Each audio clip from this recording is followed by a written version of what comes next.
given... Yeah, I don't think they can. contest It's not that they don't want to, it's just that Bray was down, they didn't really have the retribution, so you're kind of in a bad spot to begin with. I can kind of understand what NIP Flash was trying to do at that point in time. They did manage to kind of go in for a team fight that favored them a lot because of the amount of real estate that RSG can maneuver around with, which actually inhibits the growth of a Moskov because positioning is key when it comes down to Moskov.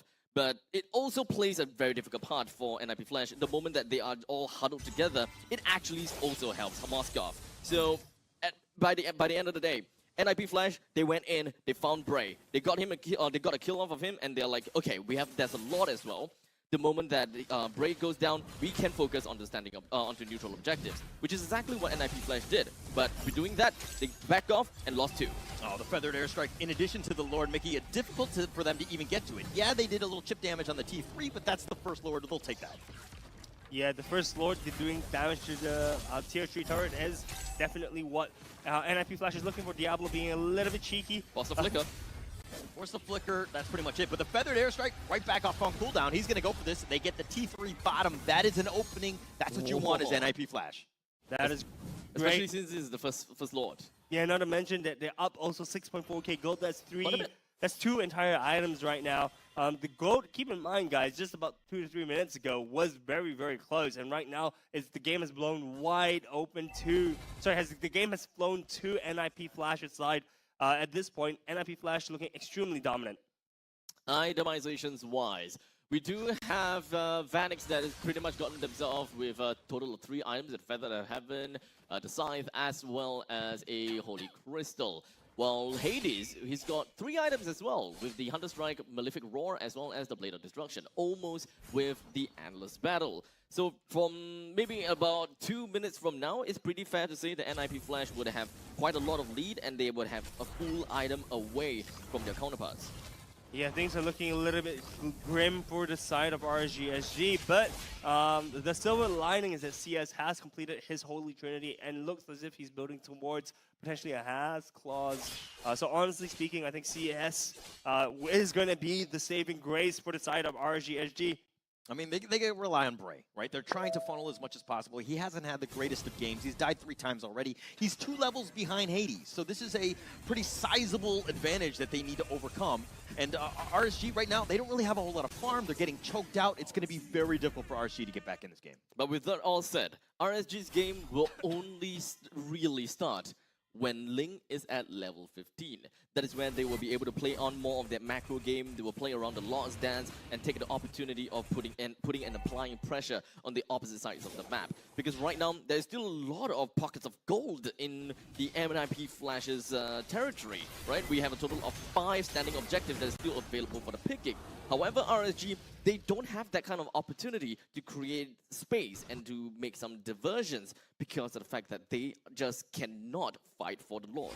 This is so difficult to watch as an RSG fan. If you're watching here, you're just watching them just like sitting around waiting for the next jungle cramps to spawn. Like, it's a very difficult situation because you've been pushed back, you have nothing. You are literally so hungry, you're starving, you have nothing to eat, so to speak.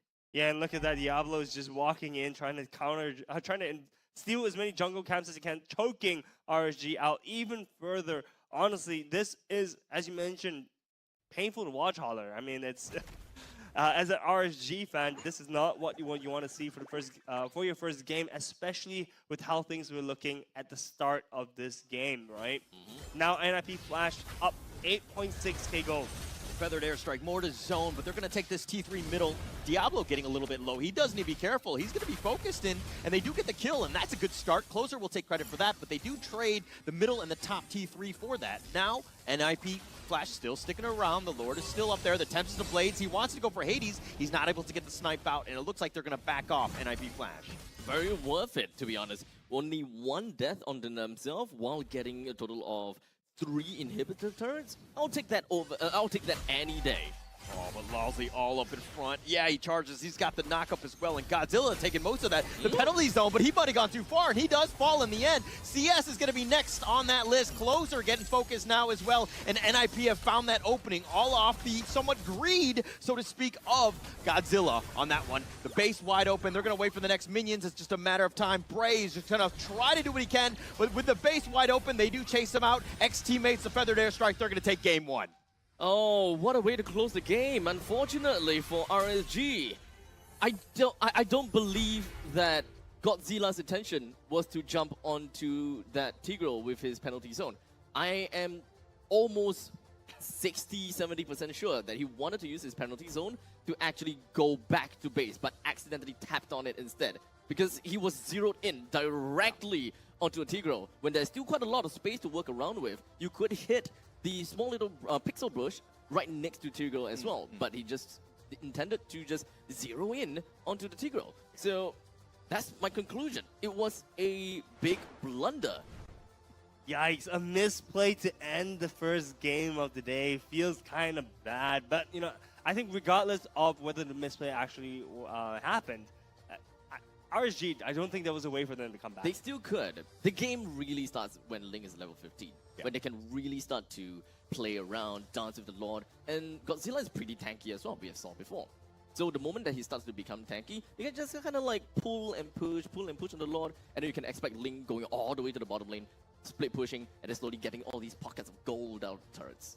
Potentially, so many what-ifs, but unfortunately, we won't get to see any of them happen. We will go straight into Game 2 in just a bit. But guys, for Game 1, who is your MVP? Holler. You're putting me on the spot. To be honest, I felt like everybody was really playing as a team. But let's see what the studio thought about this one. And they think it was Curtizi. Okay. I thought, you know, 404. Okay, look, he wasn't making like the flashy plays. His feathered airstrikes were more for zoning and to kind of clear things out. He wasn't like getting all the kills. But 404, 72% kill participation, that's exactly what you want from your mid laner. So Curtizi really stepping up in this game. Consistency is what we're talking about, right? And Curtizi is always that one guy that is able to bring us the consistency. In fact, whenever the team is going down or the team is not doing well, it's always Curtizi. There will always be that neutral standpoint. And the team will know how do they level themselves back up to where Curtizi is. Yeah, not to mention as well, right? I think you mentioned zone control. Zone control is very, very, very key, right? We saw Curtizi using feather airstrikes to, for example, push into turrets, right? If you use a feather airstrike, you're dissuading RSG from coming in to defend the turret, because if they do defend, they're going to get chunked out. And if they do get chunked out, they can't defend. Yeah. So it's a lose-lose situation for the side of RSG. So unfortunately, that is one of the main things that RSG don't have to deal with the high ground or to use a high ground for themselves. In fact, the highlights that is upcoming up will most definitely be able to tell us a bigger story as to the advancements of NIP Flash.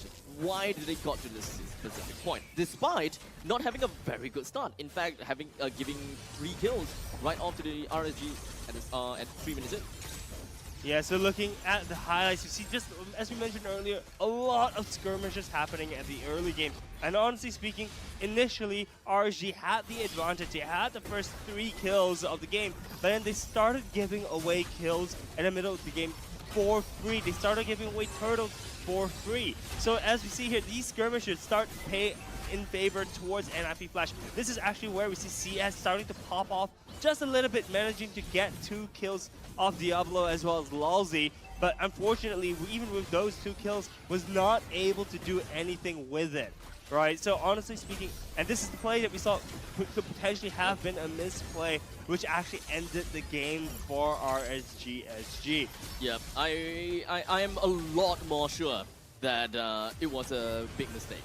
Wanted to get in, but accidentally tapped on the button or maybe accidentally released his finger. And in the end, 0 down onto the Tigreal. I find it really gut-wrenching to see that kind of thing happen, especially having that outside of the base, knowing that NIP Flash don't have a lot of resource or don't have any reason to really push into the base and end the game. But Godzilla's mistake ended up being the catalyst for NIP Flash to be like, you know what, we got this, let's go. I don't want to put too much blame on Godzilla on that one. Nah, It might just have been a misclick. blunder, You know, it might yeah. have been one of those things where he wanted to go in. Again, we don't really 100% know. I think we all have our own theories on what happened. But I think that this is something that I'm happy to see this in Game 1 as opposed to like a Game 7 in the Grand Finals. man. Right? Right. Get it out of the way. I mean, shake it off. Let's go back to the draft. Let's, again, let's pretend like a Reset. 0 set. Yeah, like reset this thing. All right, so let's go on to Game 2, guys. For Game 2, what do we want to see actually RSG do differently? Honestly, when it comes down to RSG, I think that they did pretty well in the early game. I don't really fault them for anything. In fact, they have more or less been playing according to what their lineup allows them to. They are executing exactly how I would believe that they would be able to do. The only thing that I am not a big fan of is just the Florin pick, right? The Florin is the only one that feels a little bit iffy, a little bit off to me, because out of this entire lineup, there's only two, technically right now, right, at the game ends, there's only one person that really makes full use of what was that again? The anti-heal debuff, you know? Because Florin, whenever you go when you pop your ultimate, you immediately shred the debuff of Dominance Eyes or NOD or perhaps even the Sea Halberd, and that is the beauty about Florin's ultimate. But right now, it's only Brave that has the House Claws that can really make full use of it. Godzilla that's playing as a Teresa doesn't really make use of that, and the other thing for Florin is global presence. We don't really need that kind of global presence here, do we? But technically speaking, they wanted to play split push, and they couldn't get there, because the game only starts when Ling is level 15. So they needed a lot more of that early game advancements, which is why they decided to have a Godzilla to play as a Terizla, because it will hold down the fort in the early and the mid stages of the game, just so that they can be a tank, they have a tankier front lines for the Lord's Dance, or perhaps to even open up the map. I think the biggest takeaway from that game was the Bray Hades like jungle diff, right? If we're looking at 12K net worth lead versus like a 7K, right? You have a huge sizable gap there. That's something that they really need to figure out how to get Bray some of that farm. Then the second piece is if we're going to go back to the highlights, it was pretty much highlights for NIP Flash because of the fact that every single team fight they were taking, RSG was like down a man, right? They would go like 2 versus 5 or 3 versus 4, and they were making it very difficult to win any of those team fights. Yes, they have a team fight comp, but it just seems like they were not really on the same page.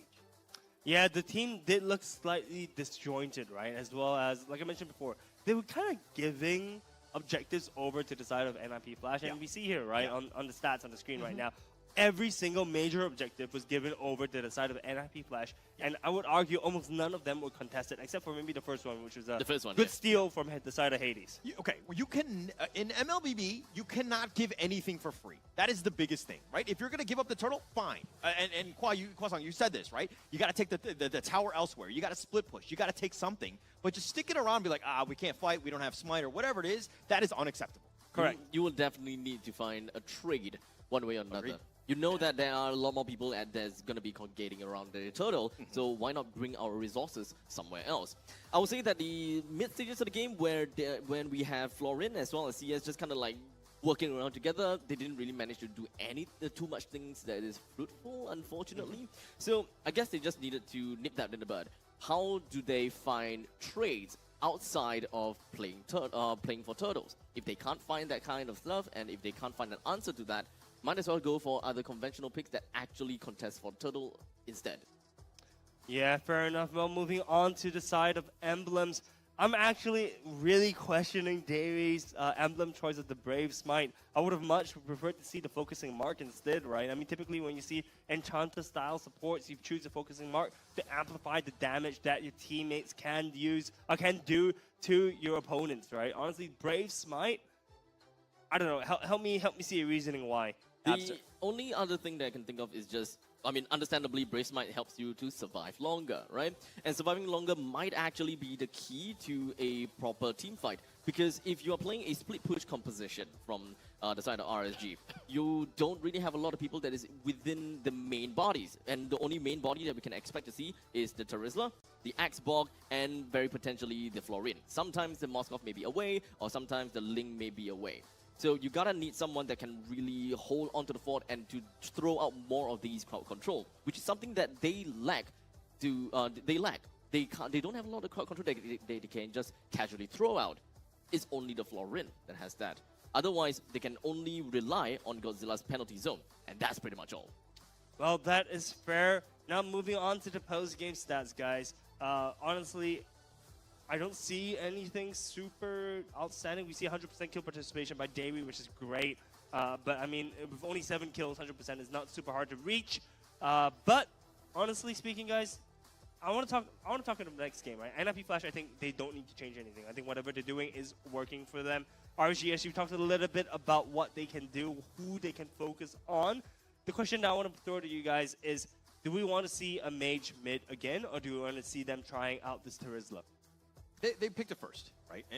In the Farsa, right? So they kind of shoehorned themselves into this sort of draft. I think that was kind of a difficult situation to be in, especially for Cartesi, right? But it's one of those things where RSG, they need to kind of figure out ways to get some sort of objective-based damage in, right? They need to kind of, again, just group elsewhere. They need to figure it out. I mean, if we're looking at turret damage alone, it was all NIP Flash.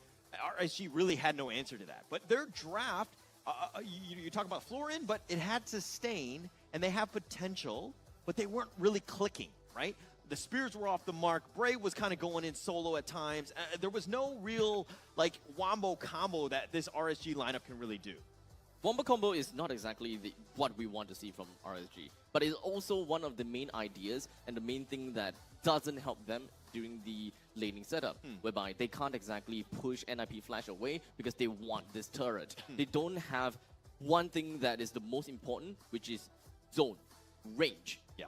We are looking at a good 3 heroes, 3 damage dealers that are close ranged, and when it comes down to far range, or not really far range per se, Moskov isn't all that far range. Yeah. So the range coming in from RSG is extremely small. And in the meantime, they are countered by this one hero, Farsa. Just a single feathered airstrike, and no one can be touched from the side of NIP Flash. I mean, it's not only the Farsa, right? The Tigreal. Dude, if you step close to the Farsa, he's going to just shove you all the way back, and you're just in CC land. You're in the bouncy castle, basically. Right? You're not allowed to move. You're up in the air, and then suddenly you get implosion in the face, and then you're just grouped up together. And the feather airstrike is, by the way, just bombarding you at every possible second of the time. Which is why it's kind of sad, or not say sad, but it's rather unfortunate. Because I do like split push, and when it comes down to split push, it's basically a rock paper scissors game against a dev comp, right? You play split push, the dev comp gotta have to split up, and they lost the main identity of that comp.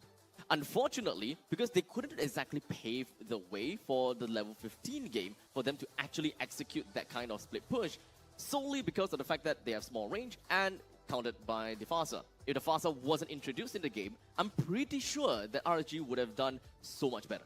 Yeah, honestly speaking, I love spicy picks and spicy team compositions like that because, honestly speaking, we don't...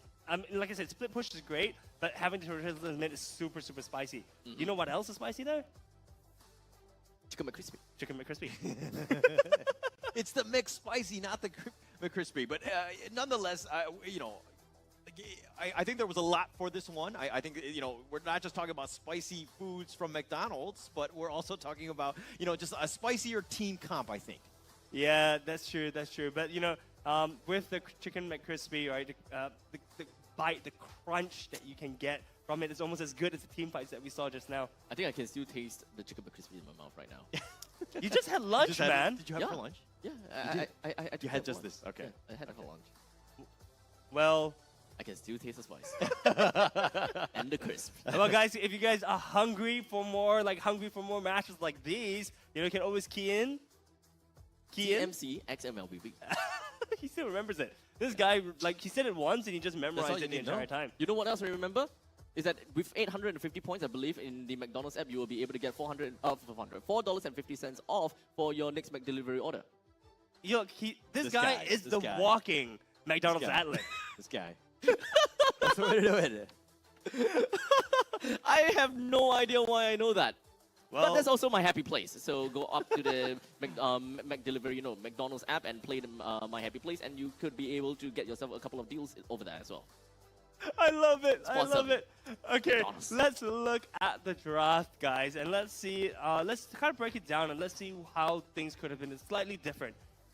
Honestly speaking, for the side of RSG, I think they actually didn't shoehorn. I didn't plan on putting Terizla in mid, right? I think it was more of an adaptation that they took later in the game once they saw Farsa, once they saw what I guess the NIP Flash was trying to do. Is it worth it though? It doesn't really lose in lane. It has so much sustain, so that even if you get ganked, Godzilla's going to be fine. So that lane can be independent, but it's one of those things where I think it's more towards the last two picks of the Florent and the Ling, right? Bray really had a hard time getting anything going. His jungle was constantly getting invaded. Just a very difficult situation. I think that if they go with the first three picks of Moscow, Terizla, and Exborg, but they kind of round out the draft with the other two heroes, I think that they would have a lot more success. So, looking at the picking order, right? When it comes down to Moskov, Xbox, and Terizla, it doesn't necessarily tell us that, well, we want to play split push. Or, in fact, it kind of tells us a little bit more that we can play death ball. Yeah. Because understandably, right, we are looking at Terizla, Penalty Zone, Xbox with the Last Insanity. They are great in small little encased areas. But only when the Ling and Florin popped up, that it was when the team went an entire 180 degrees change, whereby, okay, so we have a secondary body that will tank the front lines, and then we have a Ling that can actually go for split pushes. And only because the Ling popped up and the Florin popped up, they wanted to play all around the map. So the draft of RSG is only finalized literally on the 4th and the 5th pick. While in the meantime, for the side of our friends here in NIP Flash, right off the start, they picked up the Fasa and the Tigro. There's no way that you can kind of pivot off of that anymore. So they just pretty much went all in, but their X factor here is to pick up a jungler that have the mobility to really match that of Link's, which is Nolan. Nolan has so many dashes that is currently available on his kit, solely because of the purple buff. Purple buff, I believe you can get like, what, 6 or 7 dashes in a row? Yeah, that something kind of like stuff. that. So you do have the mobility that you can actually go for split push because Ling is a jungler. Yeah. Nolan is a jungler. If Ling is not in the turtles pit, then as a jungler myself, I don't exactly need to be too anxious about it. I can go after him. So there is a lot of nuances that NIP Flash tries to do in their composition. They still stuck to their main core game plan, but they have this small little ideas as to how each hero will be able to tackle the opponent's composition. That is very, very true. Honestly speaking, I'm just trying to rack my head, right, guys? If you guys were in the shoes of Pacifist, right, what hero would you swap out for the Florian? Because I think we all agree now, right? Florian seemed a little bit sus. But going into this drafting phase right now, who would you swap out for Florian if you would go for the same team composition? If they really want to play the Terizla in mid and Xbox in the EXP, having a Florin is basically the global. It is basically just for the global. What's that called again? The global heal, right? Yeah. Global heal, global presence. But there is definitely some other ones, such as I'm not too sure. Is Matilda banned previously? No, Matilda was available. Matilda was available. That actually helps them with more mobility and get closer, which is something that they have a lot of issues with. So I personally would say that Matilda would have been a better help for them. Not necessarily for the healing, because they don't have healing for Matilda all that much, but it would aid them in the mid stages of the game, whereby it helps them get themselves to level 15 earlier to get their main game plan rolling.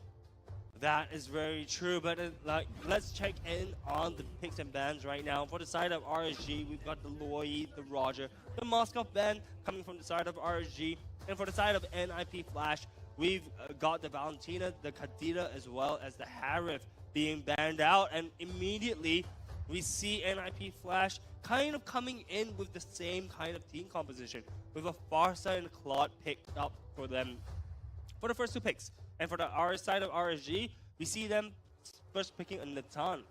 Honestly, first pick Natan, and probably a denial kind of idea coming out from the side of RSG for NIP. Pretty early for the Natan pick, Yeah. but I think it's still okay. But we have the Grok being picked up from RSG as well as the Terizla. So very standard pick that doesn't really quite pivot anywhere just yet. Their jungler is still unshown. And we have seen how Terizla was flexed over to middle. So we can't be too quick to believe that Terizla is going to be the ESP lane. So we still have a couple of X Factor there. And Pacifist did manage to make NIP Flash believe that this Terizla is flex. I really like the Grok pick here. Right? I think it's more to Derry's style. He's had a lot of success on this hero. Picking it early, making sure that he has the hero that he really wants, you know, in the draft going into the game is going to be super helpful for him. So I really like it how they're kind of changing things up with RSG, making sure that they've got themselves in a much better position going into the late stages of this draft. Talking about better position, we see NIP Flash on picking up the Fanny for Hades. This is one of Hades' main heroes. This is, you know, arguably why, like, arguably why Hades is so darn good. Oh. Why he rose to fame. His Fanny gets chosen, and this spells doom for RSG. Wow, okay, this is kind of tough to absorb because now for NIP Flash, the last two pick gotta have to be someone tanky, for sure. We need someone tanky, we need someone that can really anchor the team down. Lapu Lapu can technically still be played by Diablo, and we have seen Diablo played quite a bit of Masher in the yesterday, but that is quite literally not going to be possible anymore unless they kind of want to go for like this all-strike combo, this all-strike composition, whereby every single one of the heroes from the side of NIP Flash is have some kind of threat to the enemy. But I doubt that that is what Adamir would want to have for their team. Yeah, honestly, I was going to say Minotaur is going to be a very solid pick for the side of NIP Flash, but Minotaur gets removed off the board from the side of RSG. We also do see a Paquito being banned out from the side of NIP Flash, as well as the Barats to round up the phase of picks and bans. Honestly, for RSG, probably want to ban out another tanky hero, someone like the Lapu Lapu perhaps that we saw the Diablo play, or maybe even the Yuzhong actually. Yuzhong would be pretty darn good on for the side of NIP Flash onto Diablo. I think Yuzhong is picking a Yuzhong kind of fulfills two conditions, which is being able to be relatively sustainable while also having a lot of kill potential. And I think that that's something that NIP Flash may actually still want to pivot themselves into. Every single one of these heroes can kill people, and that is scary. That is scary to think of. But for now, we still have Cho that's actually been taken away. As much as I want to see Mathilda being picked up from the side of NIP Flash to further incorporate that very aggressive, high-octane, super mobility team, I highly doubt so, solely because they don't have that anchor of the team. They can move around a lot, but with no one that can really play around the Lord's dance and really just hold the Lord, I find that very difficult to have. Why the Cho ban though? Do you have any insights into that? Generally just a hard lockdown, I guess, because NIP Flash, they got zero form of lockdowns. No point-click ability stuns, no AoE stuns. It's only Fasa stun, which I would say is completely unreliable. You gotta have to hit twice in order to really get the stun in. As such, having the Tigro being introduced into NIP Flash lineup is perfect for what I want. You've got the tankiness, you also have got a setup, you have the crowd control that I am just specifically looking for. Yeah, the implosion for the side of NIP Flash is looking incredibly tasty, right? I mean, look, there's so many small combinations that you can do, right? You have Tigro that can go in, can use implosion, group everyone together, and then Farza can Farza can use a feather airstrike to just delete people off the mat. If not, you also have Claude to use his ultimate to just wipe, well, more people. Just wipe out everyone. As long as anyone is just being caught by the implosion, well, everyone's doomed. To a certain extent, I mean, if they don't have Purified at this. So, RSG is just going to be moving on forward with a Novaria pick and a Fredrin. So, the Terizla, in fact, it is not flags. It is going to be going over to the side of Closer, and for Novaria, it's going to be played by Godzilla and Bray onto the Fredrin. So, crowd control-wise, yeah, they've got it, because Fredrin himself is is chock full of crowd control. I'm not particularly too afraid of that. When it comes to the wave clear, they've got that. When it comes down to high ground, they have that for Novaria as well. In fact, a very good answer to the pick of Fasa from the side of NIP Flash. Yeah, because Farsight is going to be it's going to be stationary when she uses Feather Airstrike, right? So I think the Novaria's comments is going to be able to hit her mark pretty darn easily. But now question is, how is NIP Flash going to round up their lineup? There we go. And true enough, as mentioned before, Lapu Lapu rounding it up. Honestly speaking, their lineup looking very similar to how Game 1 went, with the exception of the Natan going over to RSG SG, as well as the Fanny instead of the Nolan. If it ain't broke, why fix it? Exactly, and honestly speaking, I would argue that this lineup is almost better, right? I mean, with Fanny has just so much more mobility than Nolan, and she's able to just go across the map and invade and get out of there faster than what Nolan can do. Honestly speaking, terrifying lineup to play against. Now, the only other thing that kind of gets me is the fact that NIP Flash did pick up the Fanny on top of the Grok. So I'm not too sure whether how are they going to be playing around the Guardian's barrier that is that will be erected by the Grok. But I'm of course super stoked to see how our friend here, Hades, is going to be piloting this Fanny. Upper bracket finals, game 2, RSG down 1-0-1 going into this one. We're going to have NIP Flash going into this. Do you like which draft do you like better? I kind of still like Team Flash's lineup still. Okay. I still kind of like Team Flash's lineup. It's pretty simple, pretty easy to work around with. But in the meantime, RSG, sure, they do have quite a lot of problems that is filled up already. In fact, it's a pretty balanced draft. However, one of the main damage dealer is a sniping hero. It's all about skill shot, being Godzilla. So this game's outcome is also very heavily dependent on if whether Godzilla hits his Star Shatter. Okay, you say that it's a simple lineup. Are you saying that NIP Flash are not smart enough to play a more complex lineup? Such abstract? Nope. They can find you online at such abstract. Well, I mean, technically, yeah. I think they're simple-minded. Come at it. I think they're simple-minded. All right. If anyone finds anything wrong with me, look at me at Holo TV. At Holler TV, remember that if you want to pick a fight together with Abstract or Holler, I guess, in that instance. But going into the game, guys, Hades already hitting level 4, trying to get an assassination on the closer, steals half of his HP. Nothing to scoff at, really, to be honest. Bray also hitting level 4, so this first total fight is going to be pretty balanced, I think, for the sides of both teams. They are, both teams, I would say that they're definitely going to be on a stalemate. I don't see how RSG may have too much difficulty dealing in the mid stages of the game. They have a tanky frontline coming from Dairy and Bray, and even perhaps even closer, they have the damage coming from CS and Godzilla. The only time that they actually would have a problem is that Godzilla's not hitting his shots. And it's kind of difficult for Godzilla to not hit his shot, because we have Lawsy on the opposite side, a very slow hero. We have Fuzza, whenever he pops with the Feathered Airstrike, is quite literally stationary. And Hades, yeah, you Dream on landing a shot onto Hades. So Closer have got a very big play. Oh, He's the gonna charge have to with the land. Feathered Airstrike right onto Bray, and he's going to give up first blood, and Diablo will take that, and he'll be like, thank you, ex-teammate, I will take that. Honestly speaking, like, this was not a fight that RSG should have taken. Like, the team was not together, if you notice, right? Like, actually, Davey was at the opponent's side of the jungle, was nowhere near there to contest for the turtle. And honestly, like, Closer and Godzilla weren't also super close. It was just Bray against the world, and it just feels like kills are once again being handed over to the side of NIP Flash. On hindsight, yeah, that wasn't a very good challenge. However, I still applaud them for trying it out, because this composition actually allows them to do so. But in the meantime, in the middle lane, Godzilla finds himself completely picked off by both Longzy as well as Katisi. Lawsy's been on point, and look at this, how much damage Derry's taken. Hades doing most of it, but it looks like they're going to back off. But Lousy on this Tigreal has just been on point. Do you actually have to ban this against NIP Flash? I don't think that I don't think the Tigreal is the problem, though. It's just the way the NIP Flash is playing.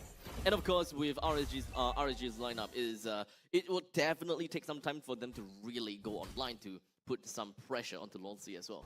Yeah, not to mention, right, Lawsy is 1 times beefy boy, right? So honestly speaking, even look, they've got 4 or 5 people on him, and he's still like walking away. Yes, he finally falls, but it took a while. Yeah, it took a while before he died. It took 3 of their teammates to get him, RSG that is. But now Diablo continuing to fight.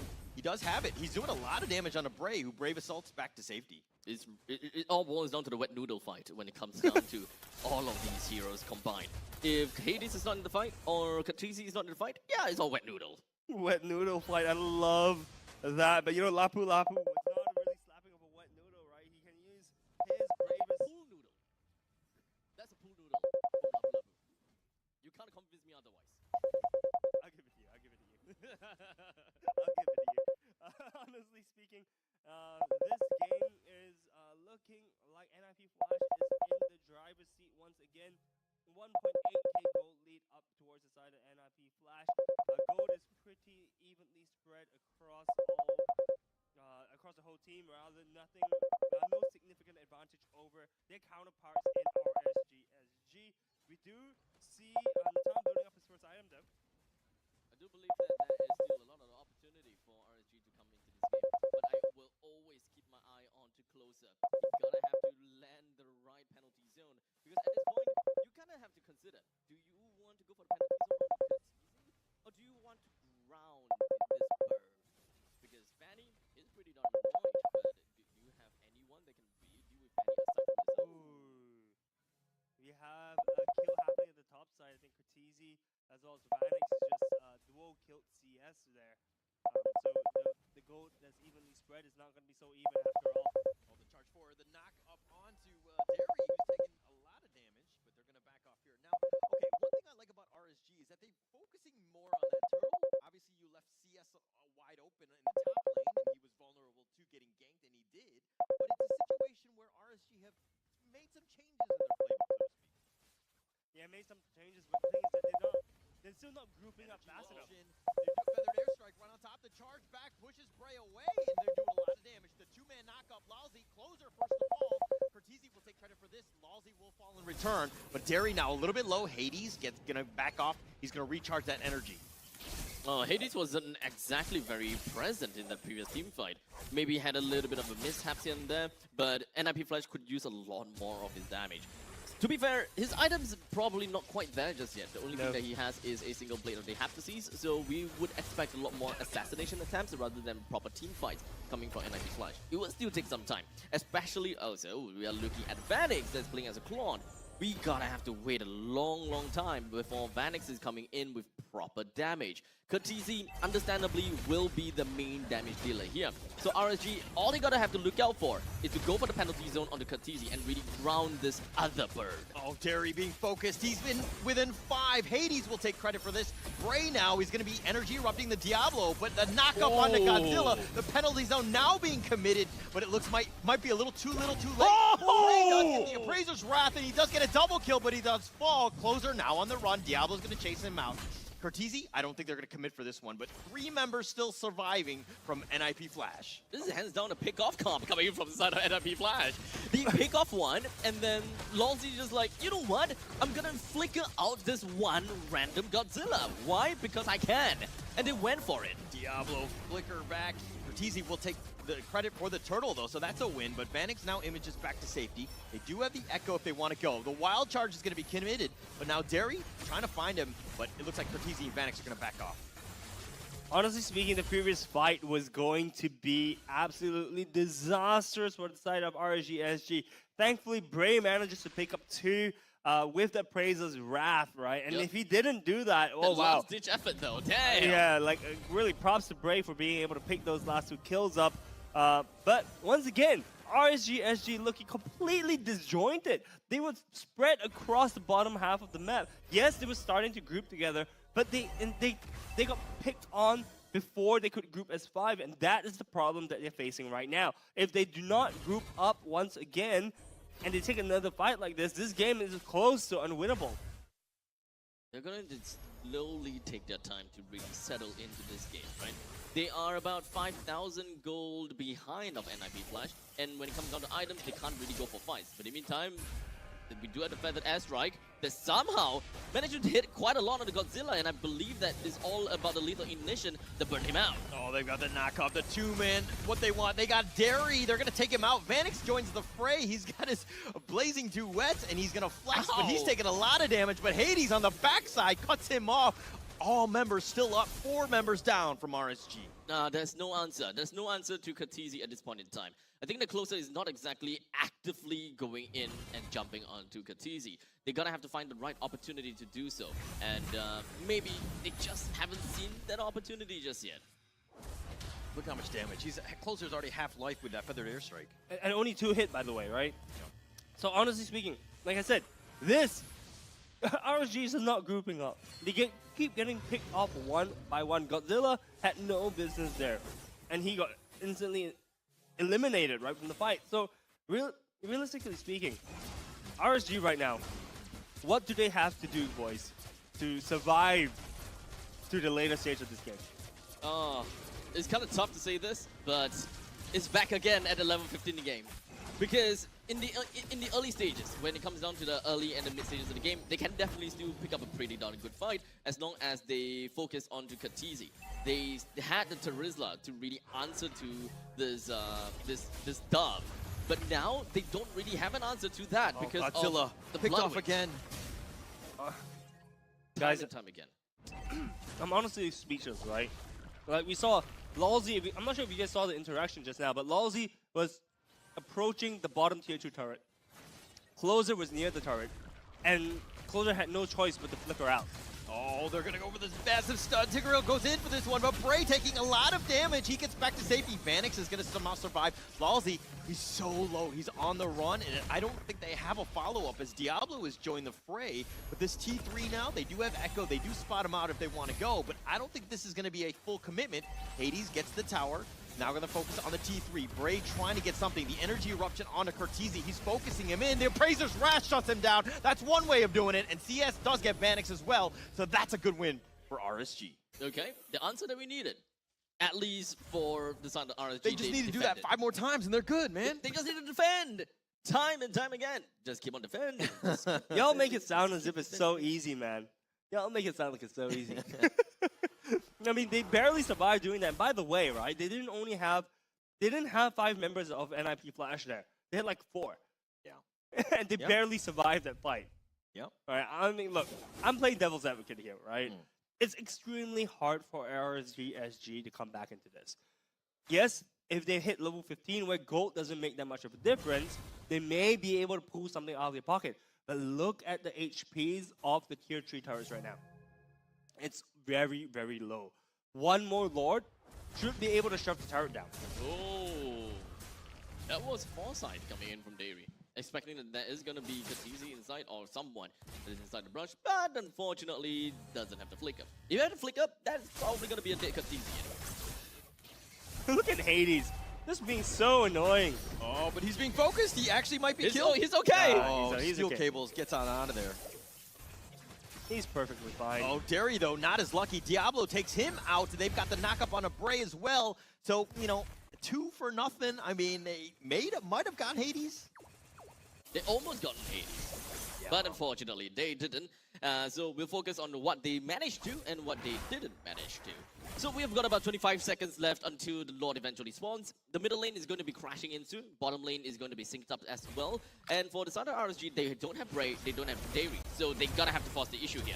Oh, Hades is now here, but Diablo's the first to fall. Hades gets sniped out as well. And, okay, I said there was, what, 5 more times? It looked like 4 more times now. There's only one person, my man. There's only 2 people, my man. I mean, it's not exactly a recap of what happened just now. Okay, but this is an opening. They technically have numbers. They have the 2-man advantage, plus the fact that the Lord is here. But Derry getting a little bit low. They do need to be careful where Cortese and Vanix are at all times. Bray gets in, the energy eruption, the wild charge, the feathered airstrike, but Bray's the first to fall. Lalzi's at half-life. CS getting so low. Oh, the pullback by Lalzi. He's got him charged, but he charges him the wrong way. Lalzi trying to get the snipe onto the CS, not able to do the damage. That's the roaming life, but Vanix a little bit low. He's been echoed, so he doesn't need to be careful here. At this point in time, I kind of feel like there must be some kind of negotiations between Closer's inner inner thoughts, right? Do I reserve my penalty zone for Khaleesi, or do I actually try to reserve my penalty zone for Hades? Is this an either or? What's the right answer here? I do not want to go in the minds of Closer right now. I think that it's too dark, it's too scary. I can't do that right now. You forgot to bring a flashlight with you. But Diablo will take credit for the Lord here. Derry just spots it out. He's going to run back, but he's going to get focused in by Vanix, who images back. Lets Derry live. Honestly speaking, I think he just didn't want to push that far forward. He doesn't. There's no reason for him to kill Derry at this point in time. And honestly speaking, if Claude is doing that much damage to your tank, I'm terrified of what he can do to the rest of his teammates. I mean, look, Brave just got insta-gift just now, right at the Lord. So things aren't looking too hot for the side of RSG. Look at Lalzi and Derry. They're like running around hand in hand. This is Romeo and Juliet. Are they going to be lovers? I don't know. But Hades is going to be killed. He was trying to go all the way deep. The base is wide open. The feathered airstrike is right on top of him. They do end up killing Bray as well as Closer. The base is being wide open. They do take game 2. NIP Flash with another victory. NIP Flash with a 2-0 start, guys. Hey, look, you know, the reverse sweep can still happen, right? I mean, it's still possible. It is definitely still possible. But RSG, their draft and composition needs to answer this one question. How to deal with the Farsa? Because after this game, after the game number 2, we can if we are going to show the MVP screen, we know who is going to be up there, without a doubt, right? So we look into game number 3. Spoilers, man. Spoilers. Go on. What must be the answer for the Farsa? They picked up a Terizla, right? They picked up a Terizla, and that is understandably a very good answer to the Farsa already. But I haven't exactly seen that presence from Closer just yet. It's either I don't see presence Closer, or I don't see the penalty zone that is used on Closer. In fact, it feels a lot more as though the penalty zone is used as a counter-initiative tool, rather than to react based on what the main damage dealer is doing. Sorry, not to interrupt right here, but I think the Farsa, he's doing Cortese is doing such a great job because he has so much space. Lalzi's just he's like that ultimate best friend, big dude who's just gonna protect, you know, his milady, so to speak, in this one. But he's keeping him almost, you know, scot-free, so to speak. Maybe at this point in time, we need someone that can dive to the back line Yeah, and, they need to find a way. apply actual threat. So, congratulations over to Khaleesi for an MVP. Wait, I called it out. Psych! The big bully, the best friend is the way you want to do it. It's the Rome life. I love it. And then Lalzi, I mean, he was on point. He completely protected everybody else. And he was, you know, again, it's 0-3-12. I mean, the 70% kill participation, that's exactly what you want out of the Tigreal. Yeah, you know, and I want to add on to what I said yesterday. So yesterday I was calling Lalzi the statue, right? He's like that bodyguard. The statue just stands there and just prevents people from coming in. Stand there and look pretty, huh? Well, I guess look menacing, right? I mean, because the thing is, I mean, Are look you at saying him. menacing Lalzi's not right now. pretty? Are Sorry? you saying Lalzi's not He's pretty? pretty and menacing. Right. Oh, I guess you could say that he's pretty menacing. Hey! No, but look, I mean, in all seriousness, right? He's playing these heroes. If you notice, what do Minotaur and Tigreal have in common? Is this a joke? No, the CC bots. Oh, okay. I Yeah, thought we were talking like sex appeal or something. yeah, I was kind of like, expecting don't some kind know. of joke. Minotaur, coming some out, people yeah. are kind of, Minotaur, Grok, they are just big, saying. big boys. I mean, not wrong, guys. You guys aren't really wrong there, so I'm not going to dispute that fact. But what I am... So you're into Minotaurs? Is Oh, that- so you know All right, about you're that. going that way. Maybe. For me to know, for you guys to find out. But you know, like I said, CC bots, Tigreal, Minotaur, right? These guys, they prevent people from coming in. And if we see in these MPVP highlights, right, that at all times, look at where Lalzi, okay, maybe not this one, but at all other times, How about look at this where, one? Look at where Lalzi is. Wait, where is Lalzi? I don't know. Oh, there he is. Look, he just He's imploded. always in the middle. He just imploded everyone together and gave everyone the space they needed to, you know, continue to fight without having to worry about getting crowd control. Honestly speaking, I don't think banning out Lalzi is going to be possible for the side of RSGSG. Potentially banning out the Farsa at this point in time could be what RSGSG wants to look at.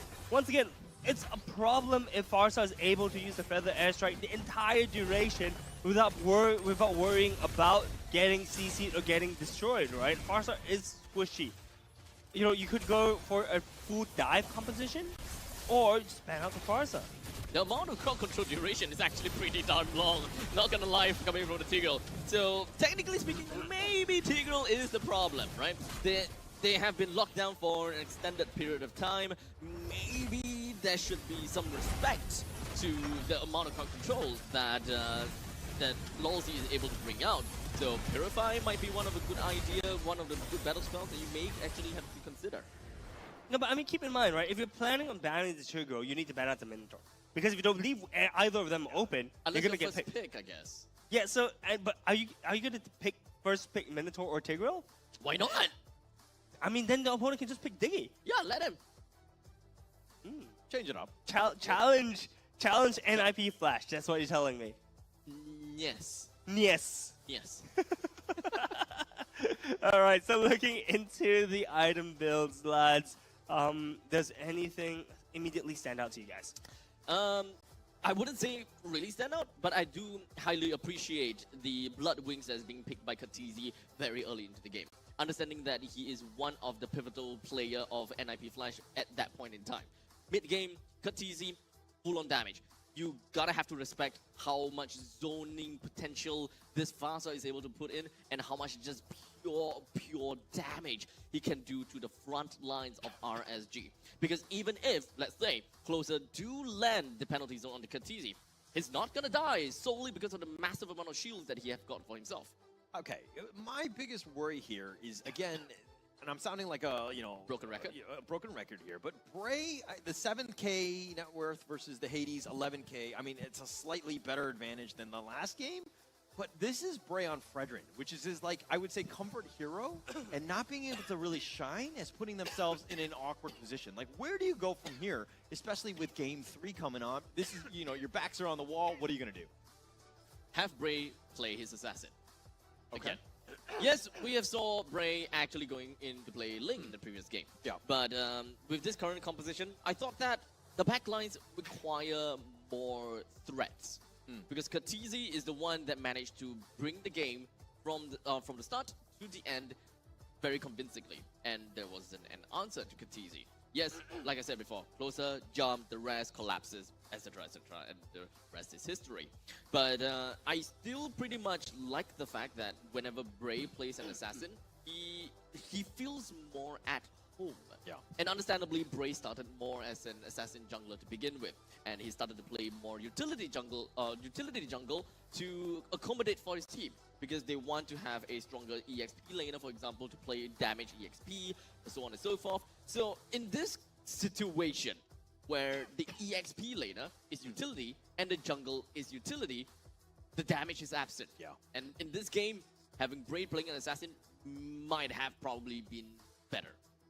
Yeah, actually, I wanted to bring up before the screen changed that I realized that Athena's shields were actually built much later, and they actually prioritized the anti-cuirass before they built the Athena shield, showing that they were actually more afraid of getting bursted down by Hades instead of Kha'Zix. And boy, oh boy, I think they got punished for that decision, right? They're not really respecting the damage output that Kha'Zix is dishing out with the Farsa, and that's potentially something that they need to address for this third and potential final game of the series. That's kind of the problem, don't you think? It's kind of like a damned if you do, damned if you don't situation. Do you build the Dreadnought armor to deal with Hades? Do you upgrade the Dreadnought armor into Anti-Cuirass to really deal with Hades? Or do you build the Athena shield to deal with Kha'Zix? But in the meantime, have a probability that you can just be completely, well, wiped out by a random flying fanny. So, at that point in time, they're gonna have to make a decision. And the decision is that they respect the fanny more. But in this, it gives Kha'Zix and it powers up Kha'Zix and enables him to be the one that really downs the team way. That is very, very true. Damned if you do, damned if you don't. But looking at the post-game stats, honestly, damage taken by Bray, said the sandbag, nothing surprising there. Vanix, by the way, 2 times in a row being both the rich guy as well as the carry. So Vanix really showcasing why he is one of the premier marksmen, one of the premier gold laners in MPL SG. Lalzi as well, finally the best wingman, 12 assists. He was pivotal. He was the MVP of the previous game on his Tigreal. Honestly speaking, like I mentioned before, shouldn't ban out, I think, both the Tigreal as well as the Minotaur. Very hard to target ban Lalzi as his pool is so wide. Yeah, the more you see NIP Flash, the more you see how the team is really starting to gel well. Like, everyone has that specific role. They know exactly what they need to do, and they play really well with each other, right? Obviously, they've gotten a lot of reps throughout the regular season, and they're in this moment where they're in the playoffs and they're really starting to shine. But it's difficult for an opposing team and to kind of like, oh, how do we shut down Cortese? But then Hades kind of pops off. Diablo really steps up. Like, how do we deal with Lalzi always in our face? Like, there's so many different questions you have to answer, and it's kind of a difficult situation for, any team that's going up against NIP Flash. So with that all said and done, we've got 2 games. There's one by NIP Flash, and at this point in time, RSG is still trying to figure out what is going to be the answer for Team Flash. Or do they really want to find out the answer right now? Because, like I said before, it's a game of attrition. Are you saying they have like a cheat sheet? They know how to beat them, but they're like, no, we're going to save this for the final exam. This is not now. It's too early. That could be a probability. All right, that could be. Well, look, guys, if they have a cheat sheet or not, I'm interested to see what our analyst Kindofu has to say about the first 2 matches. So, my man, take it away. All right, welcome back. It is your favorite kind of tofu, Kindofu here. Now, first and foremost, I think RSG is the pacifist mind. Right, so I'm gonna cover both game 1 and game 1 fell swoop. I'm just gonna start off by saying that it's kind of difficult for RSG to execute. Right, so let me just show you what's happening at this point. Right, hang on. I'm gonna have to throw it back to the casters for a little bit. We have some more information that they have to relay. Thank you for that little sneak preview of the analyst section, guys. Unfortunately, we haven't heard too much from Kin today, but we will hear more from him in just a bit. But boys, what are we looking for RSG side of things for next game? I think it's more of like the draft, right? Going back to this, like they have no answers on how to get to Cortese, how to get to the Farza, like how to get anywhere, right? It's very difficult. But hey, what are we seeing here right now? 23,000 viewers? 23 currently? Okay. Okay, we have 23,000 current PCU, so I'm pretty sure by tomorrow we'll hit 100,000.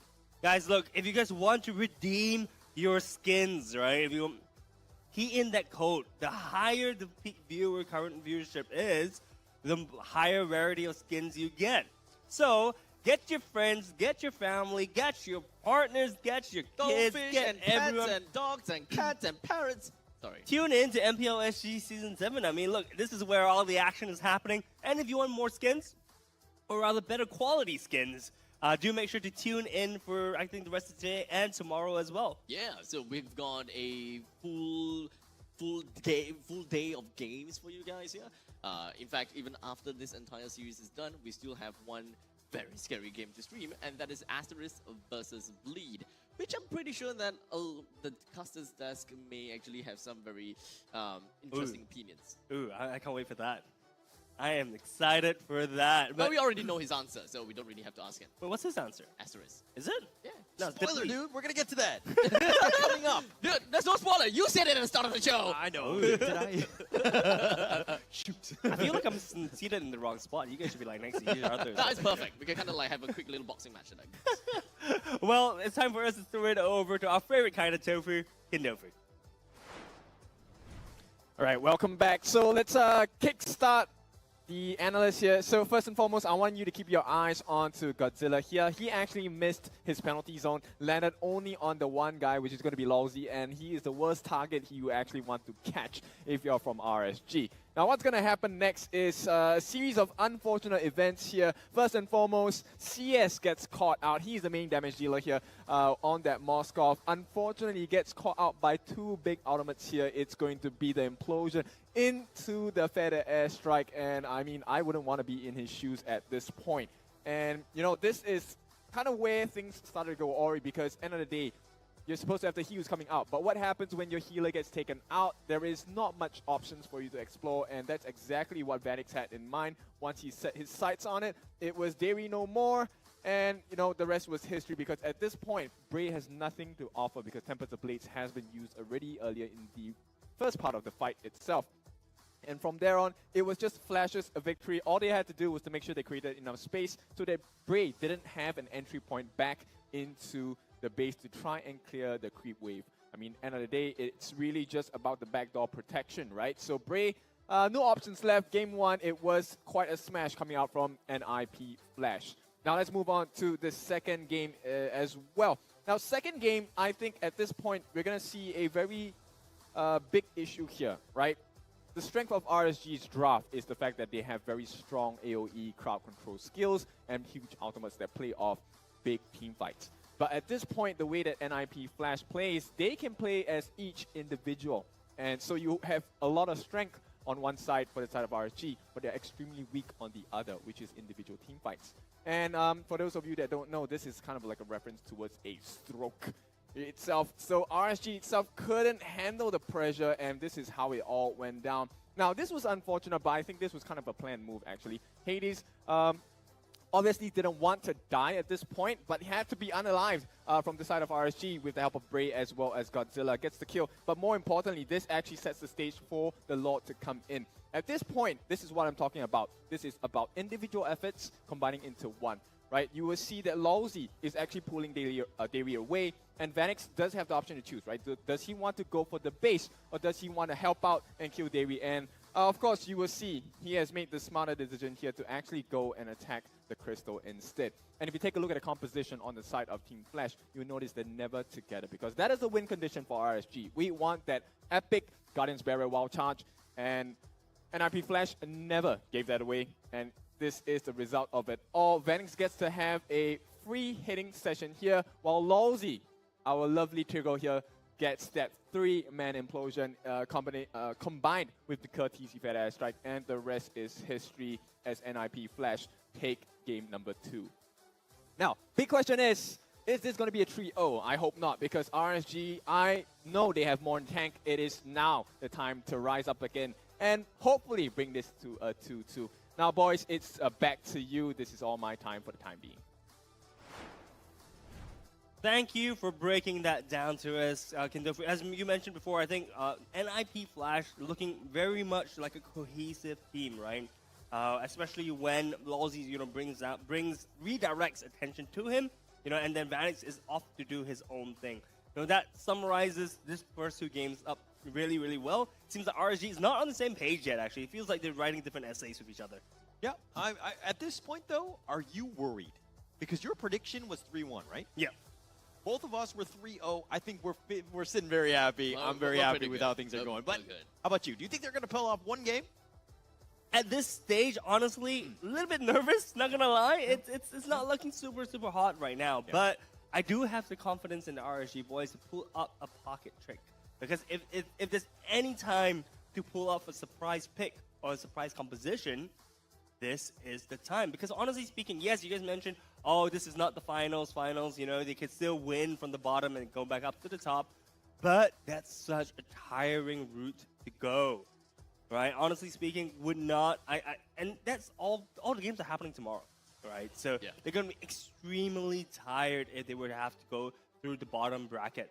So realistically speaking, I believe this is the time to pull up a surprise draft if they have one for us. Which one is more important? Winning the entire show, or just being, or just not winning the entire show? Technically speaking, where I'm getting at too is that even if RSG were to lose this game, it's okay, because they can still come back to it again and really just evaluate what has been going on between their game versus NIP Flash. They can come back again tomorrow and try to beat them with it again. Yeah, I mean, it's going to be a best of 5 in the morning. I mean, the biggest issue that they might have, whichever team does drop here, is the fact that they have to wake up super early tomorrow morning. That's like the only thing, that's like the most difficult thing. Playing the game is not a problem. You know what's the advantage of not winning here for RSG? Is that they get to wrap up early, go back to their office and immediately start their VOD reviews. And then, just when they start their VOD review early, they end the day early, they get to sleep early, and wake up early. Okay, you just said early a lot, and I kind of lost track of where we were going with this. But I assume that it's all no. But I do agree that getting the rest and making sure that they're ready and having that study. I totally agree with you. I think that that is the right way to go. But I mean, going into this game 3, they've kind of changed things up a bit. RSG had not let Roger through. They're going to actually ban out the Farza here and pick up the Roger themselves. Your thoughts on that one? Good. I actually pretty like that because they haven't had the answer for Farza for quite a bit. So might as well just take that out of the equation and have NIP Flash play something else. This way, they will also be able to take a look at what other kind of composition NIP Flash is able to play without the Farza. Because Game 1 and Game 2 consists of Farza, and they are largely very similar in terms of strategy or tactic. So now, without that high ground advantage that Farza is able to provide for NIP Flash, what's going to be the next case, next best scenario? Okay, yeah. I mean, we're going to have to find out what they kind of choose, but it looks like it's going to be the Valentina as the sub-in. I mean, you can just steal whoever, whatever spell that you want, the ultimates that is. But now Lousy has picked up the Minotaur. Maybe they were listening into the break when we were talking about the fact that he's like he's playing both of these heroes at a very high level. He's changing it up and just trying, maybe looking to flex here going into this game 3. But if we're looking at RSG, they go back to this X-Borg and the Terizla. They picked this in game 1, didn't really have a whole lot of success, but we keep seeing the Terizla. They're focusing on it. They want it going into all 3 games now. But your thoughts on this hero? Terizla is my personal favorite hero. Or rather, he kind of is like a jack of all trades. Yeah. Perhaps master of none. But still, he's a very beefy unit. The lower HP you have, the more physical and magical defense you get. So there's a lot of outplay potential that you are able to bring out for your team. You can soak and heal for your team. You have the crowd control that you need. You pack a lot of punch in the early stages of the game. That is one of the most important thing, is that you have lane priority. Allows you as a Terizla being able to move around quite often, and once you're at level 4, you immediately have a lot of impact in the game. Yeah, but the thing is... Okay. No, I do agree with that. I see that. But now if we're looking at the Claw, that's been picked back up. Aiden is still very, very open. But it's one of those moments where I kind of like what NIP Flash have done, in the sense of you have a somewhat balanced lineup. Everybody's playing the same heroes or the same style of hero that they've played in previous games, and the system works. So NIP Flash, again, not changing things up if it ain't broken. Yeah, but the thing is, with the Terizla pick, I want to go back into that a little bit, right? Because the thing is that we've seen Closer play Terizla twice already today, and honestly, this reminds me a lot of the Closer playing Terizla at the start of the season. He looked as if he wasn't really contributing much to the team. He was just playing on the fringes. But the thing is that Terizla needs to be in the middle of a fight, right? And so far, haven't seen Closer quite do that just yet. So honestly, putting all the eggs in the Terizla basket for Closer seems a little bit sus coming out from the side of RSG. But maybe TS playing Roger may show something slightly different. Okay, so now that I'm looking at things, RSG, they do have quite a balanced draft, at least for now. So whatever that they are left missing is, generally speaking, a little bit of a high ground. They do have Terizla and Xbox that can sort of deal with wave clear. Crowd control is definitely going to be a tad bit of an issue, but of course, the Roma should be able to close that out pretty darn effectively. But Minotaur's out. Tigreal, maybe they can still kind of go for a Tigreal if they really want to play it that way. But if Dairy wants to go for the Grog, I don't see why not, especially since they're going to be looking at a Valentina. You wouldn't want to give the Implosion for free over to Valentina. In fact, Wild Charge may not be as bad as an Implosion. Once again, we see the Lapu coming out from the side of NIP Flash. Diablo very, very, very proficient on that. But I do want to talk about the last 2 bans coming out from the side of RSG. We see the Benedetta as well as the Paquito, which makes sense if they're going for a split push combination. So this is telling me that RSG has something in store for us this game. We have the mid laner open as well as the roam. I do like the Grok pick for Davey, but I also don't mind an Edith. I don't think... Okay, Edith is okay. I think that for the side, if they want to play that, is still pretty good because of the fact that he's still got a lot of crowd control. But for now, we have a Mathilda and an Esmeralda? Wait, hold on a second. Terizla is still going to be played by Godzilla, huh? Yes, it seems like Terizla is going to be played by Godzilla, but we do have the Matilda this time to round out that composition. So it seems like they are foregoing a mage yet again, but they do have some early game damage coming out from the side of Roger, right? So Roger is going to be able to apply some pressure early on and hopefully snowball the game from there. So this is showing me actually RSG is putting their confidence into CS and Bray for this game. Is damage lacking from RSG? There we go. Julian.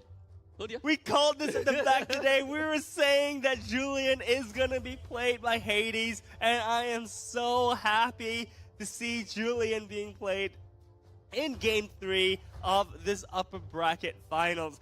Julian is just, especially the recent buffs, has been outputting so much damage, and this is a hero that Hades can pilot really, really well as well. It's a moment of just waiting for that to happen. I can't particularly say when it's gonna happen, but we've got it earlier than I expected. I was thinking probably like the grand finals match, he would just pull out the Julian because he haven't really quite shown that quite yet. But regardless, I do like the overall lineup coming from the side of NIP Flash. They do have quite a lot of things that they have filled out. They do have the burst properties coming in from Julian. They do have the team fight potential coming in from Claude, Minotaur, Valentina, Julian, Lapu Lapu. In fact, the entire team can play exactly that way. Yeah, for sure. So as we are going into Game 3, potentially RSG's SG's final match of today. This is the upper bracket finals, Game 3, NIP Flash versus RSG SG. Lads, I'm going to steal this question from Holler. Who has the easier lineup to play this time? To be honest, I really like NIP Flash, just because they have the damage. Yeah, you have a ton of sustain from RSG, but if you could just burst them down, it doesn't really matter, right? I think target prioritization is going to be key, but as I say this, Curtizi flickers back. He's going to get back to safety. He's going to be fine. It's all about lane priorities here for the side of RSG. And that is one thing that I like because they will be able to help the Roger.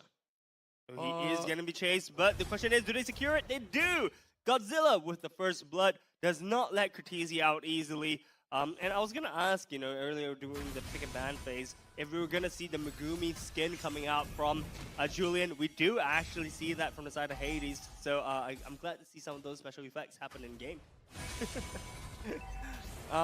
So early right now, we see Julian, we see Hades try to gank top, try to gank closer at this point in time. Nothing too much is happening. It's pretty much in a stalemate. Curtizi being pushed away from mid, and we actually see Dairy babysitting. Oh, Hades going for the gank in the top lane. Oh, okay.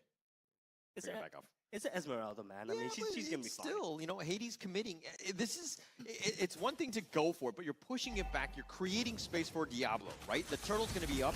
As I say this, the Faraga armor, keeping him alive. It's gonna be bursted there, but Lousy and Kurtz easy for the half-life. Yeah, that's a lot of early game damage coming out from the last Insanity from Bray. Bray not having to Faraga armor for the turtle fight may be a problem, but I reckon he's going to be able to recover that before the turtle is spawned. And as we do see it, Faraga armor is back for Bray. So at this point in time, 2 minutes into the game with the turtle currently available, RSG with the lane priority from everywhere else. Oh wait, hold a second, middle lane. Yeah, Curtizi's back off. I mean, Godzilla just kind of, he can threaten, but I don't think, it's more of like a zoning thing more than anything else. And Bray will take that free turtle, they'll take that happily. Yeah, so that is all about lane priority, right? Once again, they can just keep pushing the goal away. He's being chased. They want to go for this one. And the Faraga, oh, it fills up, but not enough. And Lousy hides in the bushes. Oh, the knockup. Hades gonna make Bray pay? Okay, yeah, he's not gonna commit for this. Oh, that feels so bad living with just a pixel of his HP. Lousy manages to get away from the attack from Bray. Oh, but Godzilla, he's gonna be fine. Okay. Remember, Godzilla's one beefy boy. He's gonna be fine. You know, it's one of those things where I saw Godzilla in person. He lost a lot of weight. I didn't think he was as beefy as he once was. I'm just saying. Well, but the Terizla on the other hand is beefy. Yeah. Oh, we're talking about talking about a gang. Yeah. For sure. That's being said, right? I think the turtle fight was really well timed. We actually noticed that RSG, SG, for the first 2 games were always, I think, the first one to the first turtle, but they lost every single time. So this is finally the first time that they've managed to secure the first turtle. Good call, I think, for the rest of the team this time around to actually push out all the lanes before going to the turtle. That's the key difference, right? Cortese was not allowed close to the turtle, so he was not. They were not able to kind of push off RSG, SG, or contest for that first turtle. Well, the penalty zone is going to be committed. Diablo taking a lot of damage here. He's got the shields, though. He's going to back off. He's being chased. Is he able to stay alive? Somehow still is. No, he does fall. Bray will take credit for that. Cortese now on the run. He's been cut off. No really way to get out of this one. And Hades still up from it. Cortese down for the count.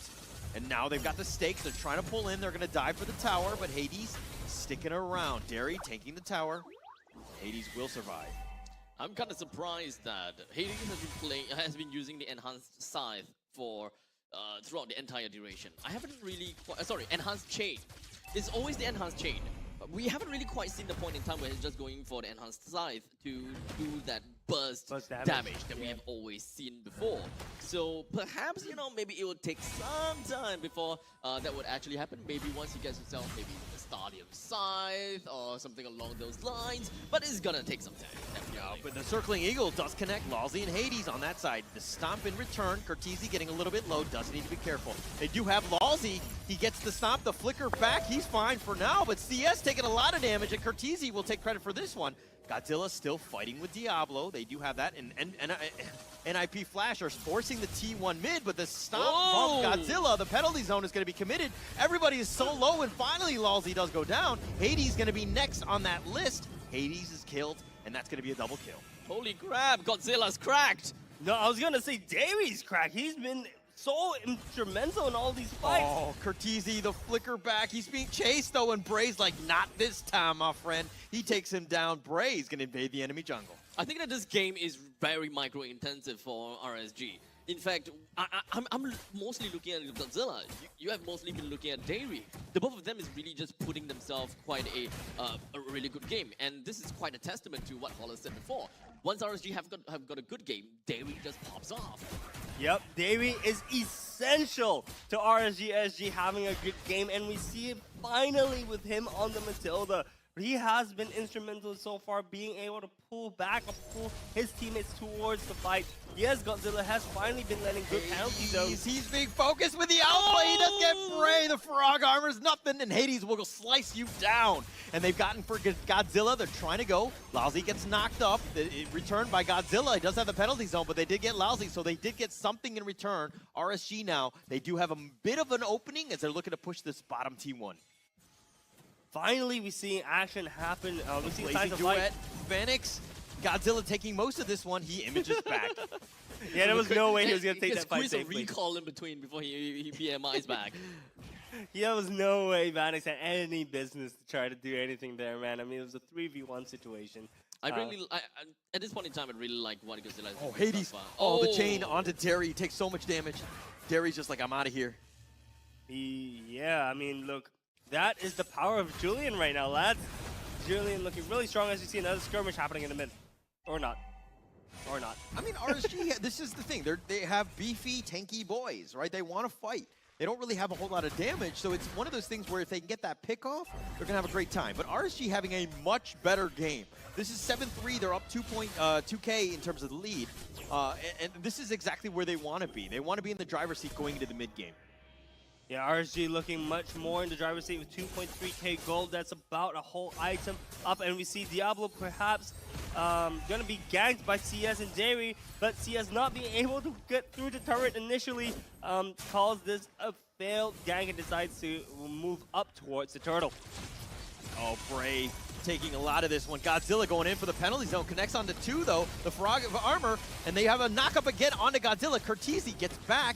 And now it looks like RSG have committed for this turtle. They're going to take the third one of the game. Very, very good call by the side of RSG. At first it was, I think, a 4v3 and then became a 5v4. So RSG finally looking like they're playing as a team at this point. Manages to secure 3 turtles, 3k gold lead up. Okay, all right. Now I'm starting to get worried. right? Normally, when it comes to predictions, I'm right like 67% of the time, right? That's Which is not like really all the that time, high. let's be honest. But this one, I predicted a 3-0 and RSG really coming back. This has got me worried. Well, look, all I can say is I called it. I mean, Okay. look, the game's not over yet, Yeah, right? it's not over, but it's not looking good. But it looks like they want to go for this one. Diablo about half-life. Cortese gets back. Hades is getting a little bit low and too far in, and Bray will take him down. Lalzi's down as well, and CS gets that first kill. I think RSG has been starting to be a lot more decisive with their movements. They are, when they call for something, they are going for something together. They're working as a unit. And at this point in time, with all of that is given, we have a total of 4,400 gold that is in favor for RSG. NIP Flash is definitely suffering just a tad little bit. In the meantime, take a look at the amount of damage that Godzilla is able to, or rather has already inflicted over to the enemies. 44,000 damage, and understandable. He's been doing a very crucial job in the middle lane, constantly just pushing Cortese away. Remember how we talked about the fact that Cortese was quite literally the pivot of Team NIP Flash for the first 2 games with the Vasa? Yeah, so it kind of feels that way now. Oh, Diablo getting dove on here. Derry taking a lot of damage. The Howl, they're doing a lot of damage. The shields one last time. Diablo does go down. CS just with too much damage at this stage of the game. Remember what I said earlier? It's about how you funnel gold into CS as another fight breaks out. Lalzi flickers back. He's gonna be fine. Sorry, continue. Look, fight was more important, but as I was saying, it's all about how they can funnel gold into CS. CS is going to be the main carry of this game. Yes, Godzilla is putting in the work, but we're seeing CS finally starting to pop up. 2, 1, and 2, 10 minutes in the game. Not as many kills as you would like, but he has already built up, I believe, 2 of his core items. He is going 3 of his core items. He's going in for that executioner style build, which works perfectly in this lineup, right? This is not the Holy Trinity build. This is not about shredding tanks. This is about cleaning up. And he's able to do that with the Terizla in his team, with the X-Borg in his team as well. This seems to be kind of like RSG has gone in. They put weights, body weights on, and they're just going into the gym. Like they're going out at, right? But now they've taken that off, so to speak, in the sense that they didn't ban the Roger, and they picked up the Roger themselves. But let me continue on that with a nice circling eagle. Hades taking a lot of damage. He's going to be bursted. CS will get credit for this one. Godzilla, he's going to be back for life number 2. Diablo continue to stand up front, but he's taking a lot of damage. Closer has now joined the fray. They do have the stakes. They pull back Cortese. Derry going in for this one. But he's going to be killed, and Vanix will get credit. Cortese and Vanix do need to be careful, but they have a what? 2 for 1 trade. 2 for 1 trade, and the Lord is knocking on NIP Flash's door. Lord, this is the first Lord, by the way. Manages to get down the tier 3 turret, a tier 2 turret as well. By the way, they're going for the last tier 2 turret, standing on the side of NIP Flash. But are they asking for too much? Are they going for too much? The answer Closer. is maybe. Oh, he goes right back in with a falling star moon. Cortese, he gets rid of the Firaga armor as it bursts, but now CS and Godzilla need to run back. Closer needs to be careful, but they've kind of stayed it away, all just to take the Fenrir. Worth it. Honestly speaking, I mean, look, you brought Cortese. Yes, you weren't able to get the kill from Cortese, but this is the second time he's spawned back, gone out, gone back to base, and then got back out, and then got back into base. I mean, man is not able to leave the base at this point, you know. The base is his home, and he's not leaving from the safe corner. This game is super smooth for RSG thus far. Like, that push in from the middle lane, plus the Lord just pushing into the top lane as well, is very, what's the word? Is aggressive. Yes. I was going to say stupid, but okay, aggressive works. Very aggressive. And it worked out. So I'm kind of surprised that the Lord didn't just die right by the inhibitor turret, but it destroyed the entirety of the inhibitor turret and even made its way over to the crystal. It just shows how RSG is number 1 tanky, and number 2 they had a great setup. So huge shout out over to Dairy with that 3-man knockup with the circling eagle. That was very well placed, well made, together with the guiding wind that allowed RSG to just jump straight into the midst of the battle. I mean, what can I say, right? Dairy is the man, the centerpiece of RSG SG for this game. In my opinion, you may argue Godzilla. I think, honestly, it goes both ways. Both of them finally pulling their weight so far. But I have a question, guys. As you see a fight happening top, maybe nope. Closer just walking that off. No, so my question to you guys, right, is NRP Flash just taking it easy on them this game? No, Kind of, no. Remember previous game I said that they should pay more attention to crowd control and perhaps get a purifier or two. Now they have respected that. They've got 3 purifiers on their side, and to be fair, is not because of they have learned something, but it's also based on the fact that there is a Minotaur on the opposite side. So once they are able to purify themselves out of those that hellhole, then they should be able to mount a perfect comeback against NIP Flash. yeah, well, it's definitely. Look, this is a 9K gold lead right now, and honestly, this is probably one of the biggest gold leads that we've seen from this series as of now. Except this time around, it's RSG SG in the driver's seat. They have a Lord shoving in the top lane, and we see all minion waves pushing in. Closer Godzilla just clearing up that middle lane wave, and it's going to be a 3-way push coming out from the side of RSG SG. Oh, Circling Eagle connects onto Diablo. He's going to back in, but the Lord is in the top lane. So again, you talk about pressure, it's in all 3 lanes. Closer doing a lot. Bray, that is, he's going to back off, taking a decent amount of damage, but that T3 still alive in the mid lane. They do need to focus with that, but they don't really have the minions to deal with it. Cortese, Lalzi, Vanix all up in front trying to go in. Godzilla with a nice penalty zone on the Lalzi, but CS does end up getting it. They knock up again onto Godzilla. That's going to be the Faraga armor. Bray taking a lot of damage. He's going to get bursted by the stolen one. Cortese will take credit. Godzilla might go down to Diablo in the end, but still, CS though getting low. Hades trying to do it, but in the outplay. Closer does get the kill on this one.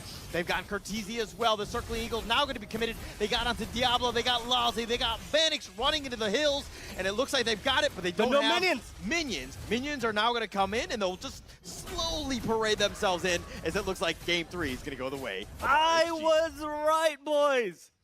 Even a blind squirrel finds a nut sometimes. What a roller coaster of emotions during the final minute of the game. It was a very solid back and forth fight that we don't really have a very solid idea who is it really gonna win. Because at one point in time, RNG is pushing in pretty nice and dandy. And then afterwards, we've got the Blazing Duet that is just pushing the Roger away. And then the next second in, we've got Julian that died to the hands of someone else. I can't exactly quite remember. And only after that, then Roger be like, okay, time for me to shine. And then it went back in again. Butts were clenched during the entire fight, man. And honestly speaking, what a showcase that we got from RSG showing why they are also in the upper bracket finals, right? I mean, the teams worked hard to get here, and it's showing. Finally, it's not a push over 3-0 that you guys expected. Yeah, RSGSG still in the entire Season 7 of MPL Singapore, they're the only team to take off a single game off of Team Flash, right? And the fact that they're able to do it now, hopefully they can build off it. I want to see the entire series go the game, the entire distance, so to speak. To be honest, I would love to be proven wrong. To a certain extent, not all the time. Not me. You speak for yourself. Go on. I don't mind. I don't mind seeing RSG being able to pull on a full-on reverse sweep. That makes such a much better show. If it's a reverse sweep, man, I'm glad to be proven wrong as well. But guys, I want to talk a little bit about MVPs. For me, it's Dairy. Dairy and the Matilda It's look Godzilla for me. so good. Godzilla. It's got to be Godzilla. Really? Godzilla. Yeah. We got 2 Godzillas, 1 Dairy. We'll see who's right and who's wrong. Guys. Oh Oh my God, he's white twice in 1 day? Guys, What come is on. going on? Hear out my reasoning why. Okay, so Dairy was instrumental because the thing is that without the guiding winds, without his repositioning, without his knockups, RSGSG will not have had such a quote-unquote stomp of a game, right? 0, 1, and 16 is a phenomenal scoreline. Speaking of which, he also has a 94% kill participation rate in a game which had heaps and heaps of kills. Matilda is really, really good, but only in the right hands, and in this case, Dairy is the right hands for RSG. So congratulations over to Dairy. He have earned himself the MVP of the game. When it comes down to game number 3, they have definitely managed to find themselves in an amazing spot. And perhaps the next game, Team NIP Flash would have another idea or another thing that they would want to work on again. Perhaps, I don't know. Yeah, well, look, I mean, we're going to take a look at the highlights real quick to showcase why RSG SG won these games so far. And you can see already, this is, I believe, the third or second turtle. Fights are happening on contests with the turtle, but NIP Flash actually started winning this fight, but was pushed away, and in the end, Gray manages to secure it. But I want you to keep an eye out on Davey during this entire time, okay? Look. Okay, Okay, maybe not that fight. Okay. But when he appears, right, just take a look at where Davey is and look at how he repositions his team. He's coming in from the top, and he is always at the fringe, right? And once he sees an opportunity, he will hop out and hop back in to knock up on Godzilla. the team. Ooh, good job, Godzilla. Oh yeah, that's right, Godzilla. Trying to channel something like Godzilla. You know, I'm just PSG. kind of like taking this MVP moment away from Davey. Just like, yeah, Godzilla's still my MVP. Yeah, it's this guy. Yeah, No, it's but all this guy. But look, I mean, I have to give credit to Godzilla as well, right? Godzilla and Davey worked very well as a pair. Because if you think about it, even back to the first turtle fight, right? Godzilla was forever Godzilla was forever getting babysit by Davey. Davey was with him at all times, ensuring that the mid lane was getting pushed in so that Gray could start off the turtle without stressing out too much about getting countered or getting invaded, right? So honestly, yes, I think Godzilla would have been my second choice for MVP, but I think Davey, once again, kudos to him for almost carrying the team on his back. At this point in time, I kind of like the Davey Godzilla duo. Yeah.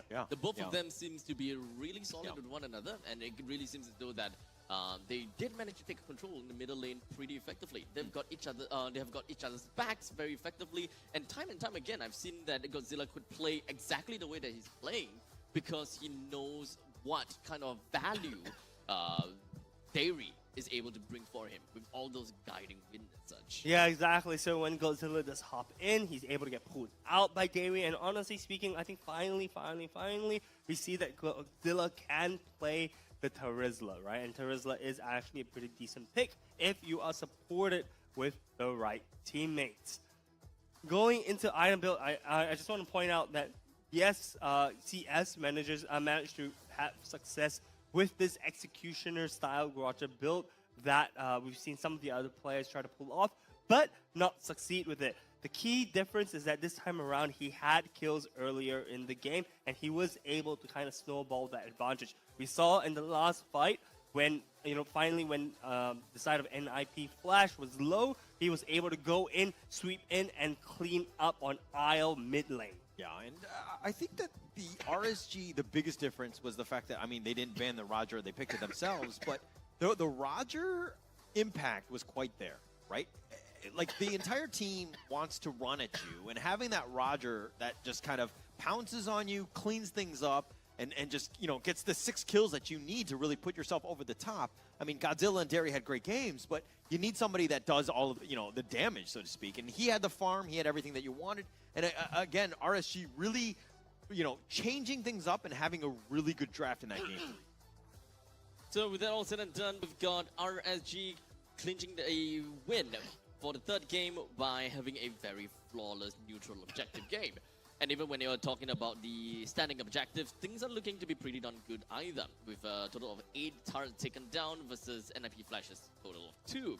And from this point onwards, when it comes down to the itemizations, it's pretty fair to say that all of these players have got pretty much the idea that they want. And for those people that wanted to see how a Julian builds, this is what Hades builds for his Julian, with a Holy Crystal, Divine Glaive, a Genius Wand. And now, of course, the final item that he's actually trying to go for is going to be the Feather of Heaven. The last item, understandably, should be an Immortality or a Winter Trunket. Really depends on how he will want to do things. Yeah, now as we shift our focus over to the side of emblems, I don't see anything that stands out super interestingly to me. I think the Quantum Charger on Vanix makes perfect sense, as he also picks up the sprint. The sprint. Yes, so that he wants to go in and out of the Blazing Duet, right? He wants the mobility, he wants the extra movement speed. that he will be able, so that he will be able to go in and out of team fights as and when he chooses to. But other than that, nothing that's pretty much stands out to me. Let's see. I gotta have to look at the Thrill coming in from Bray's Xbox. That's all fine and dandy. Hades have decided to pick up Swift for his level 1 emblem. So it's understandable since Julian is understandably really slow in the level 1s when he's jungling, right? And it takes some time before Julian can be fast and efficient while he's jungling. He also picked up an Impure Rage for himself for the mana capabilities, and that's all nice. Of course, when it comes down to the rest of the stats that is coming in between these two teams, RSG understandably would have a massive overhaul in damage dealt. 250,000 damage as compared to NIP Flashes with a total of 175,000. They're pretty much bleeding red throughout the entirety of the board with very high turret damage, as well as pretty effective heals as well. Yes, that's for sure. But I want to talk a little bit about the Julian pick, by the way. Yep. Why did it not work for Hades in this game? I wouldn't exactly say that it didn't work per se, but we gotta have to understand why is Julian good and why is Julian back to a certain extent, right? Julian is good because at level 3, you are able to start ganking around. What's the difference between a conventional jungler versus Julian? Is that a conventional jungler starts to rotate and starts to apply more pressure at level 4, while Julian's at level 3. And we gotta have to understand the jungling rotation. How does a Julian get himself to level 3 without going in an extra mile? Not too much difference, to be honest. Purple, orange, and then take the beetle, and then you go straight on to the gold lane. Or if it's the flip side, purple, orange. Wait, that's the beetle as well. Flip side is the orange, purple, and then that very annoying range creep that has defense, right? And from that point on, you should have level 3, and you can immediately make your way over to the gold lane or the EXP for a quick little jump. You are always ahead of the enemies, and for NIP Flash team competition to work out, they need to be ahead.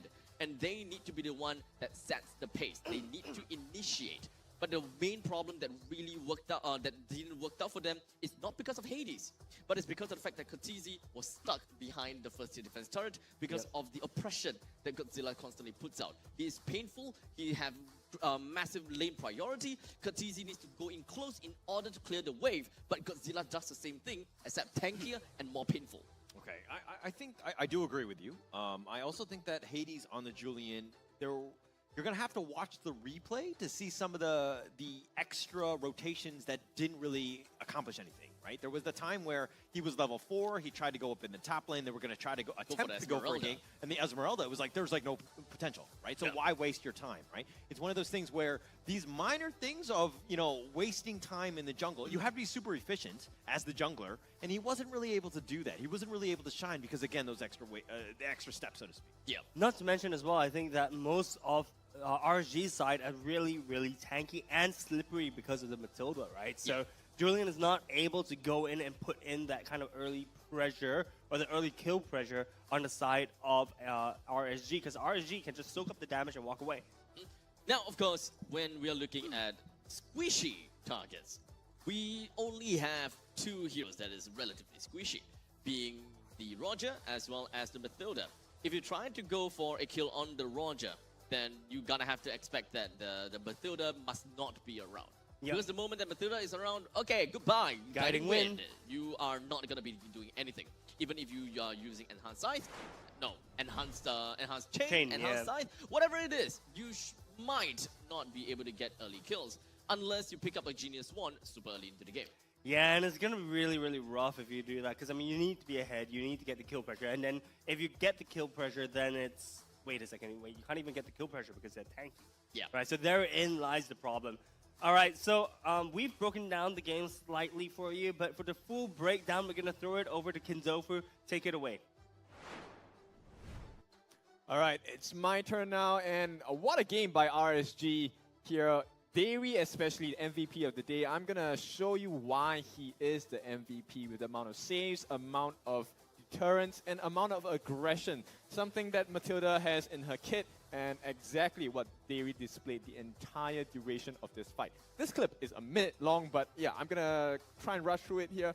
So first and foremost, there are 3 lanes that are being taken down by RSG at this point. First and foremost, here is the Guiding Wind coming out from the Matilda, which is going to transition into the Circling Eagle. Diablo actually expends his ulti here, the Bravest Fighter itself, but this small movement by Dairy actually pushes Vanix back a little bit. That slight delay in timing actually helped out RSG a little bit later on.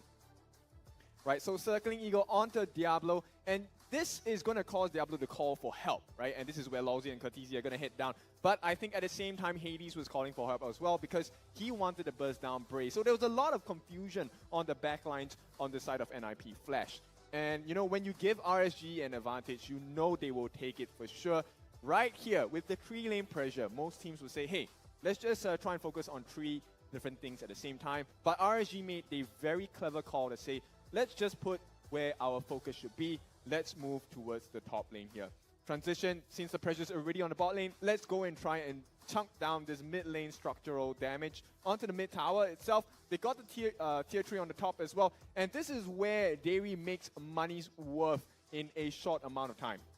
He's actually going to allow that penalty zone coming in from Godzilla itself, but that's not the only play, right? Lawsy recognized that, hey, something's going wrong, we need to get the counterplay itself. And this, honestly, Lawsy, very big Minoan Fury, but Dairy actually counters that straight away with a nice move here. He's going to use his Circling Eagle, once again, gets a 2-man knockup.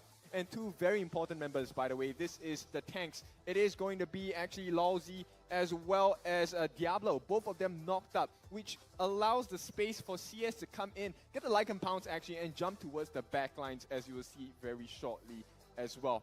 So CS jumps in, gets a very nice triangle. So 3-man hit on the Lycan Pounce. Bray's pulling away, if I'm not wrong, Cortesia at this point, and Hades is caught in a pretty difficult situation with Closer and 2 other members of the RSG roster as well. And this is a very nice movement coming out from RSG again. Once again, take a look at what happens here. For CS, his life bar is probably at half now. He's going to get a tremendous amount of shielding thanks to the itemization by Dairy as well. And this allows him to continually fight and really just win the war of attrition with an IP Flash. And at this point, the killing blow once again going to come out. Dairy going to land another very beautiful Circling Eagle. And this is going to be complemented by Closer with the Falling Star Moon 3-man catcher. And, you know, with the kit that they have, it's shields on shields, a 2-man knockup followed once again by Dairy. It seems like he's flying, taking to the skies every single place around the map. And this is where RSG smelt blood. And like a shark underwater, when they smell blood, you are going to be taken out. RSG, what a game. I'm expecting this is going to be a tiebreaker very soon if this is the way they're going to continue playing. Now, boys, it's all my time right now. It is back to you to see if RSG can tie things up. RSG tying it up would be incredible to watch for our first series of today. Holler, what are your thoughts on going into this next match? Do you think RSG is going to be able to pull it off? I want to see RSG win, just so that your prediction is wrong. I mean, jokes aside, I do think that Team Flash, you know, NIP Flash is the stronger team, right? I think that we all agree on that. Going into this one, I think that they need to face adversity. If they want to, you know, if they end up being in the championship and they go to MSC and all the other things, they need that adversity to kind of grow as a team. If you stomp everybody and you haven't played to that level, that international level, and having that adversity, you're really not going to get better. So I want to see them go to the distance. I want to see them go to that Game 5. Just the fact, like, I mean, who knows who's going to win this? But I want them to get that experience. Yeah, fair enough. But you know what else they need in order to like get that experience, to be able to get comfortable enough to reach the MSC level? Awesome chairs, man. Just right on in. I mean, it's true, right? I mean, Not bad. the chairs are so darn comfortable. I mean, we've been sitting on these chairs for what now? The past 2 days. 2 days? Well, I mean, if you include regular season. Yesterday. Yeah. Okay. We've been here. We've been on these chairs Plus, for yeah, a good good chunk of time. I mean, look at that. Abstract about to fall asleep on the desk. Nothing new here. Actually, the you squeezed the arm, I kind of want to try 2 at the same time while playing MLBB. I wonder what that would feel like. Man, that would be so weird because I feel like it's gonna be like pushing your blood pressure in a way that you won't be able to like use your fingers, right? You just be like, oh, and Trust me, I can't get any worse than I already am. So at this point, I'll try whatever I can at this point. But you know, the seats are extremely comfortable, and I'm so glad that we have them on the desk to cast together with. And we, you know, we have also, I think, the U Squeeze in the studios. So have you guys used it? Not yet. Not yet? Yeah. Well, I have, and it's pretty darn relaxing. I want one. I would love to get myself a quick little hand massage, to be honest. Massage my hand, please. No, I'm just kidding. But okay, the main thing is we are going to be taking a look at this draft now. And I am very surprised that NIP Flash did not ban the Mathilda again. And there could still be a chance that RSG would completely abuse that. Yeah, I am looking forward to Davey picking up the Matilda, but the question is, can the Matilda be countered by any other pick on the side of NIP Flash? Because if I'm NIP Flash and I'm letting the Matilda through, that means I am confident with either dealing with it or countering it. Right? So in your knowledge, Abstract, who do you think they could pick to kind of counter the Matilda? To be honest, when it comes down to counter, it's not exactly even like a hard counter per se. It really boils down to soft counters. You just need to ensure that your team have a lot more lockdowns and really just to clip the wings of this very annoying flight, very annoying bird. And RSG, given that opportunity, they will pick up the Mathilda again. So with the final 2 picks with the last 2 picks for NIP Flash would probably give us a much better idea as to how they want to play things. RSG with the 3 first foundation pick allows them to play exactly as they have played in the previous game. But now, okay, not what I'm expecting. Benedetta is back in the hands of Diablo. This is the OG Benedetta player, right? We saw the likes of Bear picking it up, but we see Diablo, the original Benedetta guy. I can't wait to see him play Benedetta on the stage in the Land of Dawn. It's going to be a treat for us all as viewers. But that said, I do realize that Xborg is left open right now. Xborg is not perhaps seen as a priority pick for the side of RSG SG, but could potentially be left as a last ban coming out from the side of NIP Flash. Once again, another Cho has been banned out. I mean, yeah, I know, Lolzy and his Cho is annoying. We have always seen Lolzy playing Cho at one point in time. But right now, do we really want to see this kind of point-click ability stuns, such as Kanja or Cho or Franco? I highly doubt it. At this point in time, we don't need to focus on one person. We need to look at things in a more of a macro view. And speaking of macro view, it is the Benedetta that NIP Flash have picked up for themselves, but that also means that they would require their jungler to play more utility rather than damage. Because Benedetta, it depends on how Diablo plays it, but Diablo has 2 styles of playing. To play more for teamfight, that means picking up the Petrify, or he plays for lanes. He needs to win lanes and he will defeat the lanes and completely wreck the entire macro of RSG on a Havoc because of the execute that he picks. Yeah, look, I think lane pressure could be the aim of the game here because we do see a Paquito being banned out for the side of NIP Flash. They do not want anyone to kind of match that. We do see a Tigreal getting picked up for Lolzy. I don't really need to touch much on that. Tigreal, Lolzy equals good plays coming out from the side of NIP Flash. The question is, who is RSG SG going to be picking? Xborg, of course. And the last question is, are they going to flex the Terizla onto Godzilla yet again? I have a feeling, yeah. I mean, Godzilla did a very good, had a very good time against the Valentina, and they can repeat that again. So putting the Terizla versus Valentina quite literally don't have an answer to what Terizla have done before. So Closer just requires to have more damage to his name. and the damage is going to be to Yuzhong, so that's great. That's fine and dandy. RSG have got a pretty solid lineup that they have here for now. The first 3 foundation picks will replay what they did in the first 5 minutes against NIP Flash. But perhaps this final jungler pick from the side of NIP Flash might make a bit of difference. I do want to see a Barats being picked up by Hades, not gonna lie. It would be nice to see them having that kind of suppress. They already have a Tigro, they can work on an AoE effect, but they need someone tanky, damage, and also a lockdown, just so that they can win in all these neutral objective fights. Well, it seems like they disagree and they are going back to Hades Guinevere. Guinevere being played twice so far, 100% win rate, by the way, both times being piloted by Hades. Hades, Guinevere has looked really, really good. Unfortunately, doesn't really combo much with the rest of the team. They do have the Tigreal's knockup, which could combo with the Violet Requiem, but that's pretty much it at this point.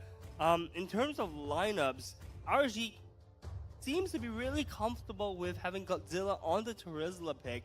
On the Terizla pick against Cortese. So we do expect to see Davey kind of circling around Godzilla like an eagle, kind of protecting him and defending him from any potential ganks, as well as putting additional pressure onto Cortese. Overall, I really like the lineup coming out more from RSG. Feels a bit more similar to what they've done from the previous game. NIP Flash, the lineup, a little bit more squishy, but if they manage to execute it well, it's going to deal a whole lot of hurt. Anyways, we are going into game 4 of our upper bracket finals, NIP Flash versus RSG SG. Lads, I am excited to see what's going to happen. So same old.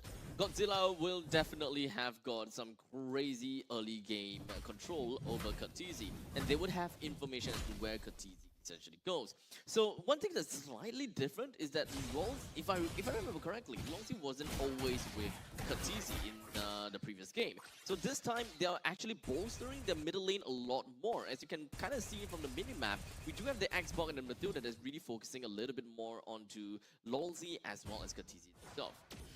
I think this game, in terms of NIP Flash, what they need to do is really Diablo on the Benedetta and the Guinevere with Hades. I think that those two really need to step up this game, right?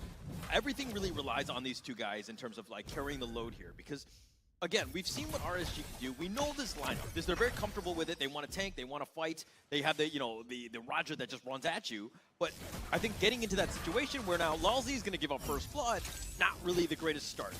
First blood to CS as well. This is the guy that you want to put your gold onto. They're in a little bit of trouble. Hades focusing it in, and Diablo does get it. So, they'll take that trade, I think. Doesn't seem like too big of an issue. It's a 1-for-1 trade. Vanix getting jumped in from the backside. Vanix taking a lot of damage. He's not able to run away, and CS with yet another kill. Damn!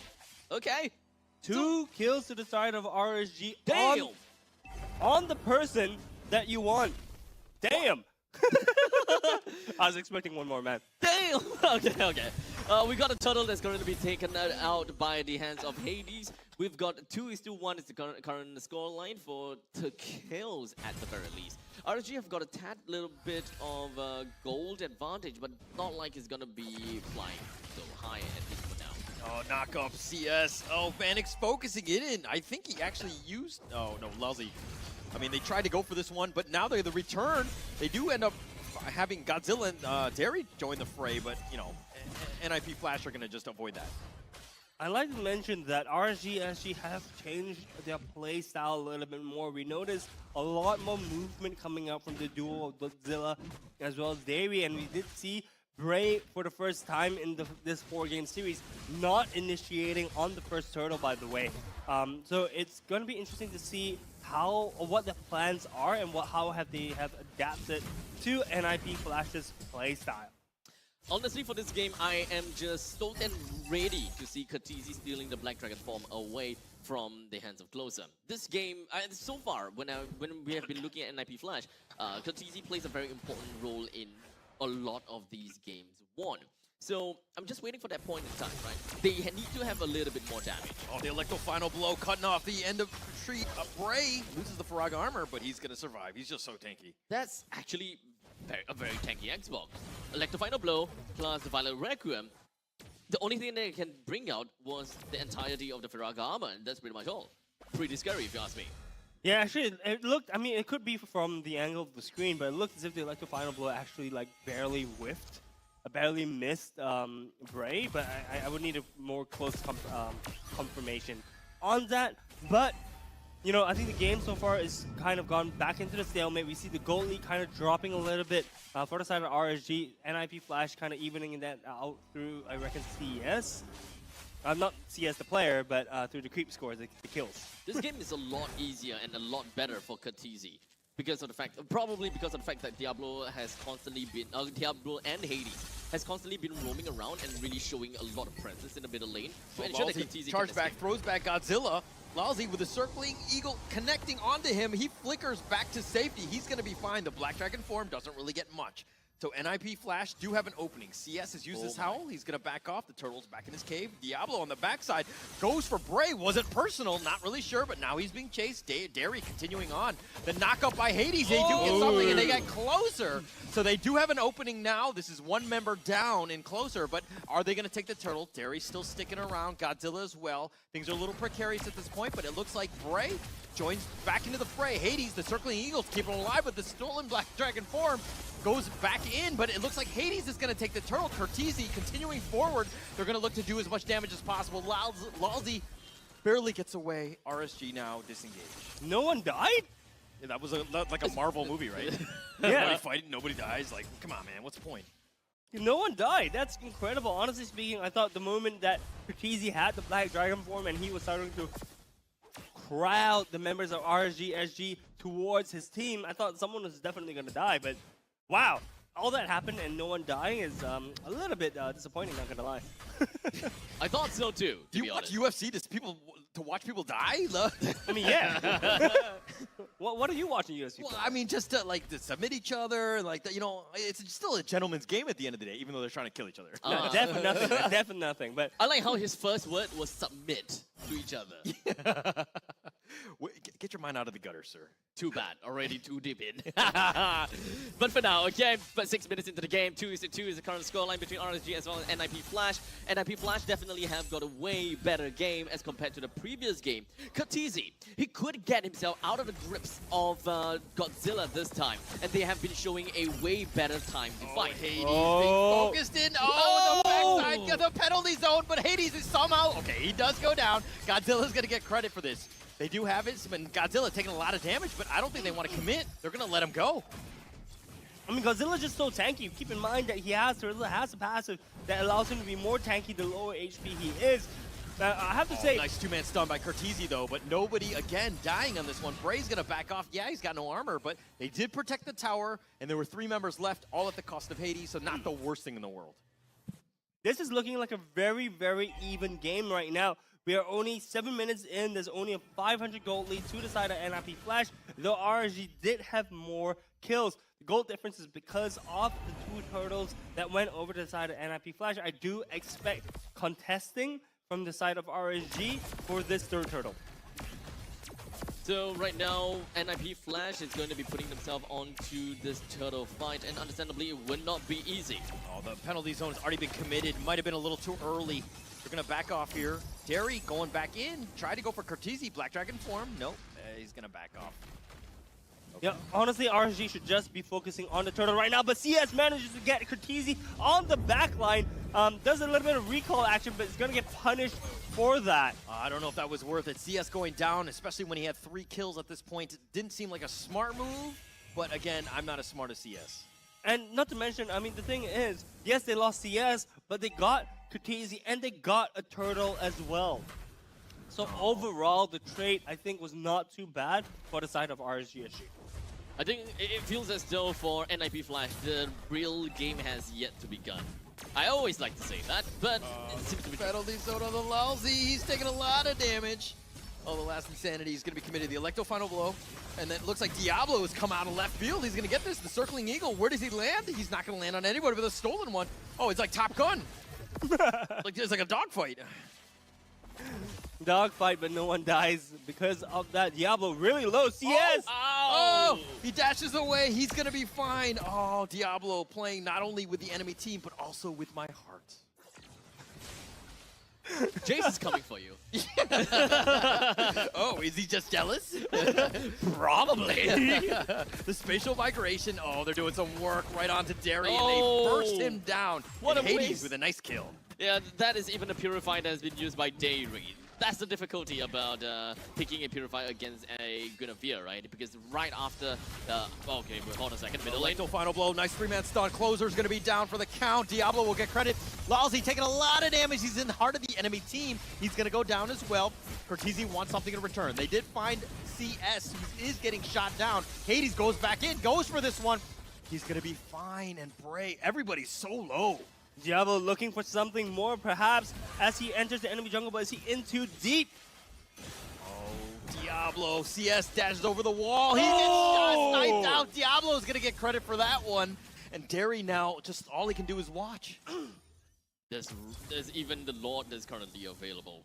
The rest of RSG, they found themselves reacting to the gameplay to the plays of NIP Flash. And NIP Flash, of course, they have of themselves reacting to a certain extent as well. They really do like that. Going in for Bray. He does some damage. Derry, all he can do is watch. This is going to be a free Lord going the end wave of NIP Flash. I wouldn't necessarily say that it's a free Lord, right? I don't think that RSG couldn't do anything. They were trying to push They could in take and- top. Yeah, nice 2-man stun. That's So true. nice penalty zone by Godzilla. But Cortese limps away. He's going to be fine. That recall place is very precarious. Derry, Circling Eagle. Cortese stolen. He's going to run it back as well. And Oh. both of these guys just playing around. Watch out, the ultimate economy for NIP Flash is way better than RSG at this point in time, alright? So NIP Flash may actually just launch a comeback and just launch a fight again onto RSG. There is no Black Dragon Bomb, there is no there's no Circling Eagle, and there is no penalty zone. While in the meantime, NIP Flash have got all the most important skills at their disposal. Yeah, but the thing is that what are they going to be fighting for right now? Oh, Lord on is the pushing Lord. down. Oh, the Circling Eagle onto him. It does connect onto Cortese, but now Lalzi's going to have to run. He's being focused in. There we go, And it looks Foreman. like they do get Lalzi, but Bray's Huh? going to take this. The Lord is crashing in the top lane. Vanix does need to be careful. He's going to back off, kite it out. Hades gets a nice 2-man stun. He's doing some work. CS does get bursted. Cortese's going to get credit for this. And Derry now, all they can do is just run now with CS down for 30 seconds. Seems like an eternity at this stage. Yeah, 30 seconds is all they need for NIP Flash to push down the third turret of the game. Oh! They've taken the T3 top. That's going to be a big win. That's an opening that they want. Diablo's going to get credit for this one. And they're going to continue to push forward. And as I say that, they back off, take the enemy jungle on their way out. Now that is what they're fighting for. They're fighting for time. In order for the Lord to extend his timer, you gotta have to keep the Lord alive for as long as you can. And picking up a fight with the opponents while you have the ultimate economy way better than them is the perfect time. Yeah, the perfect time. Striking at the perfect time actually gave NIP Flash a 4.8k gold lead. That is 2 items, almost 1.5 items for the side of NIP Flash, and I'm pretty sure that the items have all gone to Diablo. This is someone that you do not want ahead. As ahead, he's just gonna be super aggressive. Lalzi! Oh, he played that one so smart. He let Hades bait out in the front, and they thought Godzilla was like, oh, I'll just one-on-one him, but then he gets charged out by Lalzi, gets sent in the wrong direction, and NIP Flash will happily take that free kill. RSG looking very much like a Game 1 and Game 2 forms. They actually started the game pretty well, but now that they're behind, it seems like they don't know how to come back from behind. Oh, Bray taking a lot of damage. The Fraga armor already exposed, and now with the T3 open. One thing I've noticed in this game versus the other games is that Diablo has found his recall button. He's able to spam it quite well. Hey, I mean, look, if you want to showcase the recalls, that's how you do it, right? And I mean, it is a nice recall. So Diablo, we're looking very confident as well. 3-0-3. I mean, if you were playing your main hero and you were up 5.3k gold, I'd be spamming recalls too all day. Look, I could be 0-16 in like 2, and I will be spamming recalls. That is my job. Quite a taunter, this hauler. Well, that's what It's Hall is always good at, right? Always doing the same thing over and over again. Come and get me.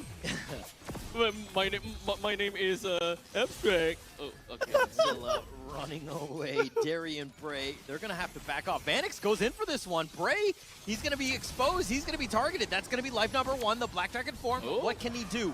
Looks like he's just going to make a U-turn. He's going to get on out of this one.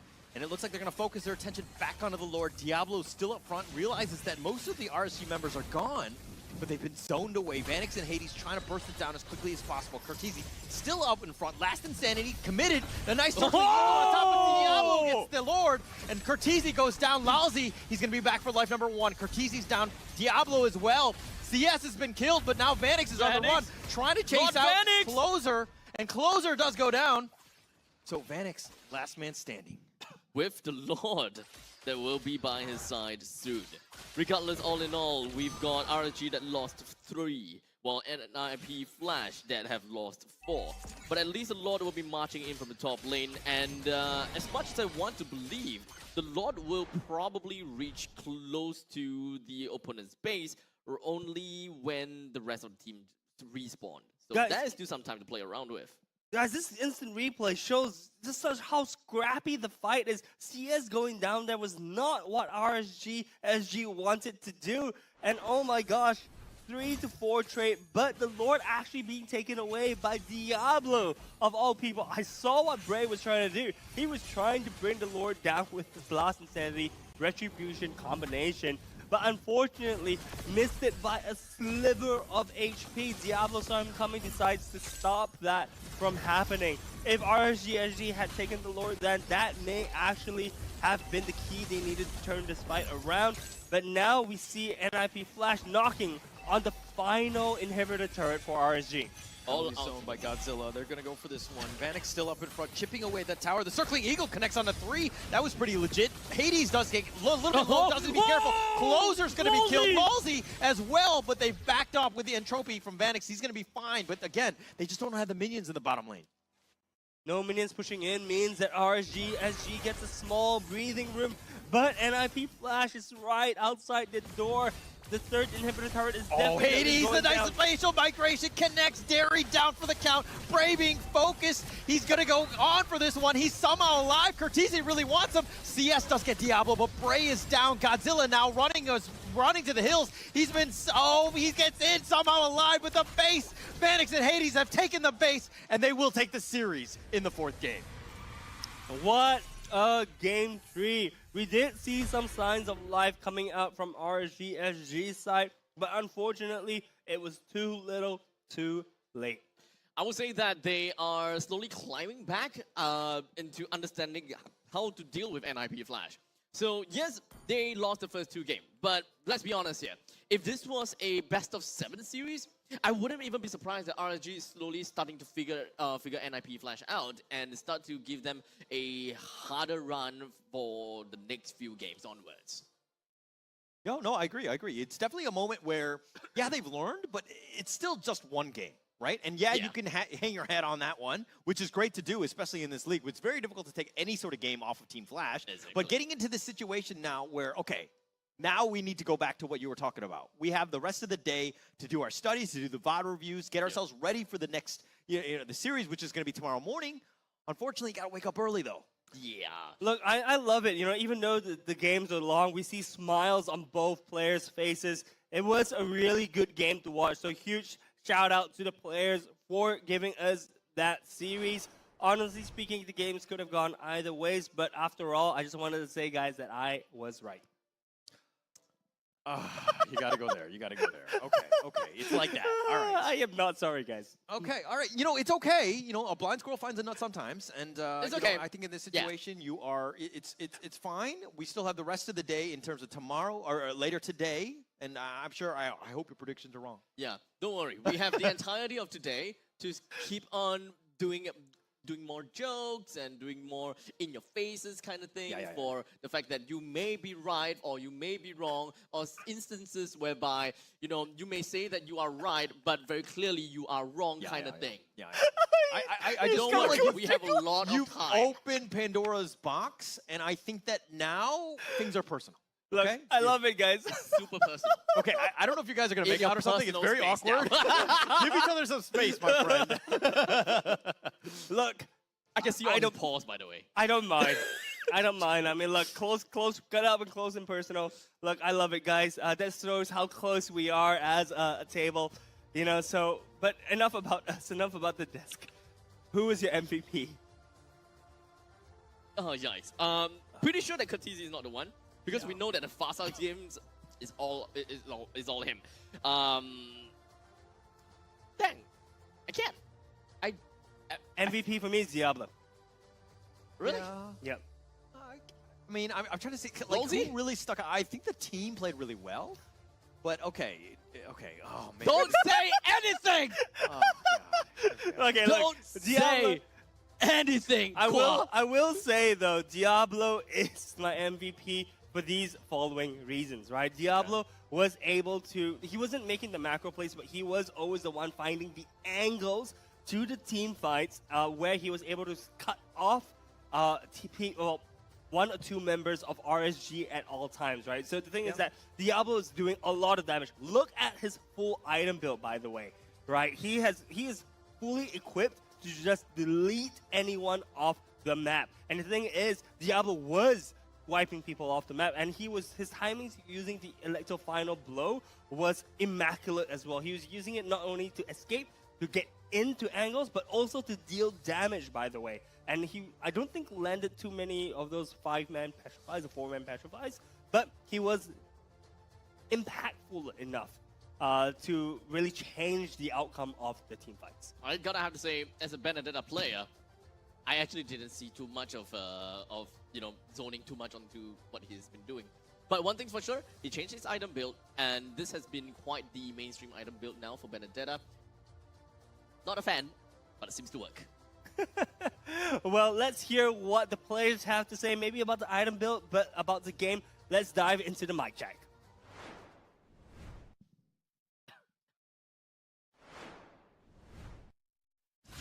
I got her. Nice one! Lick! Mati! Okay, boom, smoke, boom, smoke, Help me, guys. Yeah, go, Come! Mati! We can, guys. Don't test. No. Pay first. Yeah. Nice one, guys. Nice one. No. I saw. Mati! Yeah, nice. No pay. I can knock out. Nice try. It's okay. Guys, I'm taking. Tower lang. Roger no pay.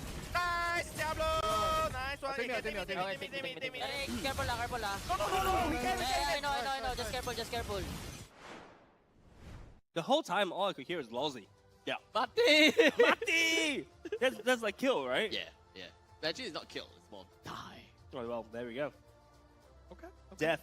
No, I mean, but you need somebody who's a shot caller. I mean, you need somebody who's loud and kind of, calling out targets. That's Lolzy, yeah. And he's like, you need somebody who's very vocal, right? And I think they're really lucky to have it on that team. They've been doing quite well. So, and it's great to see him. I mean, do it live, right? Where they're just yelling at people. I think that's a lot of fun to watch. I would love to see him yell at more people, to be honest. But for now, let's take a look at the post-game stats and taking a look at the items. Like of course, I said before, not exactly a huge fan of like pure assassin Benedetta kind of thing. I much prefer the sustainable type of Benedetta because once you go in, it's kind of hard to kill out. But it's pretty evident coming in from the side of Diablo that when he goes in, he can still come out. I guess it's all a skill diff then from this point onwards. But regardless, when it comes down to CS, he's working onto the typical executional style kind of Roger. So, I mean, given the current lineup, I can understand why. Okay. One thing that we've noticed is that Kwasong has been like rubbing it in that he's been like right like one or two times. But let me be very clear. Like in the beginning of the game, I said Hades and Diablo really needed to have stepped up, right? So if I didn't tell Diablo to step up, he would not have gotten that MVP, right? So that indirectly, that's through me. you know, I'm motivating him to play to the MVP level where you could have been like, hey, he actually had a decent game, I'll call him MVP, right? I'm just saying, right? So it sounds a little bit like Holler is suffering from a bit of copium syndrome right here. I'm just dealing with two kids that wants to be right all the time. I'm right, Dad. I mean, it's Father's Day soon, right? So, Tomorrow. there we So go. all three of us can celebrate it. Huh. I don't have it. Well, no, technically, my wife can celebrate Mother's Day, but I can't celebrate Father's Day. Okay, understand.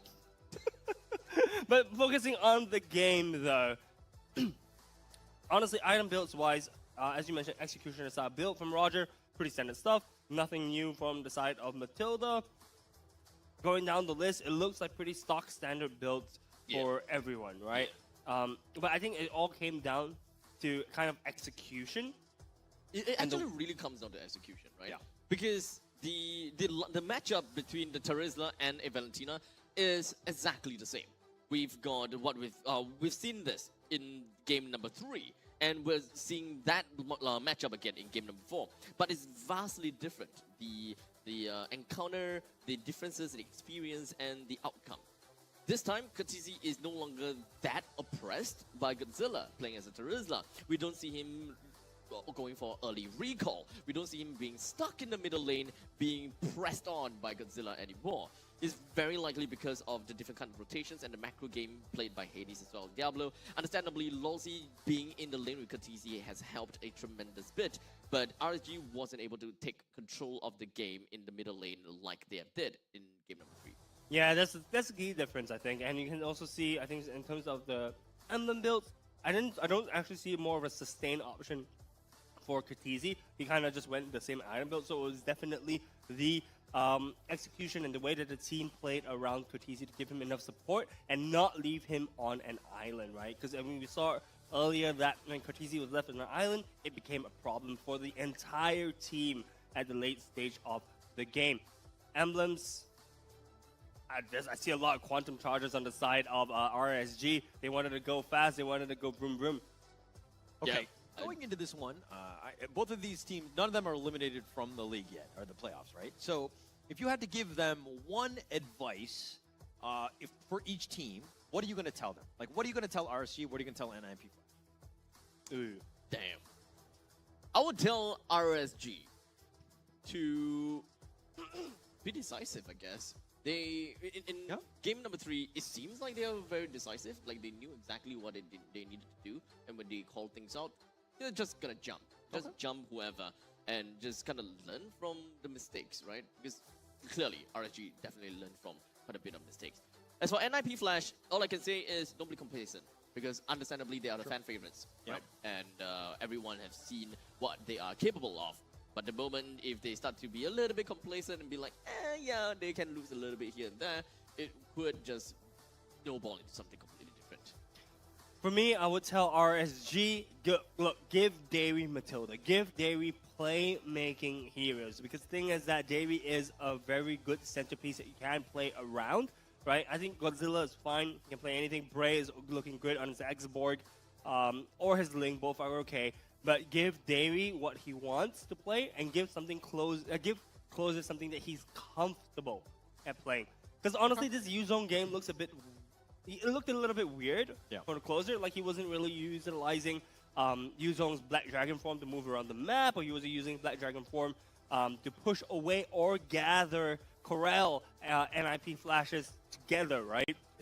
So honestly, I think you need to give Closer something that he's comfortable on, and you need to give Davey something that he's good on, because it's different, right? Being comfortable and being good at something is completely different. Okay. Now what about NIP Flash? What will we tell them? You do you.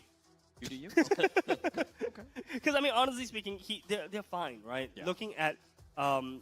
Looking at what they've shown us throughout yesterday, today, as well as the regular season, it seems like they're comfortable playing what they want to play. So just let them do what they want and don't be complacent, right? So exactly what Abstract mentioned. Yep.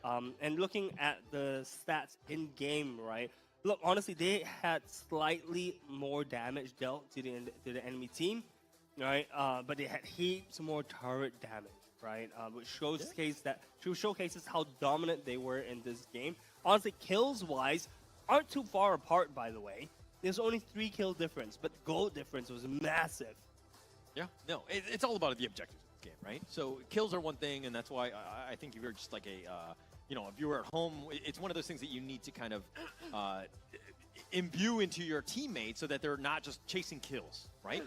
But to go back to the whole coaching thing in the one line, I think not to go Asian dad on people, but RSG, I would say just be better, right? I think that's the biggest thing. You can watch the replays and you can kind of do that. But at the same time, I would also give advice to NIP Flash of just be better, right? So basically, just say be better to everyone. Yeah, that's actually that's my default Yeah, answer. That's what it's my like- dad Two taught words me. for the It's like, team to just it's play. never enough. You can be better. Two words, be better. Yeah, but Dad, I came home with an A-. Is like, no, Be that's better. not good. Be better. Yeah. What if it's an A+? Be better. If Right. What if it's 30K on PCU peak? Then be better, right? We can. Well, there's still like this is not even close. Like we need to be way better than this, right? We need to be closer to 100K at this point. We need 3,000 more views for an elite skin, lads. Look, I want the elite skin. I'm gonna be keying in this code right once the You can camera settle shuts with off. your elite skin. I'll wait for my epic skin. Ooh, I'm pretty sure. Don't you key it in and then you just get the skin like Yeah. In addition in addition to Yeah, it, yeah, right? Yeah. Yeah. So just key it in early because I think it's limited as well. I believe. Yeah, I believe it's limited as well, yeah. So previously, just now, we have like the normal skin codes. From what I remember, the codes go somewhere like 3L. I remember crispy chicken, so it was like C something, and then there's like MDL in it and 9.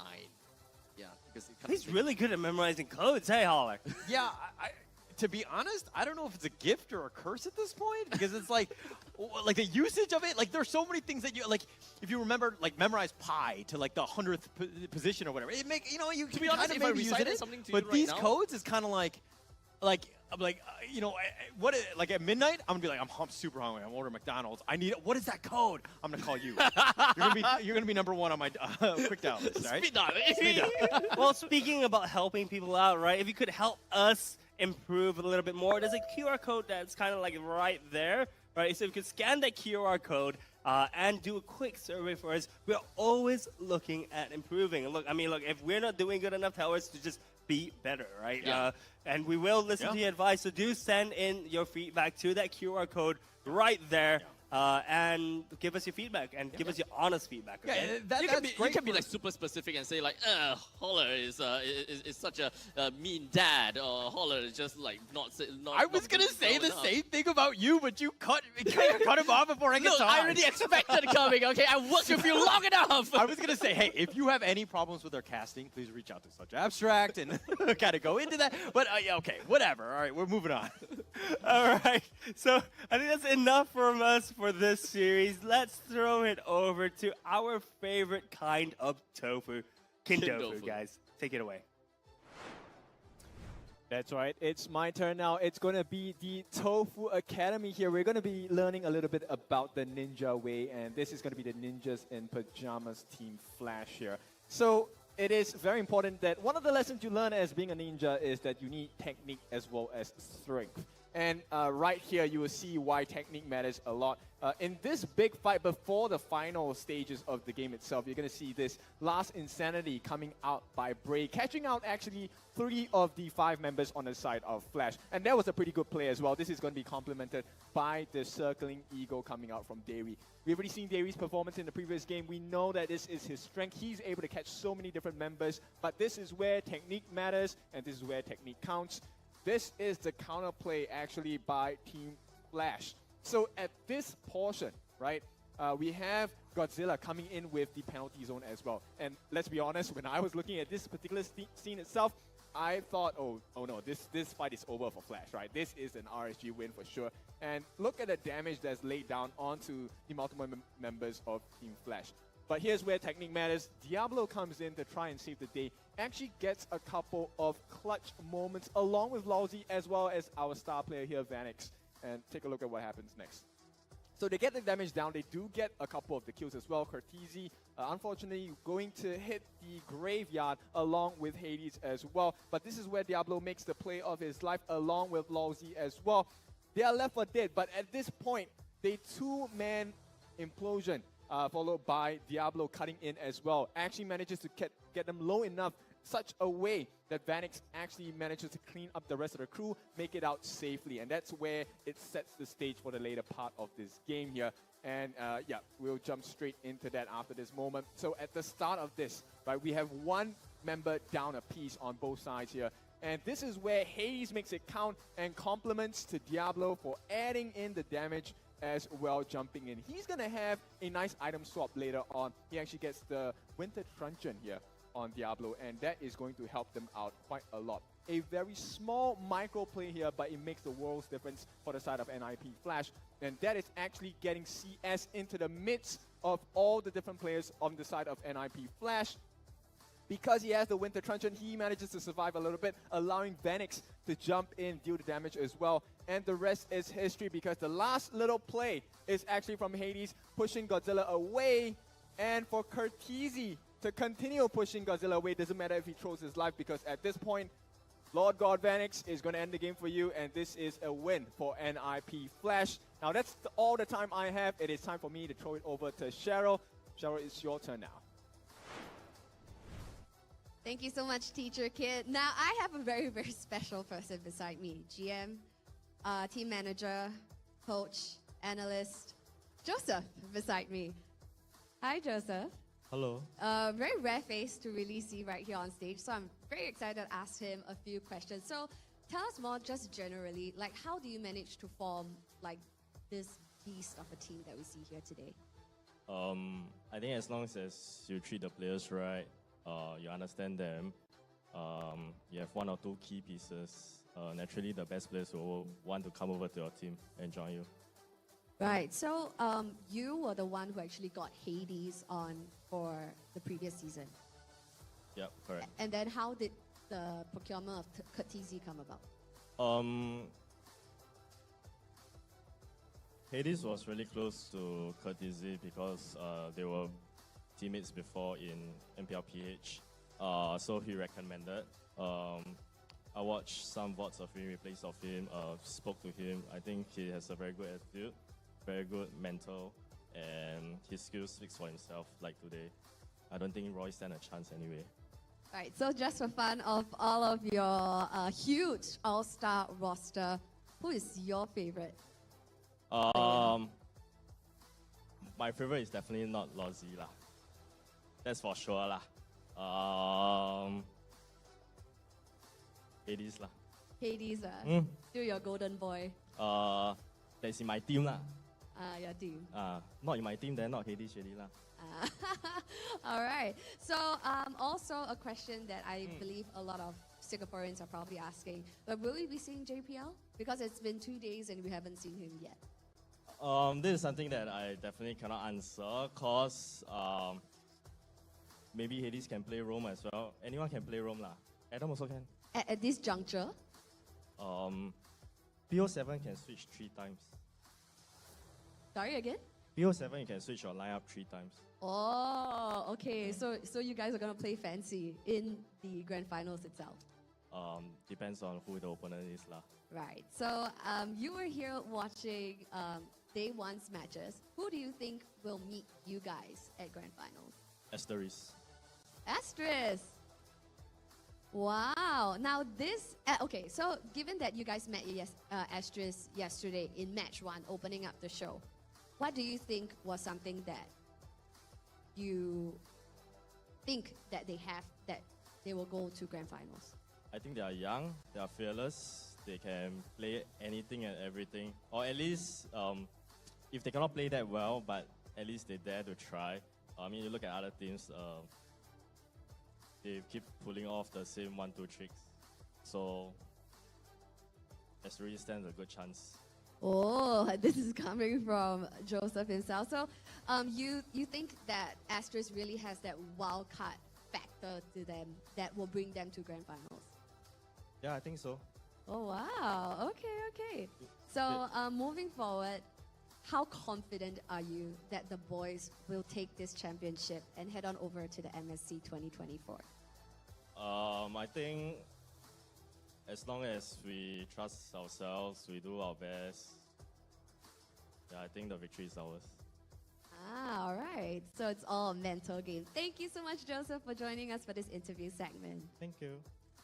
So guys, this is Joseph right here, the man of many hats from Team Flash that we rarely able to get to see. Now he's the GM, he's the team manager, coach, and even analyst. And you're even seeing him here on stage, helping up the drafts as well. So it's really a pleasure to get to pick his brains a little bit on what he thinks the entire landscape of the MPL SG scene is. And he even mentioned Asterisk is something that they're anticipating to see over at Grand Finals. And who would have guessed it? Asterisk is also the next team that you will see in match 6 of playoffs. Now, match 6, we will be seeing the lower bracket semifinals of Asterisk going up against Bleed Esports. Now, this is also a best of 5 game that is promised high octane matches going on in the Land of Dawn. So don't miss out, and we'll see you at 5 p.m.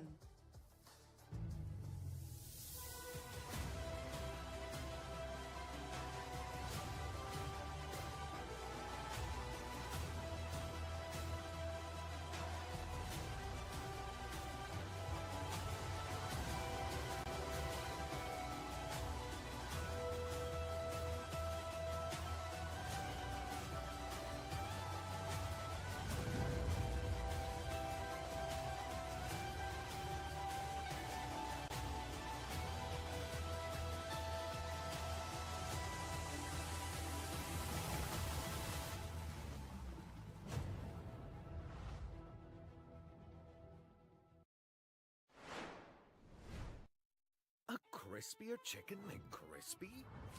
So much crispier. Bite into an even crispier crunch with the improved Chicken McCrispy.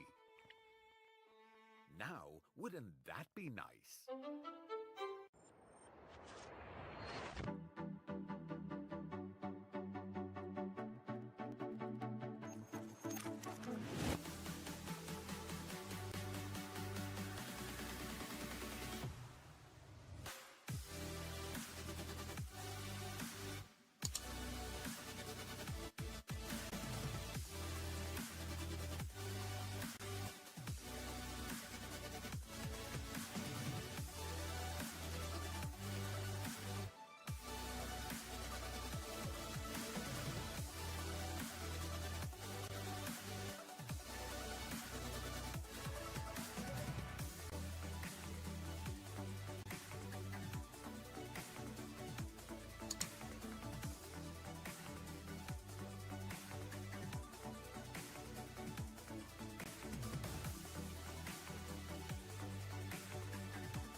OSIM.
少し乱暴しようか。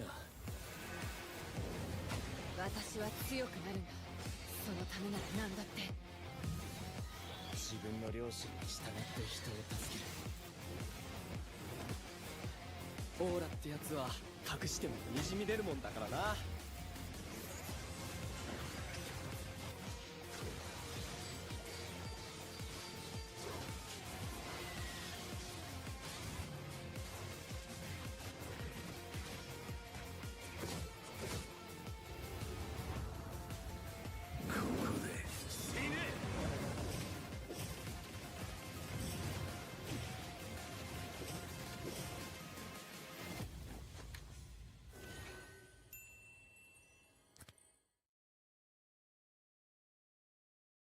Who is the best looking player in MPL SG?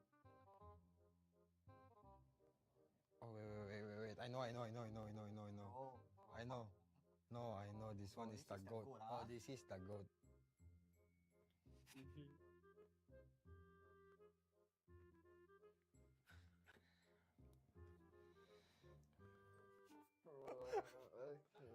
You sure easiest or not? Easy or hard? Best looking player. This one handsome boy. Handsome boy. Ken from Vanguard.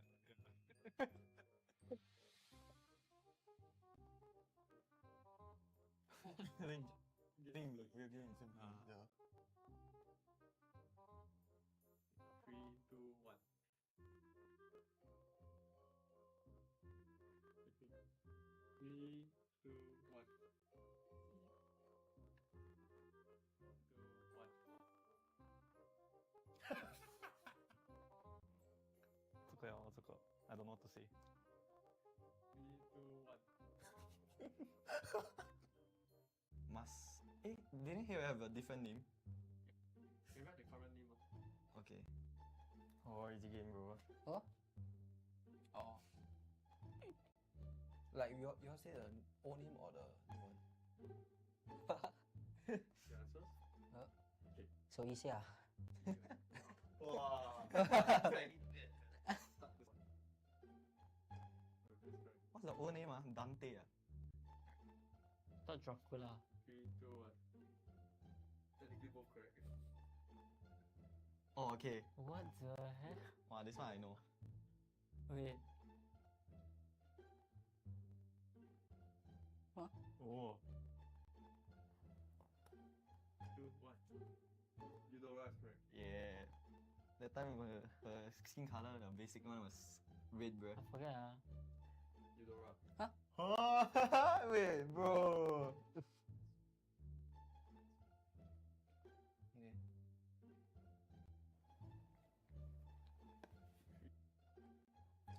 Tapi aja kan Exo. Obviously. 3, 2, 1. Slow. Oh yeah, I was thinking of this skin, bro. But then I'm like, look like a girl skin. But it's veiled because of the wind. Oh no. I can't. There's no way. There's no too long.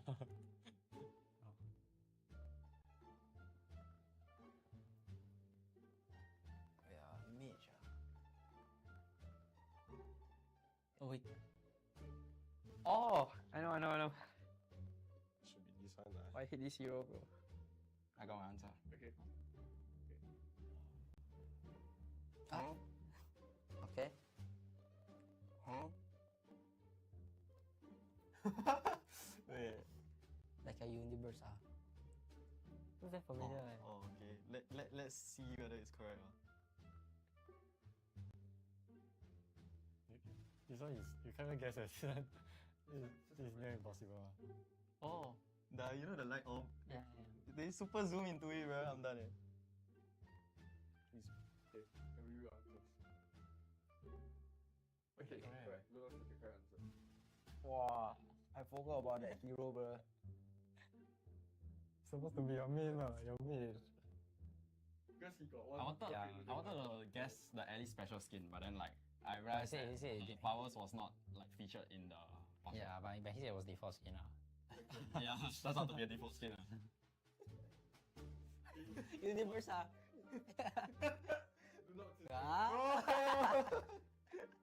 Bro, I thought it's Cyclops. See, bro. Oh. Okay. The first player to guess two, guess two. Because of the yellow skin, right? Oh.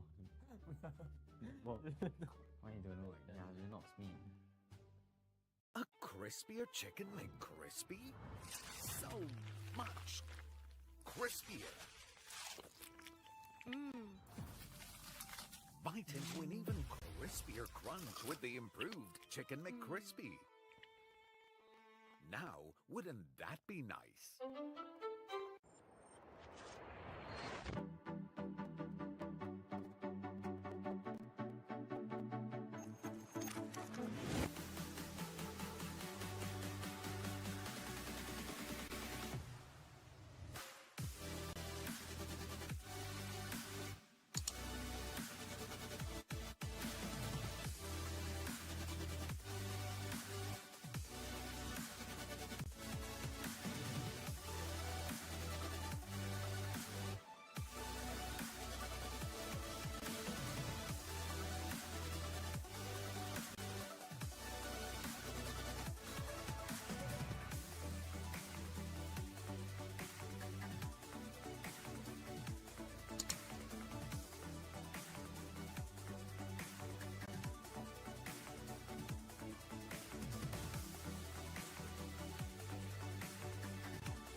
OSIM.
少し乱暴しようか。私は強くなるんだ。そのためなら何だって。自分の良心に従って人を助ける。オーラってやつは隠してもにじみ出るもんだからな。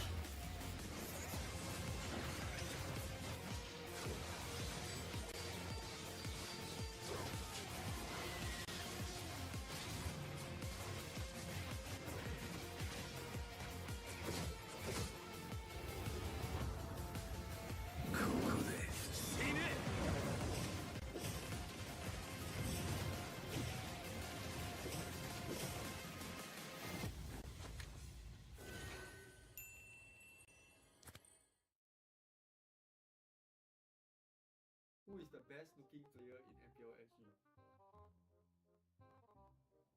Oh wait. I know. Oh. I know. No, I know this one is the goat. Oh, this is the goat. Okay.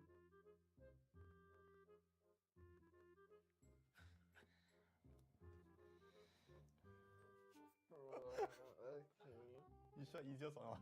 Easy or hard? Best looking player. Oh, this is my goal. This one handsome boy. Handsome boy.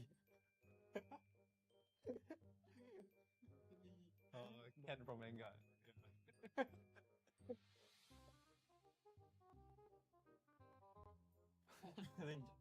think like we're getting simple. Yeah. 3, 2, 1. Okay. 3, 2, 1.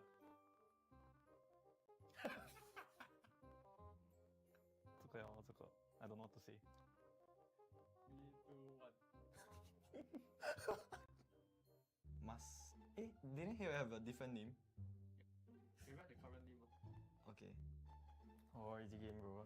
Huh? Oh. Like you say the old name or the new one? The answers? Okay. So easy ah. Wow. What's the old name? Dante. Thought Dracula. 3, 2, 1. Technically both correct. Oh, okay. What the heck? Wow, this one I know. Wait. Oh. 2, 1. You know that's correct. Yeah. That time her skin color, the basic one was red, bro. I forget ah. You know rap. Huh? Wait, bro. Yeah.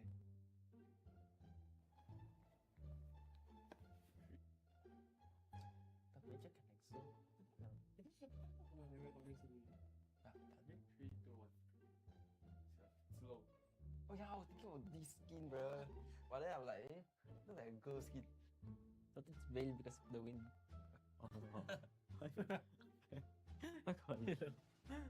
There's no way. There's no too long.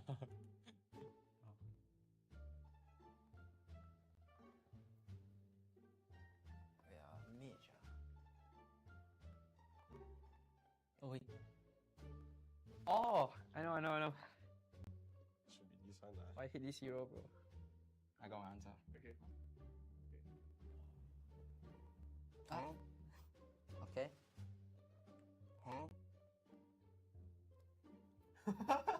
Wait. Like a universe.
And welcome back, one and all, to MPL SG Playoffs Day 2. Earlier on in Match 5, we have seen our defending champions going up against a wonderful team, and that is RSGSG. Now, unfortunately, RSGSG has lost that game of Match 5 and sent them down to the lower bracket finals, where they will meet the winner of this match itself, and that is Match 6. Now, right here from Match 6, we'll be seeing the likes of Asterisk going up against Bleed Esports. Now, for these two teams, respectively, they have both won their games, with Asterisk taking the win against Evil and Bleed Esports going up against Vanguard. Now, what will unfurl right here for this match? Stick around for Match 6 and let's find out. Starting off with the wonderful faces of Bleed Esports.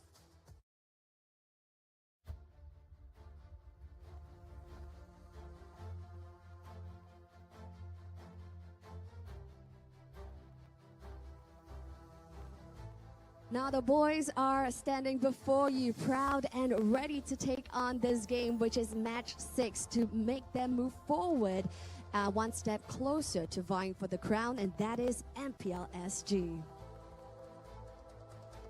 And going up against Bleed Esports, presenting to you our qualifier team, Asterisk.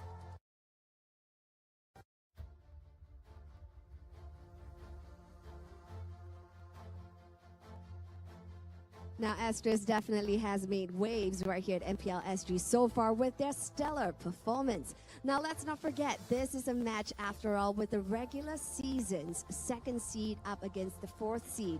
Now, based on the regular season's performance, Bleed Esports secured a 2-1 win over Asterisk. Now, will this be challenged right here in Match 6? Let's stick around and find out.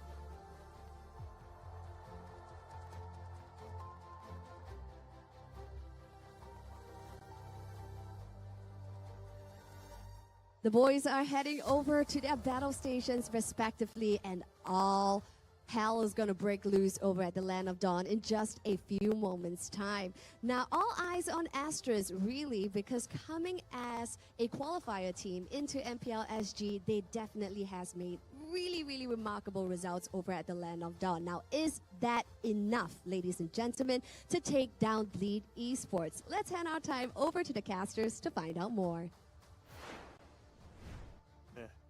Hey guys, welcome back to MPL SG Season 7 for the finals, the quarterfinals, the lower bracket finals. Lower bracket finals. Semi-finals. Lower bracket semi-finals. Lower bracket semi-finals, guys. Today I am joined with Holler and Abstract. Holler and Abstract. No, I'm Holler, and I'm ready to throw all the shade. Come at me at Holler TV. Come at me at such abstract. At Holler TV. Bringing it to all the players and even your girlfriends. Oh snap! He went there. Oh wow. Okay, guys. Sorry. Let's talk a little bit about the game, guys. Bleed versus Asterisk. I'm excited for this matchup. Asterisk has shown us why, even though they're a qualifier team, they are not to be counted out of it just yet. That qualifier teams can be as good as the standard lineups for the teams from last season. Yeah, and there's a lot to go with both of these teams. I think they're kind of getting themselves into this position where they're even in this, the loser semifinals. But, let's talk a little bit about Bleed here. Sagitnu, Yon, Jay, Gear, Seiji, all of these guys. All-stars, but yesterday they had a bit of a struggle. They didn't really have the dominant performance that we were expecting from Bleed Esports, but it's a very interesting team to see. Maybe they grow in day 2. Yeah, maybe they come back and show us why they even made it to the playoffs in the first place, right? We saw in the regular season people like Gear and Seiji having perfect synergy with one another. Gear actually carrying the team as the roam, whether it was people playing stuff like Cho or even the Arlot, right? So honestly, I want to see Gear step up today, as Seiji was actually carrying the games yesterday that they did win. But moving on over to Asterisk, Abstract. Yes, I'm Holler. Bring me through. All right, on the side of Asterisk, we do have Bear, JH, Kiwi, FMM, and Chu. The qualifying teams, the Rising Stars, are here to make Bleed bleed. totally did that on purpose. I am so funny. If you don't like my dad jokes, come at me at Holler TV once again. But of course, with that all said and done, I absolutely love what Asterisk has got for us for the past regular seasons as well as yesterday. So, to be honest, I really can't wait to see what Asterisk have got in store for us. You know, I was going to talk about a little bit of beef that I think these two teams have with each other, right? I mean, Asterisk did lose to Bleed in the, I think, final week of the regular season. So the question that I have to Asterisk is, are you guys going to show up today and prove to us that you guys are the better team? Right, let's quickly take a look at the Bleed stats right now that will be showing up on the screen shortly. And perhaps, you know, Holler, can you bring me through anything that stands out to you? I mean, if we're looking at some of the other teams, we were looking at Nip Flash in the earlier ones, and their KDAs were like, you know, 10 and up or whatever. And this is kind of where the middle ground is in terms of Bleed Esports, RSG, and Asterisk, where these are teams that are kind of fighting for it. They're still top teams, and there's a reason why they're top 4 in the league, but those numbers are, you know, much lower, right? And so this is a team that needs to really play together. They've done that. But again, I think the biggest piece is that, you know, the co-participations are also like less than 70% as well, so not the highest. Not the highest, but Jay has been instrumental in terms of making the plays. He is one of the key playmakers alongside with Gear. You see both of them having relatively average, I think, kill participations, but instrumental nonetheless. Yeah, but to answer your question, what sticks out is the J 69% kill participation. Nice. 69. Nice. All right, moving over to Asterisk. Abstract, bring us through. All right, so unfortunately, we don't have any other 69% in here, but one thing's for sure is that we do have Kiwi that have 83% kill participation, which is definitely more than what Jay had on his kill participation. And all across the board, of course, Kiwi, we have seen how he make very instrumental plays all across the board, being the mid laner and being the pivot of the team. Kiwi has always shined bright like a diamond, and it really helped the team to just rally together and just play together as an absolute unit. True. Asterisk has always shown us that they prefer the macro game, right? They like moving around as a team and help, they target their objectives very systematically, right? So they look at opposite sides of the map. We talked a little bit about this just now in the RSG and the NIP Flash game earlier, where if, you know, Flash is taking an objective and you can't contest for it, you go out to another space in the map and you take that objective, whether it's gold, whether it's you know, invading the jungle or towers. You know, and we notice that Asterisk is very, very good at doing things like that, right? But, you know, the question is, what do the audience think? Do you think, do the audience agree with us in that, Asterisk is favorite or Bleed is favorite? Seems like the audience prediction presented by McDonald's shows that it's favorite to Bleed, 55% to 45% on Asterisk. Interesting, right? It's a bit of a coin flip. You just might have had more days. I think that for myself, I want to be very neutral in this, right? I do like Asterisk, I do like Bleed, but I don't think that we really saw the true Bleed yesterday. They did stumble, and they did make themselves, you know, they won the series at the end of the day, but it wasn't their finest moment. That's true. So I'm really excited to see what we predicted, because they definitely have Asterisk in there. Wow. Yep. Okay. Looks like you're going to be wrong. With your 3-2, I mean, with the Bleed prediction, I mean, come on, man. At the end of the day, no. I think it's still a coin flip. I was not sure which way to go on this. Why did you pick 3-0, though? Yeah, you're super confident that Asterisk is going to win this whole thing. Hey, I probably just had too much alcohol. Okay. Okay, to be fair, okay, to answer that seriously, right? I think that Bleed definitely had some very unrecoverable damage from yesterday. And I don't know what it takes for them to get themselves back in that right headspace, especially since Asterisk is undoubtedly that team that has managed to beat RSG in the regular seasons. They are definitely a team that you're going to have to look out for. This is truly a game of rock, paper, scissors, whereby we have saw before in regular seasons, Asterisk beats RSG, RSG beats Bleed, Bleed beats RSG. So we can't really have a very good idea as to who's really going to be the one to come up on top. But purely just from the mental game itself, I would say that Asterisk is in a much better hit space. Much better headspace. I think I agree with Abstract on that. Asterisk seems to be the stronger mental game coming into today. But all eyes are looking at the mid lane, right? Because the thing is, in the mid lane, you've got Jay as well as Kiwi. These two people are instrumental into the game, and in terms of playing, making sure that the teams can play to the utmost potential, right? So Jay and Kiwi are going to be the key focuses in today's matches. So far, going straight into the drafting phase, we have Chip banned out, as well as Kaja banned out for the side of Bleed, and Asterisk, they chose to ban Harith as well as Aloy. Okay, I'm not too, like, trying to get rid of all the portal / diversion plays. I get that. Definitely something that you want to kind of limit to what's coming at you, right? So those bans, nothing really, like, speaks out to me. I think that they're all kind of regular in that sense. The Novaria ban here, very high pick, 16th most in terms of Singapore. 64% win rate, definitely something that you want to take away from Asterisk, who are quite good with it, especially with Kiwi, right? So, good ban.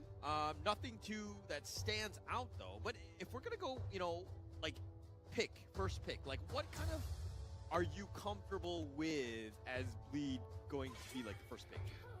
Honestly, Bleed, I think, should be looking at securing something for Seiji, right? I mean, Seiji is the key player for the side of Bleed. Yes, they need gear. Yes, they need Jay, but Seiji has always been that carry gold laner, right? So I think securing something for the side of Seiji would be definitely advantageous for the side of Bleed, because right now we don't see a single gold lane ban coming out from either teams. So all the gold lane options are open as of this point, right? So we wanted to look at something like securing the Moskov or even the Roger for Seiji, because these two heroes are piloted to perfection for Seiji. Okay, I think it's funny that they're kind of, good call with the Roger. I think that's an easy first pick, third most pick in all of MPL SG. It has quite a number of play, but it has an abysmal win rate of 35%, right? So let's hold our horses on this one. But one thing that I've noticed is that Bleed, yes, they first picked Roger, but they were very delayed. They spent a lot of time picking the first one. This is one of those things where I'm like, did they do their homework? They're not ready for this test. They know what's going to happen, right? Like, they should have had something like, like X, Y, and Z. I have this strategy, or at least a draft already in mind. I don't need to worry about what the enemy team is going to draft or ban at this point. Yeah, but keep in mind that multiple permutations that need to come in, right? Yeah. And also factoring in stuff, also factoring in things like the picks and bans, or the bans coming out from the opposing side of things. So having a think about drafting their strategy around the current bans that are available, of course, I think needs to be, you have to give Gee some heads up with some props, right? No, I'm not giving him props. No, that's not what I do. No, I'm kidding. Moving. I'm just being very fickle in that sense. But again, let's talk about the Fredrin pick here. Most picked in, actually almost every MPL league, Indonesia and Philippines as well. So Fredrin has tremendous play, easy first pick for them going into this one. But the Valentina pick, this is an interesting one because I always feel like the Valentina, you have something in mind that you think the enemy's going to go with. I mean, like the Faramis kind of sticks out. You might have the Tarizla if you're lucky with the penalty zone. I mean, you have potential ways. I mean, it's not the greatest of picks. I mean, but it's something that you're trying to take away from the enemy team. For sure, and right, talking about like soft counters and hard counters, right? We talked a little bit about it yesterday. Baxia into Fredrin is a really good pick, right? 50% healing reduction, 50% shield reduction innate in Baxia is going to be super good against the Fredrin. And we see Bleed opting to go forward to Baxia as well as Edith. Edith, a little bit of a strange early game pick so far, or actually surprised to see it picked so early. But Edith, Baxia, Roger, they have a strong core. I like to say this, right? A core pick is the first 3 picks that you usually pick up, right? So in this case, it's the Roger, the Edith, Baxia. Yes, they are missing, I think, some magic damage right now, but it's going to be covered later on in the mage. But right now, they have a very beefy front line, and they also have a tank shredder in Edith as well. On the opposite side, though, we are seeing the Edith as well as the Baxia being picked up.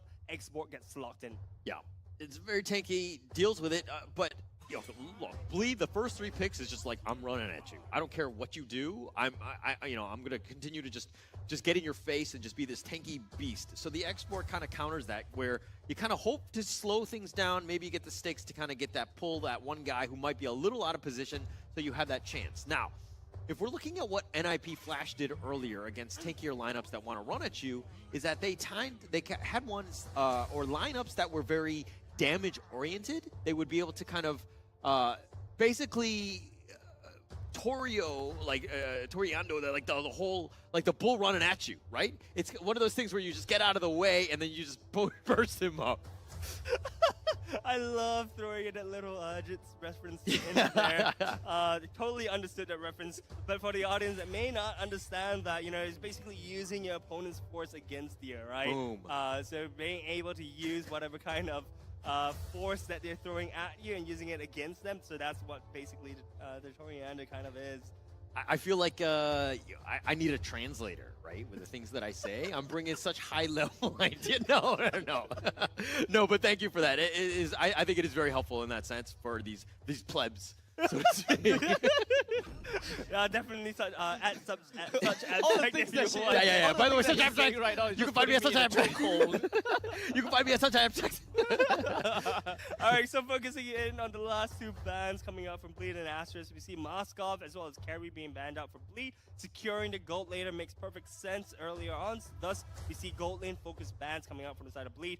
For Asterisk, we see the Paquito as well as the Hellcurt, a little bit of a nod towards the side of Gear with the Hellcurt ban, seeing that he's probably, I think, one of the only one, if not two people that play Hellcurt during the final week of the regular season. And we see Bleed slotting in Arlet, as well as Yi coming out for Jay for Bleed. On the side for Asterisk, we see the Claude being slotted in, and they have got, I guess, the Roam that's left open right now. Okay, I always find the Yve kind of funny. It's not in the greatest spot. I think we've seen even the power of the Farza even earlier today. So, like, why would you limit yourself here? In the real manipulation, the box is much smaller. It seems like it's not the most ideal pick, especially, again, with the Farza still open. Yeah, not to mention, right? I mean, the thing is that usually with Yve, they want some form of crowd control, some form of CC that allows them to group something together. Pairing Yve with something like the Yuzong may actually be pretty good, right? Because you can kind of group up and herd the enemy team in a circle, and then when Yve uses the real world manipulation, she's able to then maximize damage that she outputs from there. We do see the Minotaur being locked in for Asterisk, which I was about to say would be good for the side of Bleed, right? Minotaur, Minnow, and Fury together, real manipulation. It's disgusting. Croissant, you can't be like, after they make the pick, you'd be like, yeah, I was, thinking that. Like, no, you're too late, man. No, I was gonna say that it's good for Bleed. So Bleed not picking that up, right? It's actually gonna be super detrimental. It's because you're trying to make it like, like this portent, but you call it after they made the pick. That's not helpful. Hey, I mean, look, it just shows that I'm in sync together with the teams today, boys. So we're gonna head straight into match 6, guys. This is the first game of the lower bracket quarterfinals. Bleed versus Asterisk, lads. There's once again a little bit of beef going on between these two teams. Asterisk lost the last time around they faced Bleed. We're gonna see if they have something to say about that today. All right, guys. Once again, we're always gonna start off with the general question: who has the easier matchup to play, or team composition to play? Probably Asterisk for me. I'll probably call it for Asterisk. They do have a pretty much a plug-and-play kind of composition. Their initial 3, their core 3 being the Fredrin, Xbox, and Valentina, pretty much just fits them in any kind of lineups pretty easily. Putting a Claude and a Minotaur in just basically suggests Deathball, and they will be able to successfully do that. If they have a Fredrin as well. If they want to do a little bit of a pick-off, they can definitely do that as well. Wow. Wow, okay. Not something that we were expecting, but that is definitely a first blood that's going over to the hands of Asterisk. That was really, really quick. I'd love to see a quick replay as to what happened over there, but it seemed like a bit of a skirmish was happening up top, trying to get, I think, Kiwi some space, because I saw just now that Jay was actually being able to push Kiwi into his lane underneath the turret, was not able, so we didn't give Kiwi enough space, but farm the creeps underneath the turret. Okay, if we're gonna talk about this bottom, the gold laner right here, right? Seiji versus Chu. Who are you giving the edge to in terms of the...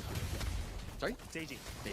100% Seiji. Because the thing is that we saw... Ooh, that's a lot of damage. We saw just now, actually, a little bit of a sneak preview of this matchup, right? Where we saw RSG fighting against NIP Flash. NIP Flash at the time playing the Claude, and I think CS was on the Roger. Roger was actually dominating Claude in lane, and Vanix was actually a little bit behind, and that was the only time.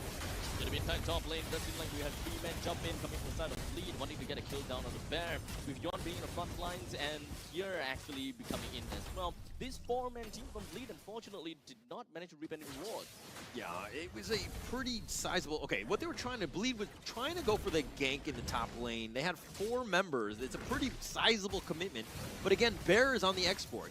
You had that Faraga armor so that you had that get-out-of-jail-free card, but... Oh no, the final slash, the flicker final slash did not manage to land on anyone. JH subsequently takes down the turtle as well as Arlet himself. Yon now taking a quick little back home trip, but it doesn't seem like he will be able to do that as we do have the Earthshatter connecting onto him, bringing him down and leaving Gear currently in his primal wrath form, unable to do anything without Firelax, but immediately resummoning Firelax to make sure that he have got all the defenses he need. Sagitnu with the air ball in that final slash completely whiffs out, then he gets killed. That was probably not exactly a highlight, but like a low light at that point, kind of. A high low light, maybe? A high low light. Not the greatest. But again, Asterisk up 3-0. This is kind of what we expected out of Asterisk, or at least I did, because I've been on this train since. You guys have been, on and off. But, the bandwagon goes real slow, so you can, get on and off whenever you want, right? That is true, but I'm still confident in the Bleed boys right now. We see 1.4k gold lead to Asterisk. That's actually pretty significant considering that we're only 3.5 minutes into the game. Honestly, Bleed not really looking like the complete team that I know and love. So a little bit concerning going into game 1, but keep in mind this is the first game of the series and things can still be happening. A big jump onto FMM, but it's all just a quick little poke onto the members of Asterisk. Bleed have not much of an intention, but really just to bring down FMM's HP just by a tad bit. Yeah, still very early. I mean, they're just kind of feeling each other out. Where are the weaknesses, right? You have another 30 more seconds before the turtle is up. This is kind of like a moment of, can I get a pick-off, hopefully in time? I mean, the 20 seconds is still going to be there. JH is spending a lot of time just looking for that potential pick-off. Here comes Yon. But it doesn't seem like they managed to connect with anyone just yet. JH has really been putting his time down and bottoming quite a bit, but it's not as bad as compared to Yon, because Yon is currently still at level 6. In fact, JH is 1 full level in front of Yon. So this is actually not going to be very good for Bleed to take on this fight. But Bleed doesn't have a choice, right? The thing is that if Bleed gives this turtle free, they can't handshake anything else on the map. Right now, top lane is open, but Bleed is opting to choose for this fight. They want to contest. But it doesn't seem like they will be able to land anything when it comes down to the RWM. Sagitnu jumps himself on Kiwi. The primal rep is going to be activated. They were all going to be focusing on Sagitnu with a 3-man Minoan's Fury, followed by a skill 1 from FMM continues onwards. They managed to knock 3 on top of that. This pushes Bleed all the way back and getting 1 kill on Sagitnu, and in turn, also getting the turtle for themselves. What is Bleed doing? I mean, they literally popped 2 ultimates before the fight even started. They did not have as many ultimates as Asterisk going into the turtle fight. And look at this. GG, HP not looking good. Chew with the PDMI. Tries to get him running himself away, but Gear expanded a flicker just to ensure that he will be able to avenge for Seiji. I mean, if they didn't get the kill, it's a 1 for no trade, right? So at least the flicker was expended and the kill was secured at the end of the day. But are they pushing in too much? We see FMM and Kiwi kind of going up to the top, but it seems like nothing's going to be happening from here on. Yeah, I mean, the kills are all going Asterisk's way, but taking that top T1 definitely provides a lot of space, right? Getting the objective. The 1K net worth lead isn't the end of the world, especially at this stage. There's a lot, but the final slash? Doesn't seem like he's going to go under the turret for an extended period of time, but he did manage to take a couple of shots. With a quick little dash out of the way as well as a retribution, slow Seiji just enough to ensure that he will be able to get right out of harm's way. Keep in mind that this is Sagitnu on one of his signature champions. This is one of his signature heroes, right? Arlott can be played by both Gear as well as Sagitnu. But honestly, the performance that I've seen this game on the Arlott with Sagitnu, it does not seem very promising. Honestly, it feels like something is missing from this Bleed that I know. Right? They seem a little bit out of shape at this point. What do you think is that missing piece? Mental. Mental. Okay. I mean, in my opinion, right? Like, Sagitnu is making some plays which I haven't seen him do all regular season, right? He's missing spinal slashes. He's not committing to it. And when he does commit to it, he's committing at the wrong time. His team isn't even close to him so far. Right. I feel like this is a breakup about to happen. You're like, oh, you've changed, not me. But I don't know what's changed about Bleed exactly, right? It's like one of those weird awkward. But onwards. It really feels as though there is a lot of pressure onto the side of Bleed. I'm not too sure exactly what that pressure is, but maybe the thought of losing the entirety of MPL SG Season 7 have gotten to their heads. They're starting to look a little bit feisty and a little bit... JH! Wait, did JH actually take it? He Oh stole my it. god! He stole it. Absolutely disgusting! And on top of that, it does seem like Bleed is not happy about the steal. They all went forward to JH and drop him all the way down to 30% HP. But quickly after that, JH managed to get away. Barrett uses expended all his Viraga armor and got himself away. Well, but look at that, right? Sagitnu used the final slash, and honestly speaking, that was a good final slash, but the rest of the team were not there to follow up. Guys, it seems like Bleed is just not communicating. Yeah, we're going to have to find out. But it looks like there's a bit of a skirmish in the mid lane here. With a quick initiation onto gear and follow on through with a 4-man knockout coming from FMM. They're going to be diving down on the turret. Yon is hoping that he'll be able to stay alive for a little while longer. And JH with Appraisal's Wrath just going to be landing on top of Yon. But unfortunately, just leaving with a tad little bit of HP for him to recall back home. Asterisk would now take this opportunity to knock down this turret in the middle lane. As for now, Kiwi stolen away the RWM, hoping that he will be able to catch onto Jay. That was nasty. Bleed just got eliminated from the middle of the lane. I mean, that was a fight that they weren't supposed to even take. I mean, look, FMN brought the fight to them, right? It was a really nice flicker into Minnow and Fury into skill 1.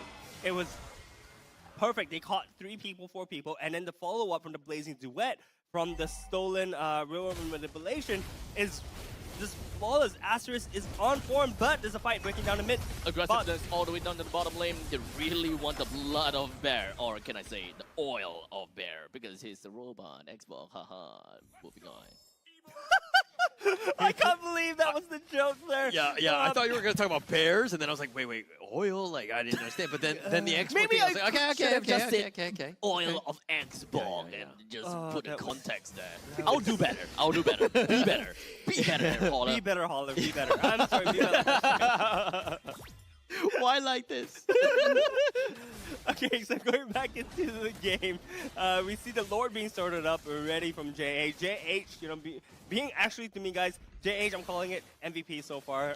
He's been it's still good. very early. But yeah, but look, he's stolen the turtle. He's made the plays that Asterisk needs so far. If it's not JH, it's FMM. Okay. We don't crown winners after the first quarter, right? Okay, I think that we still have a long way to go. JH can mess up. But I think it would be funny if he's wrong, because anytime you're wrong, I always find it funny.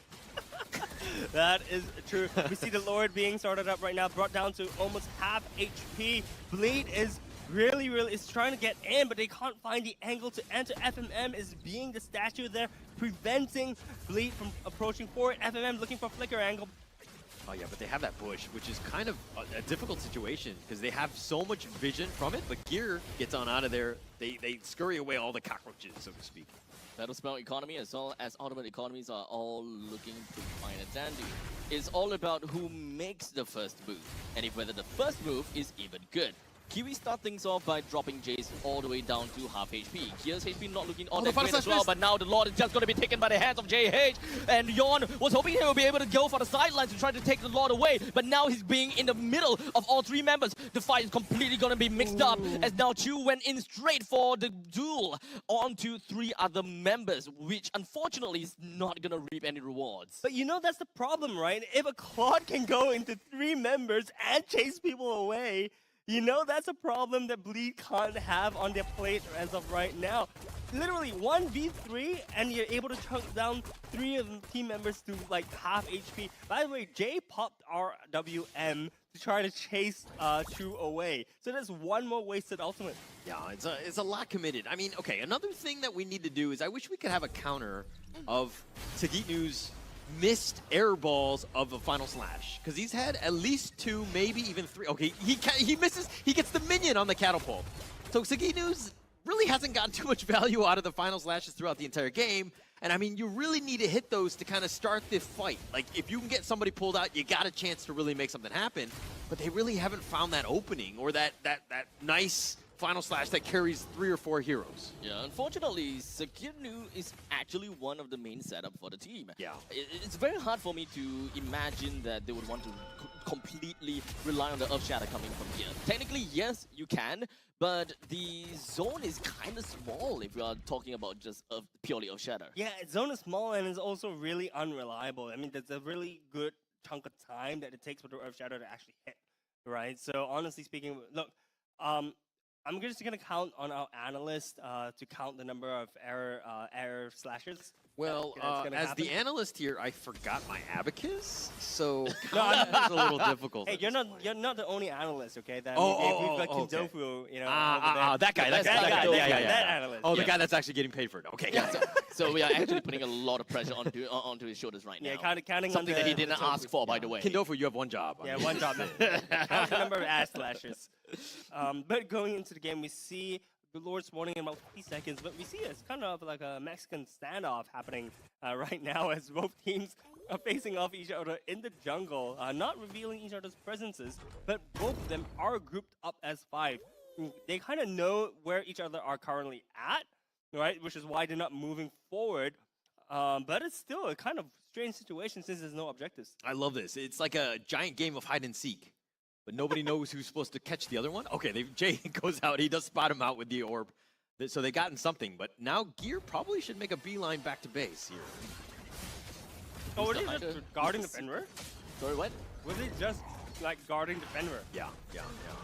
Oh, well, they get in the end, so yay. Yeah, no, but it's, I mean, a huge amount, it's a big commitment to have all 5 members to make sure that you get the Fenrir. I mean, Bleed, right now, like, strapping for anything at this point, right? Especially with this Lord that's about to be started here. And Yon, looking for that right jump in, isn't going to go for this one.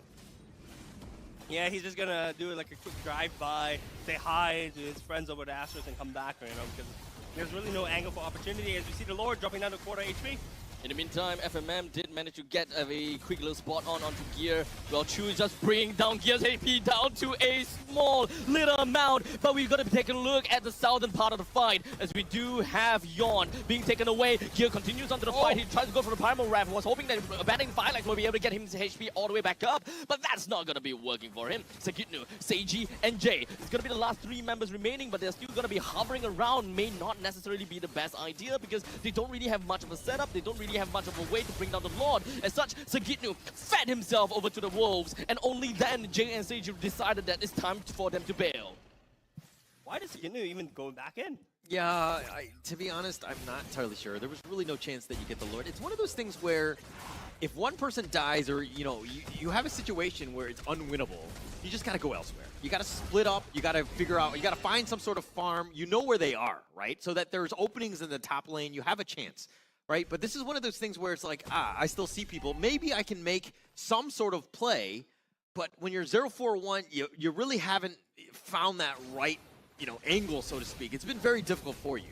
Yeah, look, I'm really, really confused. I mean, like I mentioned before, right? This is not the Bleed that we used to see in the regular season. This feels almost like a, well, Shade maybe thrown, but like a qualifier team. At this point. Yeah. I mean, and they can find you at such abstract. I mean, let them do so. Like, right? You're calling them out. I mean, it's what abstract is gonna do, right? And the final slash being used to secure the turret minion as well. So honestly, I haven't seen anything. It's all right, abstract. It's okay, Holler. Right, I forgot. I'm Holler now. All right, so back in the mid lane, again, a bit of a standoff. Like, this is a huge net worth lead, right, by Asterisk. They played this one perfectly. They've completely choked you out. You have no jungle. They have the Lord even pushing in the top lane. Asterisk are having, like, basic, oh, nice final slash there, but Chu gets back with the image. And, again, the top lane, the top T3 has already been taken out. Asterisk pushing on all fronts at this point. Good thing that the final slash cooldown is actually relatively fast. So even if that has been used just now and being BMI'd away, I think that that's not too big of a deal. In the meantime, here we do have JH. Oh, wait, take a look at that FMM! He did manage to go in for a pretty nice flick of jump, but when it comes down to Minoan's Fury, it didn't really quite connect onto much people. Oh, Bear! In the meantime, now Bear is just going to be stuck within the RWM. Immortality Pop, he still have his Firaga armor, and Chu went back in, but quickly BMI's out. Asterisk didn't even lose a single person, and manages to take away all 3 of the inhibitor turrets. Not to mention that they are up 10.8k gold right now. Asterisk having a phenomenal lead. It is honestly slightly bonkers that this is only 17 minutes into the game, guys. 10 kills ahead as well. Asterisk having complete map control. Yeah, nobody died in that last team fight, but all the T3s have been taken out. So Bleed right now, really difficult situation. They need to push things out. They need to fix the lanes. They need to push out all of the lanes so that they have a little bit of space. The next big objective, again, Lord in 20 seconds. Can Bleed get the steal? Are they able to do so? Again, they need to. You got to find some sort of farm. This is probably going to be the last potential Hail Mary play that they've got. Yeah, but I don't even think they can afford to make the play. I mean, look at the side of Bleed. Yon isn't even at level 15 yet, so immediately JH gets the retreat advantage, right? Not to mention that they also are 10k gold down. That's 3-4 items maybe ahead that Asterisk is at currently. And Seiji's only at 111. Look at the items. Okay, thanks production for pulling up the items. Only Seiji's at full item build right now. The rest of them, not even close. Yeah, it's not close yet, but this one is very precarious situation. Gear so low. Guns get the ear setter though. But he's not going to go down anytime soon. JH immediately abandoned the Lord, but quickly got himself back in right after his energy eruption. Didn't really quite connect onto anyone. Lord's HP is slowly resetting, but it's still going to be hovering right around the 20,000 HP mark. The rest of the members from Bleed, they're still trying to play a relatively slow game, and Asterisk knows that playing a slow game is actually going to be relatively good to them because they have wave minions pushing in from the top lane and middle lane, so taking a fight right now is actually going to be good. As such, Kiwi popping up with the RWM. Bleed, they are still going to be focusing down to this fight. Yon is going to be going down, and Bear is still going to be stuck within of the opponent's RWM. Quickly to flicker away, immobilized, but he's going to be A-okay. We do have Chu just going to be popping right in with the blazing duet, but it didn't really quite connect onto anyone at all. We do have Jade just going to be running back home to try to deal with the bulk of the minions. As such, Asterisk now do have the advantage in terms of the numbers, but FMM's HP is down, Chu's HP is down. So Bleed, they have managed to reclimb themselves right out of this precarious position. They managed to defend their base and also managed to reset the Lord. Yeah. Wow, that actually went all in favor to get rid of Bleed, right? Bleed actually... Oh, no, but guess what? Asterisk is back on the Lord. Honestly speaking, it's a little bit weird. They don't have the jungler with them, but I guess Bleed as well does not have the jungler. Yon is going to be spawning back in 2 seconds, though, so they do have the retreat. Yo, but Asterisk did the right thing. They understood the macro well enough. They knew the top lane and middle lane pushing in, and that was where they're gonna have to force the issue. But it kind of seems as though the micro during that team fight just didn't cut it. You know, I fully agree with you. Macro makes perfect sense, but there's a fight breaking out. Lord. It does seem like we come down to the last insanity. We do have Yon just gonna be bursting into oblivion. Gear somehow manages to take the Lord away, and Bleed has managed to successfully take on the 3 core members of Asterisk that is hoarding down to the Lord. Guys, that is huge. Look at the gold count right now. Asterisk is only up 2k gold. This was from a 10k gold advantage, right? So that's 8k gold already back into Bleed's pocket. Yes, Bleed are currently naked, right? They don't have a single turret left defending their base. But if this is their time to come back in the game, it's right now. Yeah, right now, I mean, it's all in. I mean, it seems like the tipping point had happened, and the momentum is on Bleed's esports side, but look at the top lane. That's definitely a potential weakness, but with all, 3 members right now, there's a potential 4th that might join the fray in the bottom lane, as Yon had to go all the way back to base, but they do have that opening. The Lord charges in, they've opened it up, they've taken that bottom T3. The Lord have managed to successfully plunder everything that Asterisk love all the way from the bottom lane. We still have a couple of tier 2 turrets that are standing tall in the top lane and the bottom lane. But speaking of top lane, we do have quite a lot of mega creeps just going to be pushing in. Bleed, not too sure whether they're going to answer to that, but for now, Bleed's main idea is going to be destroying the second tier defense turret in the middle lane. No, but this is the point that we were talking about just now, right? This is how Bleed comes back into the game, where when it enters level 15, where the gold gap doesn't make that much of a difference anymore, and it just comes down to the micro plays. Right now, Bleed is up, by the way, 500 gold. This is a huge gold swing. Yeah, and it all comes back to that Lord fight. I mean, yeah, like you push it out, but you had Jay recall back to the base because he had to deal with the minions, and then you had a bit of an opening. It's one of those things where you were too aggressive. You didn't need to have been there. You didn't need to throw, so to speak. Losing a lot of members on that one might have cost you the game, especially since the net worth lead is like shifted to Bleed. But again, to your point, Kwasang, the net worth doesn't really matter at this point. Yeah, we're so late in the game. It's 22 minutes in the game currently, and honestly speaking, gold does not matter. Most of the teams should be at full items. It'd be great if we could have the items on the screen. Just to clarify that, perfect. Yeah, look, most teams have their full items. If not, they have just half a component left to build. So at this point in time, gold does not really make that big of a difference. It comes down to the actual micro plays for both teams. Okay, so your top and mid lane for Asterisk is going to push a little bit stronger just because you've taken out the T3s. You have those are the ones that you need to work on. Bottom is like a bit of a wash in terms of where it's a tie, right? So it won't really push. So now Asterisk needs to use that as they prepare for this Lord fight, which is going to start in about 5 seconds. You need to ensure that those lanes are pushing. Maybe you have Sagitnu who's dealing with the top lane right now. You have that opening to take a fight, potentially 5 versus 4, because you need a numbers advantage. This is not something that you can win straight head on.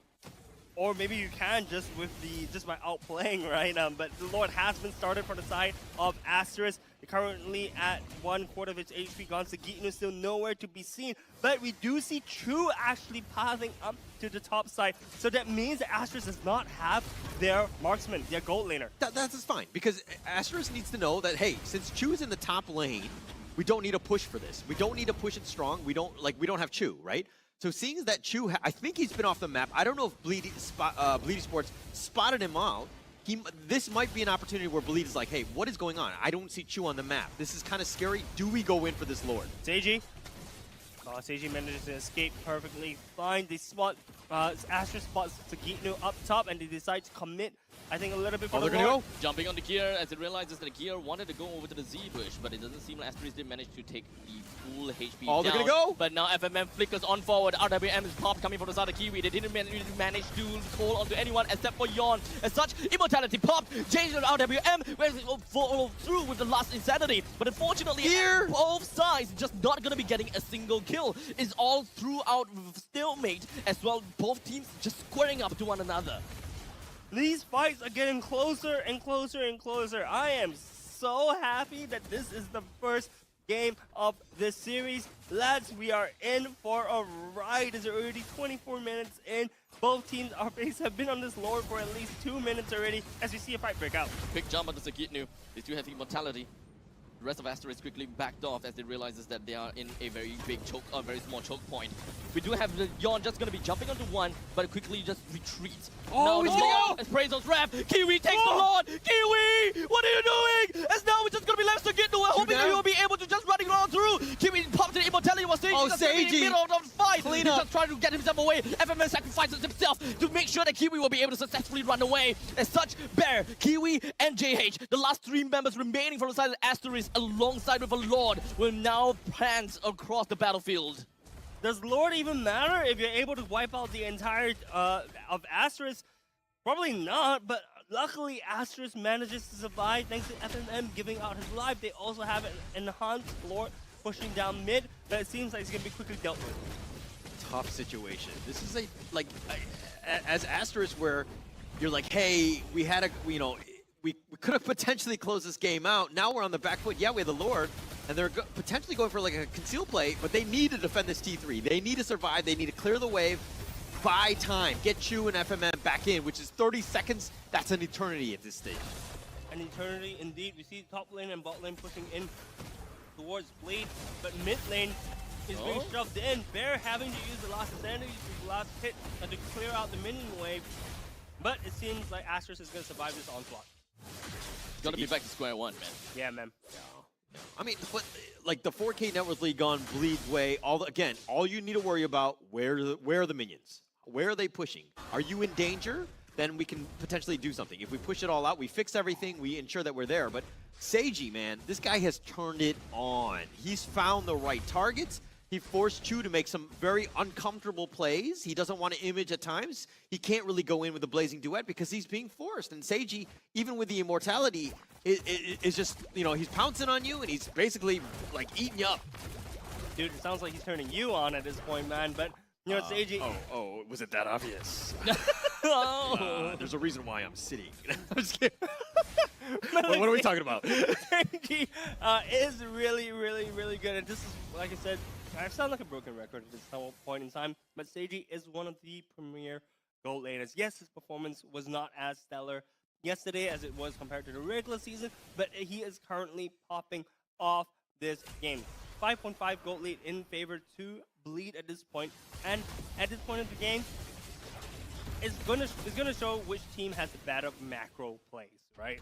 You talked a little bit about how the minions waves are pushing. We see Sagitnu in mid lane trying to shove it up, but immediately a response from the side of Aster trying to group around, trying to potentially push out the mid wave a little bit more. But you can kind of already see an invisible line. Hey, if you look at the mini map at the top left-hand corner of your screen, you can see like an invisible line being drawn off, and that's the boundary that Astros can't push forward. Oh my god, yeah, but look at this damage dealt.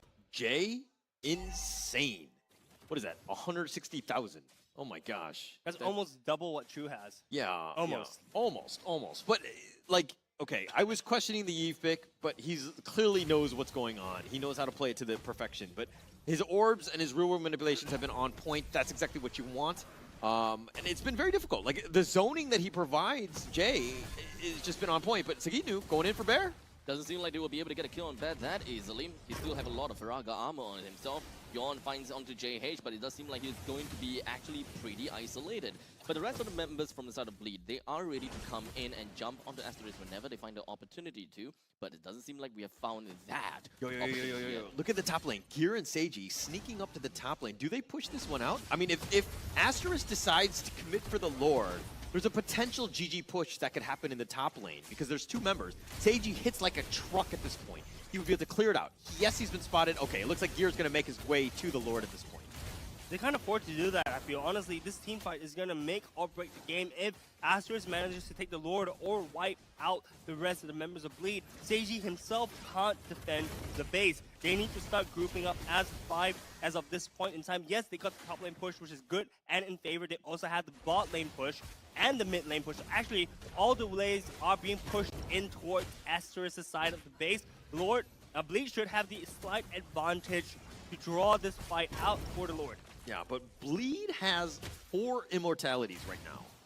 If Asterisk decide to go in, it's going to be super messy. You need to ensure that you get the pick off. I would think that you maybe pop off some immortalities and get on out of there. But Bear now. Bear. Perhaps Bear might actually lose the Faraga armor, or maybe not. Yon's HP is just dropping all the way down because of Chu. His damage is just pretty much crazy. Sagitnu, though, has already lost his immortality all the way in the hearts of the enemies from here in Asterisk. The next one is going to be Gear. He's already lost his firelights, but he's focusing all his damage down the Bear. Immortality popped, but he still has his Faraga armor. The Brazos Rattle. Seiji! Radiant Temp soon, or perhaps not. Chu with the Blazing Duet. He's just going to be blinding down on the Gear as well as Jay, but he quickly BMIs himself right out of there. With 2 members from the side of Bleed taken down already, Asterisk is more than ready to hammer them down in a 5 versus 3 manner, with JH continuing onto a pursuit. He's not going to be giving Jay up just yet. Okay, Bleed had like, what, 4 immortalities? That's one way of Asterisk dealing with that. He's definitely not going to give him up. He's not going to let anyone else down at this point in time. And now with the Drunken, unfortunately, Jay was not going to be able to get himself right out of there. Gear doesn't have firelights. He's just going to be fighting back on the Kiwi and trying to get himself HP back up. But with that all said and done, it's Gear taken down, and Yon as well. The Asterisk marches down in the middle lane and brings the core down.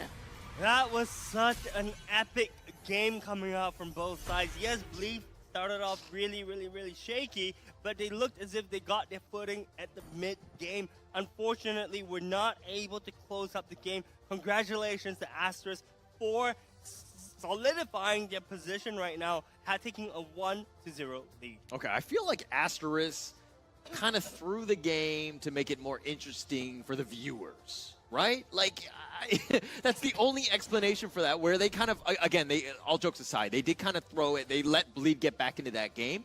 I feel like, you know, instead of getting that miracle team fight, which they did in the end to kind of close out that game, if they were, like, a little bit cleaner, they wouldn't have to get to that point. And I think that that's the difference between a Tier 1 team and a Tier 2 team.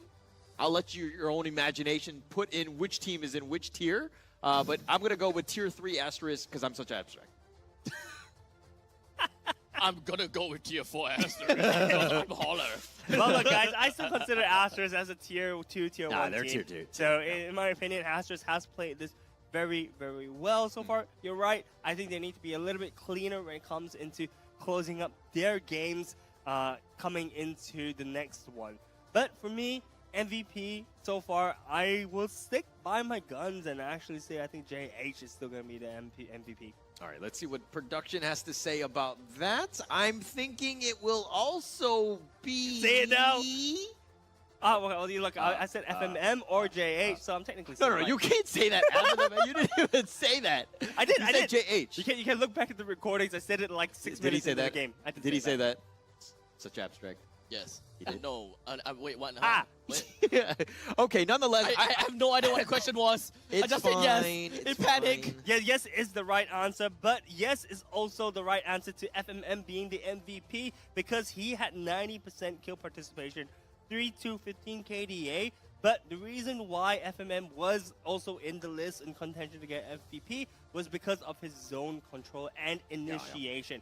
We kind of saw this is a slightly different Minotaur style of playing in regards to Lolzy. Yesterday, Lolzy was playing the Minotaur as a disengager, as a prevention tool for the enemy team to come into his team. But in this case, FMM was the one initiating. He was the one taking the fight to Bleed, right? He was constantly flickering in Minoan Fury Q1 combo, right? This is a double knockup. That's a bouncy castle rolled up into one hero. Yeah. I mean, it's very nice. But we're going to find out. We're going to see all of those things in the highlights. Let's check this one out and see exactly where, you know, he made those plays. FMN, that is. Yeah, we see FMM. You see that's one bouncy castle. There's two bouncy castles. The Bleed is not having a rest, man. He would just keep up the cardio, but with all the jumping that FMM is forcing them to do. Look at FMM's positioning, right? So he's constantly in front. He sees where Bleed is trying to engage, and then he Q1s into Minoan Fury into Q1 again, right? So honestly, FMM getting MVP here was not, I mean, I expected JH to get it, but I think FMM is also a really, really good call. You can constantly see FMM just supporting his team, taking one for the team as well. We saw that later fight, right, where he sacrificed himself in order for the rest of his team to escape, because if the rest of his team didn't escape, that would actually have gone to Bleed. The game would have gone to Bleed, I believe. Yeah. And this fight right here, where Kiwi managed to get the Lord, I think was pivotal, right? Because they lost so many members. They were on the back foot. Yeah, you had the Lord, but Bleed, this is a part where they have to deal with the minions as well as the Lord, and they couldn't really push. They couldn't do that GG push. And so now, going into this one, I think there was a quick fight before this one, where now this is pretty much an unwinnable situation for Bleed. Like, it was just a matter of time for Asterisk to pull that one out. But a great team fight, gave themselves a chance to get themselves back in this one. Because, again, we were kind of like, who's going to win this one? It was a really, really close game. And like I said before, I'm very, very happy that this was the first game of the series. It shows how close these two teams are, and it shows that Asterisk wanted it a little bit more, I could say. I mean, they look, honestly, the plays from the start to the end looked really, really good. Yes, it was a 30-minute game, but they should have been able to close it off in, I think, the 15, 17-minute mark. Right. This is, you talk about, you know, the psychology of each of the teams, right? Both drained, I would say. You know, 30-minute games are a long one, right? And getting themselves in, it's great for Asterisk, but this is one of those things where, like, okay, it took me this long to beat this team. Do I have enough energy and the right state of mind to do this 2 more times? I don't think Bleed is going to give up this series easily because, I mean, obviously the loser goes home. Everybody's playing for all the stakes at this point. So it's a situation where you got to settle down, go back into it, and be like, what do I need to do to get myself refreshed? So what do you actually do to get yourself refreshed, Holler? I would probably have some McDonald's, maybe a McCrispy, have the spiciness kind of wake me up a little bit, and I would probably, sit in my awesome chair and maybe just kind of chill out and maybe take a quick little 2-minute nap or so. I love it. 2 ad-libs rolled into one. But let's break down the stats for you guys real quick. I think one of the things that Astros needs to do is really kind of take a little bit of a step back and realize how could they close the game out a little bit cleaner, right? So far, if you look at the stats, right, they managed to take 3 lords, they managed to take 3 turtles. So I don't think it's actually the macro plays that is causing them to look a little bit iffy. It's just the minor executions, right? The micro execution, that Astros needs to work on. Bleed, on the other hand, they really came back strong. I have to give really a lot of credit to the side of Bleed for being able to come back from such a huge deficit. Keep in mind, that's a 10k gold deficit that they came back from. And in fact, when they lost the game, they're only 100 gold difference, right? So it was down literally to the micro. So Bleed, on the other hand, I think he needs to work on the macro game for the early game. But in the late game, they just need to keep doing what they do. Yeah. And this is one of those things where it's going to be a lot of fun when you're on the winning side in terms of the entire series, and then checking the VOD on this one, because there's a lot to learn. Both teams made mistakes. Nobody played a perfect game. This is a situation where you can learn so much from this game alone, right? Yep. And then going into this one, obviously, if you're on the losing side, you're like, I don't want to check out the VOD or whatever. like I lost. I don't want to to go through this again. But there's so much to even as the viewer home, even at us, where we can kind of watch in and just see exactly what teams are doing and how to not make those same mistakes is going to be huge in terms of your own gameplay. Yeah, so what would you change for the side of Bleed? I mean, honestly, for me, in my opinion, Saginu needs to wake up. Yeah. Right? I'm sorry, man. I love you, but you need to wake up, because the things that 063 as one of your main characters is unacceptable for the team currently, and you are missing a lot of those final slashes, right? So I'm sorry, but I believe that Saginu needs to change something, whether it's a mantle or whether it's his actual gameplay, in order for Bleed to come back into this. Yeah. Saginu, this is one of those times where you reach out to such Abstract and you let him know your thoughts, because he was kind of harsh to you. I'm just saying right now. Exactly. Right. I mean, what the heck, Abstract? Like, what the hell? I'm pretty sure that Holler is just going on in the background, just going to be hopping on and enabling Abstract at the same time, huh? Yes. But I do agree. Kwazang, I do think that Saginu did miss some plays. There were some final slashes. I think we'll have Kindofu tell us the exact number of misses and how many heroes he hit. I think there's a lot of pressure on Kindofu for doing that. But I think that it's a situation where you can't do that. If you're at this level, if you want to proceed and you want to continue on, you're top 4, but this is you got to get to that next level, and you can't be missing any sort of opportunity. I would say that they're like layups in basketball, right? You can't be missing layups at this stage. Yeah, that's 100% true. What? Is it a 100% thing whereby when you do layups, you must get that? They're high percentage shots. You play the percentages. It's a very I see. Okay. Yeah, I agree. I agree that layups have a pretty high percentage in going in, hooping in. Yeah, I knew that. I don't know where this is going, but I want to put the focus onto Seiji. He's still the rich guy. Gold per minute, 799. Right, Seiji, 100% kill participation rate, as well as gear. So the two of them looking strong, the two of them stepping up, as I mentioned before. Jay, highest damage dealt. You were questioning the Yi play, right, Holla? This is the reason why he picked Yi. 243k damage dealt during the full duration of the game. I'm pretty sure if you look at the full damage graph, it's gonna be. I think the second highest damage dealt probably isn't that high. Look, I call players out so that they can perform, right? I was like, oh, why is he picking Yeeve? And you look at him, stepped up. That's all on me. I feel like I'm a coach. You're welcome. Coach Holler. Oh, you actually, Coach Abstract. Coach Abstract. You had an opportunity. Got out of the game way too early. But regardless, I'll say that Bleed definitely needs to have a do-over. They went back to their team room now. It's about time for them to really reset their mentality. Yeah, look, I want Bleed to perform well. You know, I did say 3-2 for Bleed. Yeah. But you know what? Let's break it down further with Kundofu in his analyst corner. All right, welcome back to the Tofu Academy. First and foremost, let me educate my little students here on the caster desk. He did not miss those final slashes. The final slashes were to clear the waves faster. Yes, it may seem a little bit unorthodox, but it was just to make sure they have better rotations. Nonetheless, he is still a threat, and I'm talking about Sagitnu. And now, this team of Asterisk, if you're looking to be an MPL team, one of the things that you need to work on is your teamwork.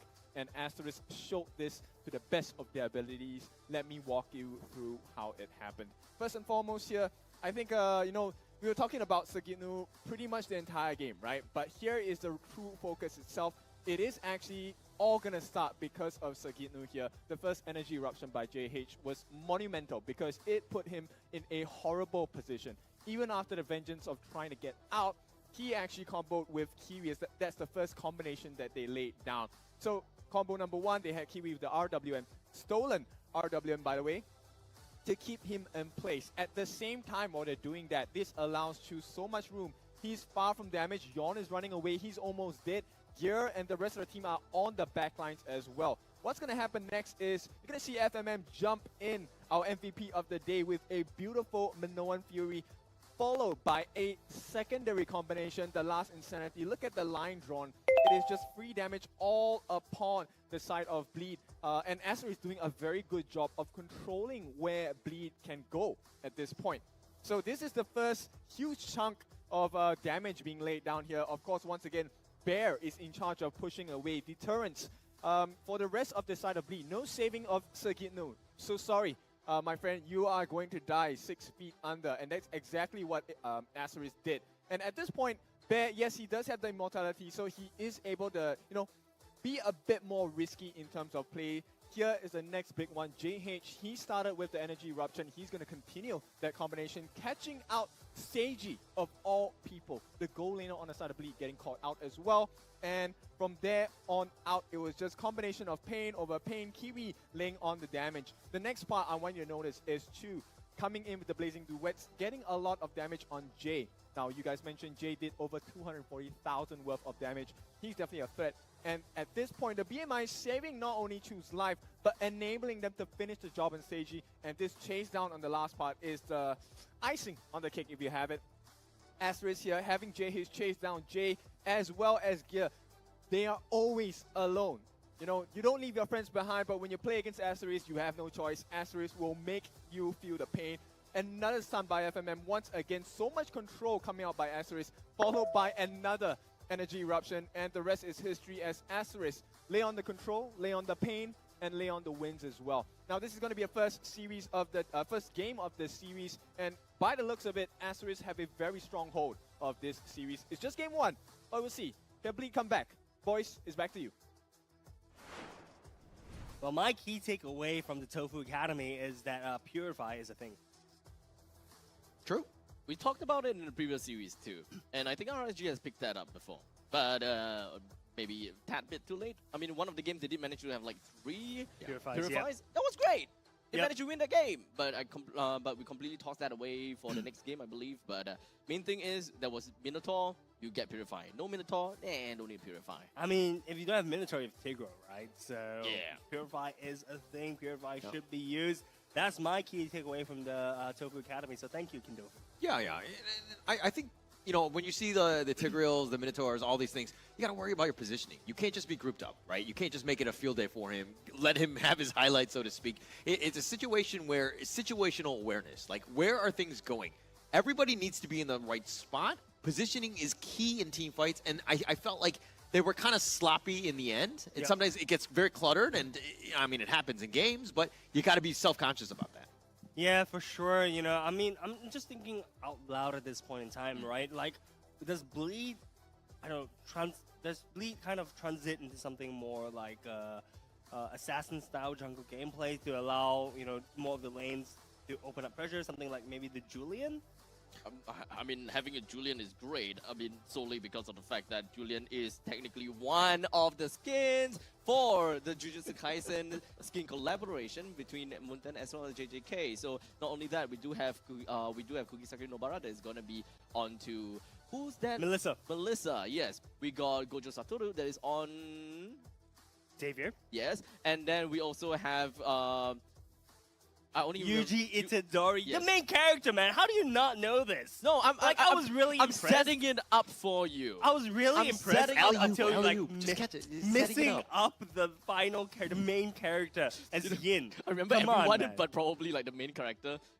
Dude, I am so disappointed. in Fushiguro you. Megumi. But yes, Yin is what's his name again? Yuji Itadori. Yuji. Yeah. And there is of course a change when it comes down to his skin though. Yes. Also, all the skins, I think most of the skins have been updated. And honestly speaking, they're beautiful, beautiful skins. I hope to see them on stream as well. Maybe we get to see some Yin action. Oh, it'd be really I highly doubt it. I highly doubt it. But it would be fun. It would be so fun to see some Yin action on stream. But going into the picks and bans, the drafting phase itself, from Astra's side, you see the Angela as well as the Faramis ban, and Bleed once again opting to ban out the Chip and the Harith. Honestly, I'd like to see Chip being dropped in priority in terms of the bans. We saw it work against Astra's actually yesterday, and actually I feel like Bleed could take a page out of I think it was Flash, right? That played against Astra's. Yeah, it was. Yeah, so I think Bleed could take a page out of Flash's book and actually counter the Chip by picking heroes like the Minotaur to kind of block any kind of portal plays. Yeah, I don't really think that Chip is that big of a priority, at least in Singapore. We don't really play very well when it comes down to Chip because we kind of like throw macro away at the same time. But who knows? Maybe another team would show us otherwise how to play Chip together with a team that really understands the macro like super well and not completely throw it out of the window. But for now, let's take a look at the rest of the bans. We do have Angela Faramis as well as Helmut that is being thrown to the banning pool by Asterisk. As for Bleed, as we talked before, we have Chip, we got Harith as well as Luo Yi. Nothing exactly out of the ordinary, to be honest, but we do have Asterisk that's just going to be focusing onto Moskov for their very first pick. Yeah, look, Moskov I think is a really solid pick. We have seen Chu play the Moskov with some success. They are also taking that away from Seiji, right? Seiji is an excellent Moskov player. The question is, do we see Seiji back on the Roger maybe? No, we see them first picking Novaria as a priority for Jay or potentially Gear. We saw Gear playing the Novaria with success as well yesterday. So honestly speaking, Novaria, great first pick for Bleed as it's flexible in the roam as well as the mid lane. That is true. So based on previous records, it is relatively fair to say that the Novaria is not just a mid laner. We can definitely see that possibility that it could be flexed over to Gear. But for now, just for conventional users, we can just assume that Novaria is mid that will be played by Jay. So with that all said and done, we'll be passing the ball over to Asterisk back again. So we are just building the solid foundation of the team. We already have Moskov that's already out. So let's just fill in a couple of gaps. I don't recommend them immediately picking up their Roma at this point in time, but preferably just picking up one of the mages is going to be a great idea. In the meantime, getting a jungle is also going to be a pretty good idea. Honestly, surprised that I'm not surprised that the Fredrin gets picked up by Bleed. Fredrin is, of course, one of the most picked heroes in MPL SG, but Fredrin is also JH's main character, right? But we do see JH playing the Boxia this time around, and FMM picking up the Matilda. Matilda, very solid, very, very pivotal pick going into it, and we see FMM play with success as well. Yeah, I really like these picks from Asterisk, that is. The Moskov, he doesn't have to be in the fight, and I mean, he can join at any moment, assuming he hits a spear. But Matilda and Baxia are just like, hey, it's green light. We go. We're just going to fight. We're going to get in your face. We're going to do this. So now, I mean, you have options with carry. You can obviously just like dash away, but the Novaria is a little bit more static in that sense. How are they going to keep it alive? Maybe with the Fredrin, kind of peeling, providing a little bit of, tankiness, so to speak. But this is going to be a very fast lineup from Asterisk, right? Where they just kind of want to, they have a lot of speed. They can get to anybody almost. So you need ways to keep yourself alive, right? And you need some sort of like a Minotaur-ish, somebody who can kind of control things for you. I'm a bit silent at this point because I see the Valentina getting banned, right? So Valentina getting banned is very interesting because on the side of Astros, they ban out the Faramis, and typically you pick the Faramis into the Valentina, and if you're banning out the Valentina, you want the Faramis. Yep. But banning out the Valentina means that you're about to pick someone with a very, very useful ultimate. Yeah. I wonder what Bleed is cooking at this point. Well, I mean, to be honest, I don't know. It doesn't really feel like a great ban there, unless, again, to your point, maybe they have something up their sleeve. But the Yuzong is one of those things where I feel like this is probably a better ban here because Astros, again, they just want to go at you, right? And having that Black Dragon form would be a huge issue, right? Because literally everybody's on top of you. You have nothing that you can do about it because they have so much mobility. But the Valentina ban, interesting. Again, we're gonna have to see what Bleed pick here because they're trying to protect something at the end of the day. Farsa, perhaps. I know we haven't really seen Jay on the Farsa yet, but Farsa could be pretty good. I'm shaking my head right now because I feel like Bleed right now already have, like, you have the Novaria, right? And you have Carry, which are very squishy.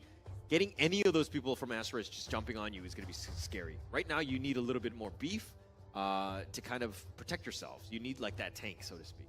Now, I fully agree with you, but yesterday we saw Gear playing the Novaria as a roam, right? Yeah. This could be a potential poke versus dive composition. They have the Brethren as a front line. They can pick one more frontline character, like maybe a, I don't know, like a Grok? Not a Grok, but... So, I'm even more confused now. No. Okay. Like I don't think the Gear Novario would have worked because you provide you have the Echo, you have some vision, but at the end of the day, you're really not going to do damage, right? And you're just going to get blown up, which everybody and their moms right now on Asteroids are able to get on top of you, right? So it's not something that you want to be in. But the Kaja is a little bit different. You can kind of get that isolation. Maybe you get that pick off. You force the bad Circling Eagles or the Shield Unities to jump on you or try to force that sort of team fight that, maybe Asteroids aren't comfortable with. So that makes a little bit more sense. But I think that they really need something that's kind of protecting the carry and Novaria at this point from the side of Bleed. Vexana actually would have been really good in the hands of Jay, I just realized. Because that gives you that one more beefy unit. It gives you the burst that you need as well with the Kaja. I think... Okay. Right? Fine, it is an option. Vexana would have been good into Bleed's composition, and Astra's taking that away. Got it. Right? Would have been just... It's now horrible for Bleed. Bleed opting to pick the Paquito instead. Okay. Yeah. When in doubt, you take the guy without a shirt on, right? That's how I draft, no? Definitely. I mean, the shirtless guy is definitely the way to go. But the Paquito adds quite a bit, right? You have a little bit more control. You have the jab. You have ways to kind of tempo some of the team fight, right? And you got to slow down Asteris. Xborg kind of rounding out the draft of Asteris. I like that one. But, okay, this game 2, which draft do you like better, Kwazon? I prefer Asteris's draft still. Okay. But Bleed actually having a solid pick and blow up kind of composition. They have a pick right? Because if Gear manages to go into Divine Retribution, Sagitno can blow up whoever they take, but that would mean that Sagitno has to follow Gear or Gear has to follow Sagitno. Right, and that's a little bit counterintuitive to what the Bleed wants to do because Asteris, if they manage to outnumber Bleed is just going to explode. Okay. And who from the side of Asteris do you think needs to have, like, the best game? Who's literally carrying this game? Chu. Okay. Right, I mean, if Chu's positioning needs to be literally paramount, needs to be on point, because the thing is that if Chu gets picked off, they have Kiwi for damage. Bear, I guess? Yeah. But they're missing a lot of that front-loaded damage that, the sustained damage that Chu can do, right? You have Bear who can blow up using the, using his Last Insanity. You have Kiwi who with his first, second skills. But other than that, that's all your sustained damage that's going to be front loaded if you take away Chu. Yeah. So literally, the strategy from Bleed is find Chu. We kill Chu, we win. That's as simple as it gets. Can Asterisk protect Chu? It's going to come down to that one. I think this is going to be super important. But really, Gear and I think Yon and Sagitnu, those guys really need to kind of create the team fights. Start the initiations at the right time. Don't take any bad fights. Get yourself a chance because you got to know where Chu is before you actually go into the team fight. Not to mention, it's not so easy to take Chu, right? Chu is slippery. Moskov is slippery. Yeah. Not only that, you also have Matilda. The Matilda. I was going to say that as well. Thank you so much. Holler abstract slash yes. But can we call him the artist formerly known as Prince at this point? I don't even know. He's had so many name changes. But yeah, we're allowed to actually remind everyone is the fact that Bleed's lineup currently is a very heavy on pickoff. They just want to pick off the enemies as much as possible. And let's not forget about the innate battery between the carry as well as the Kaja. The both of them is ultimately going to roam around together a lot once we reach the mid to the late stages of the game. And no one, pretty much no one will be able to stop Seiji and Gear the moment that it actually happens. But for now, let's just focus on the present, as we do have the internal knight that's going to be jumping right down onto the adversaries here in Bleed, putting Yon down in a 1-for-1 trade. Asterisk does definitely have a better trade. Yeah, Asterisk taking the turtle here, but giving up first blood. FMM still squishy, not level 4 at that point. Gear, I think, was level 3 then as well, so he wasn't able to do the Divine Judgment. But nonetheless, that's still not the worst situation to be in, still a tie at this stage. But Bleed Esports right now, I feel like they really need to have a pretty good early game. Get themselves some space for Seiji to kind of carry that game. But Circling Eagle. Just going to be FMM. Just hoping that he'll be able to do a little bit more, but quickly got himself out of the way. Yeah, I mean, look, there wasn't anyone to follow up on FMM's Circling Eagle, right? Yeah, he landed on 2, but without any backup, FMM would have just been fried chicken, I think, if he continued on trying to take on that fight against 2 members of Bleed. Right now, Asterisk 500 gold up, thanks to the turtle that they managed to sneak in a little bit earlier. But if not, we have just some pretty standard gameplay happening throughout the map. Yeah, pushing here, look at, if you look at Yon, he's invading the enemy jungle, making it difficult for JH to get anything going. But JH does have that level advantage. Something sizable at this stage. Yon not getting anything, right? He was trying to invade, got thwarted, wasn't able to get any sort of XP. JH continuing to farm, getting fatter.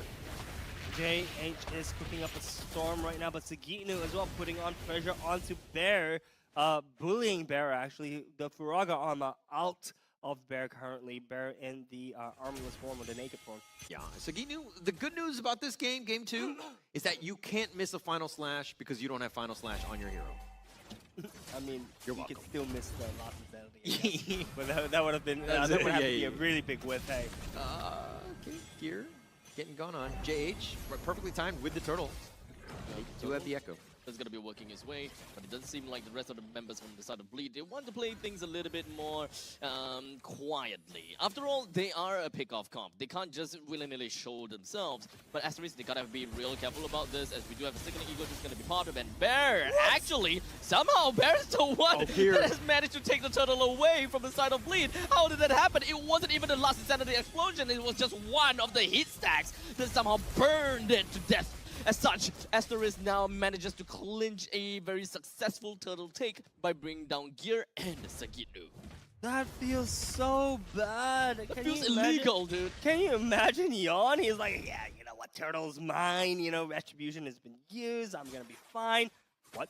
It got stolen? Yeah. Like just by one freaking heat blast from there? It's not even a heat blast. Blast sounds like a burst, right? That's a heat spray.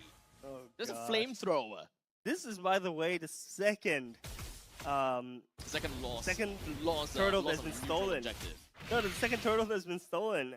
And this is I mean, I feel so bad for Yon at this point in the game. But looking at the items, we see both gold laners already building the Corrosive Scythe, building into the Holy Trinity for the gold laners. Other than that, boots, tier 2 boots being built from across the board. Nothing too surprising there at this point in the game. Oh, JH looking to crash onto Yawn, but it doesn't seem like the opportunity showed itself, at least for now. We're 6 minutes into the game. It does seem like Asterisk, they are definitely scoring themselves up to bleed pretty nicely. Still very early. But, you know, the 1.7K net worth lead from Aster is pretty decent, right? But in terms of the objectives, they've only taken the top T1. They have a bit of an opening there. The biggest thing is just pushing things out, putting a little bit of pressure elsewhere. That turtle's up in about 15 seconds. So Asterisk, that's going to be the next big objective for them. Yeah, look, I like what Bleed is doing, right? Bleed is grouping up currently, trying to get vision, like the map control for the top side of the jungle, as we see the turtle spawning in about 2 seconds. But they're just giving that vision control away now, right as I say that. A little bit puzzling. Yeah, still a little bit puzzling, but not the end of the world. JH right now is going to start this turtle. Yawn, they see it as well. They're not going to go, but here come the reinforcements. They're looking to go for a flank. FMM going the long way around. Does have the certainly Eagle from FMM. Manages to actually get a lot of the missiles actually hitting down the J, but not like it's gonna matter. Oh, Yawn! Finally! Yawn, finally! Manages to take a turtle for himself in the steal attempt. Pretty good now, pretty good. As now Asterisk continues on forward, wanting to get a quick little revenge for having their turtles taken away. Yawn feeling a little bit vindicated at this point, saying, yes, if you can steal it, I can steal one as well. But look, Yawn still has to prove himself. He's still got one more turtle left to steal from the side of Asterisk in order to make things a little bit more even. Yeah, very nicely played. And that's exactly what you want. You can't give things up for free. Yawn was, you know, by himself. It was only going to be him. Was he able to get fast figures and time it perfectly, and he was on point? Yawn really needed that, especially because that net worth lead would have just skyrocketed at that point, just pushing it in, making things very difficult. But now Seiji, Immediately with the Divine Judgment plus Flicker's combination onto Bear, the battery is showing up pretty nicely. But unfortunately, all of that has been used completely, all of that was completely nullified over one thing, Firaga armor. As such, Bear, he didn't even lose anything while Bleed lost an ultimate as well as Ace Battle Spell. The FMM is just going to be jumping right in with the Circling Eagle, manages to connect onto 3. The rest of the members from the side of Asterisk focuses on the 1 and has managed to bring Yawn down. This is the power of the team composition that Asterisk has chosen to pick, right? They've chose high mobility heroes, which is able to traverse the map at insane speeds, so that they're able to just collapse on one member of Bleed, or just collapse on Bleed, full stop, anywhere on the map. is this what it's like to have friends? Because if you look at the top lane, all of a sudden, like, one guy, you know, Bear was getting gone on, and then he was like, I need help. And then 4 of his friends came, and they tried to save him, right? I've never been in that situation where that happens to me. Well, there, you know, you need to find better friends, my man. This is also probably why we haven't played a game yet. Or you can just ignore me like Abstract does.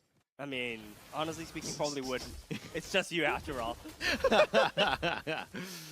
But it's funny, right? When I saw Asterisk collapsing, I just get the phrase, you know, everybody get in here. Yeah. Everybody get in here, let's go! All right, now the Lord is going to be up. Bleed right now, they need to find something, right? They stole the last turtle, so they're in a better spot, but the lanes, they really need to worry about where this Chu is. He can come in at any point, so they don't want to stray too far from the Lord. They want to make sure that they do, you know, put as much pressure as possible, get that so that Yawn can ensure that he gets that steal or the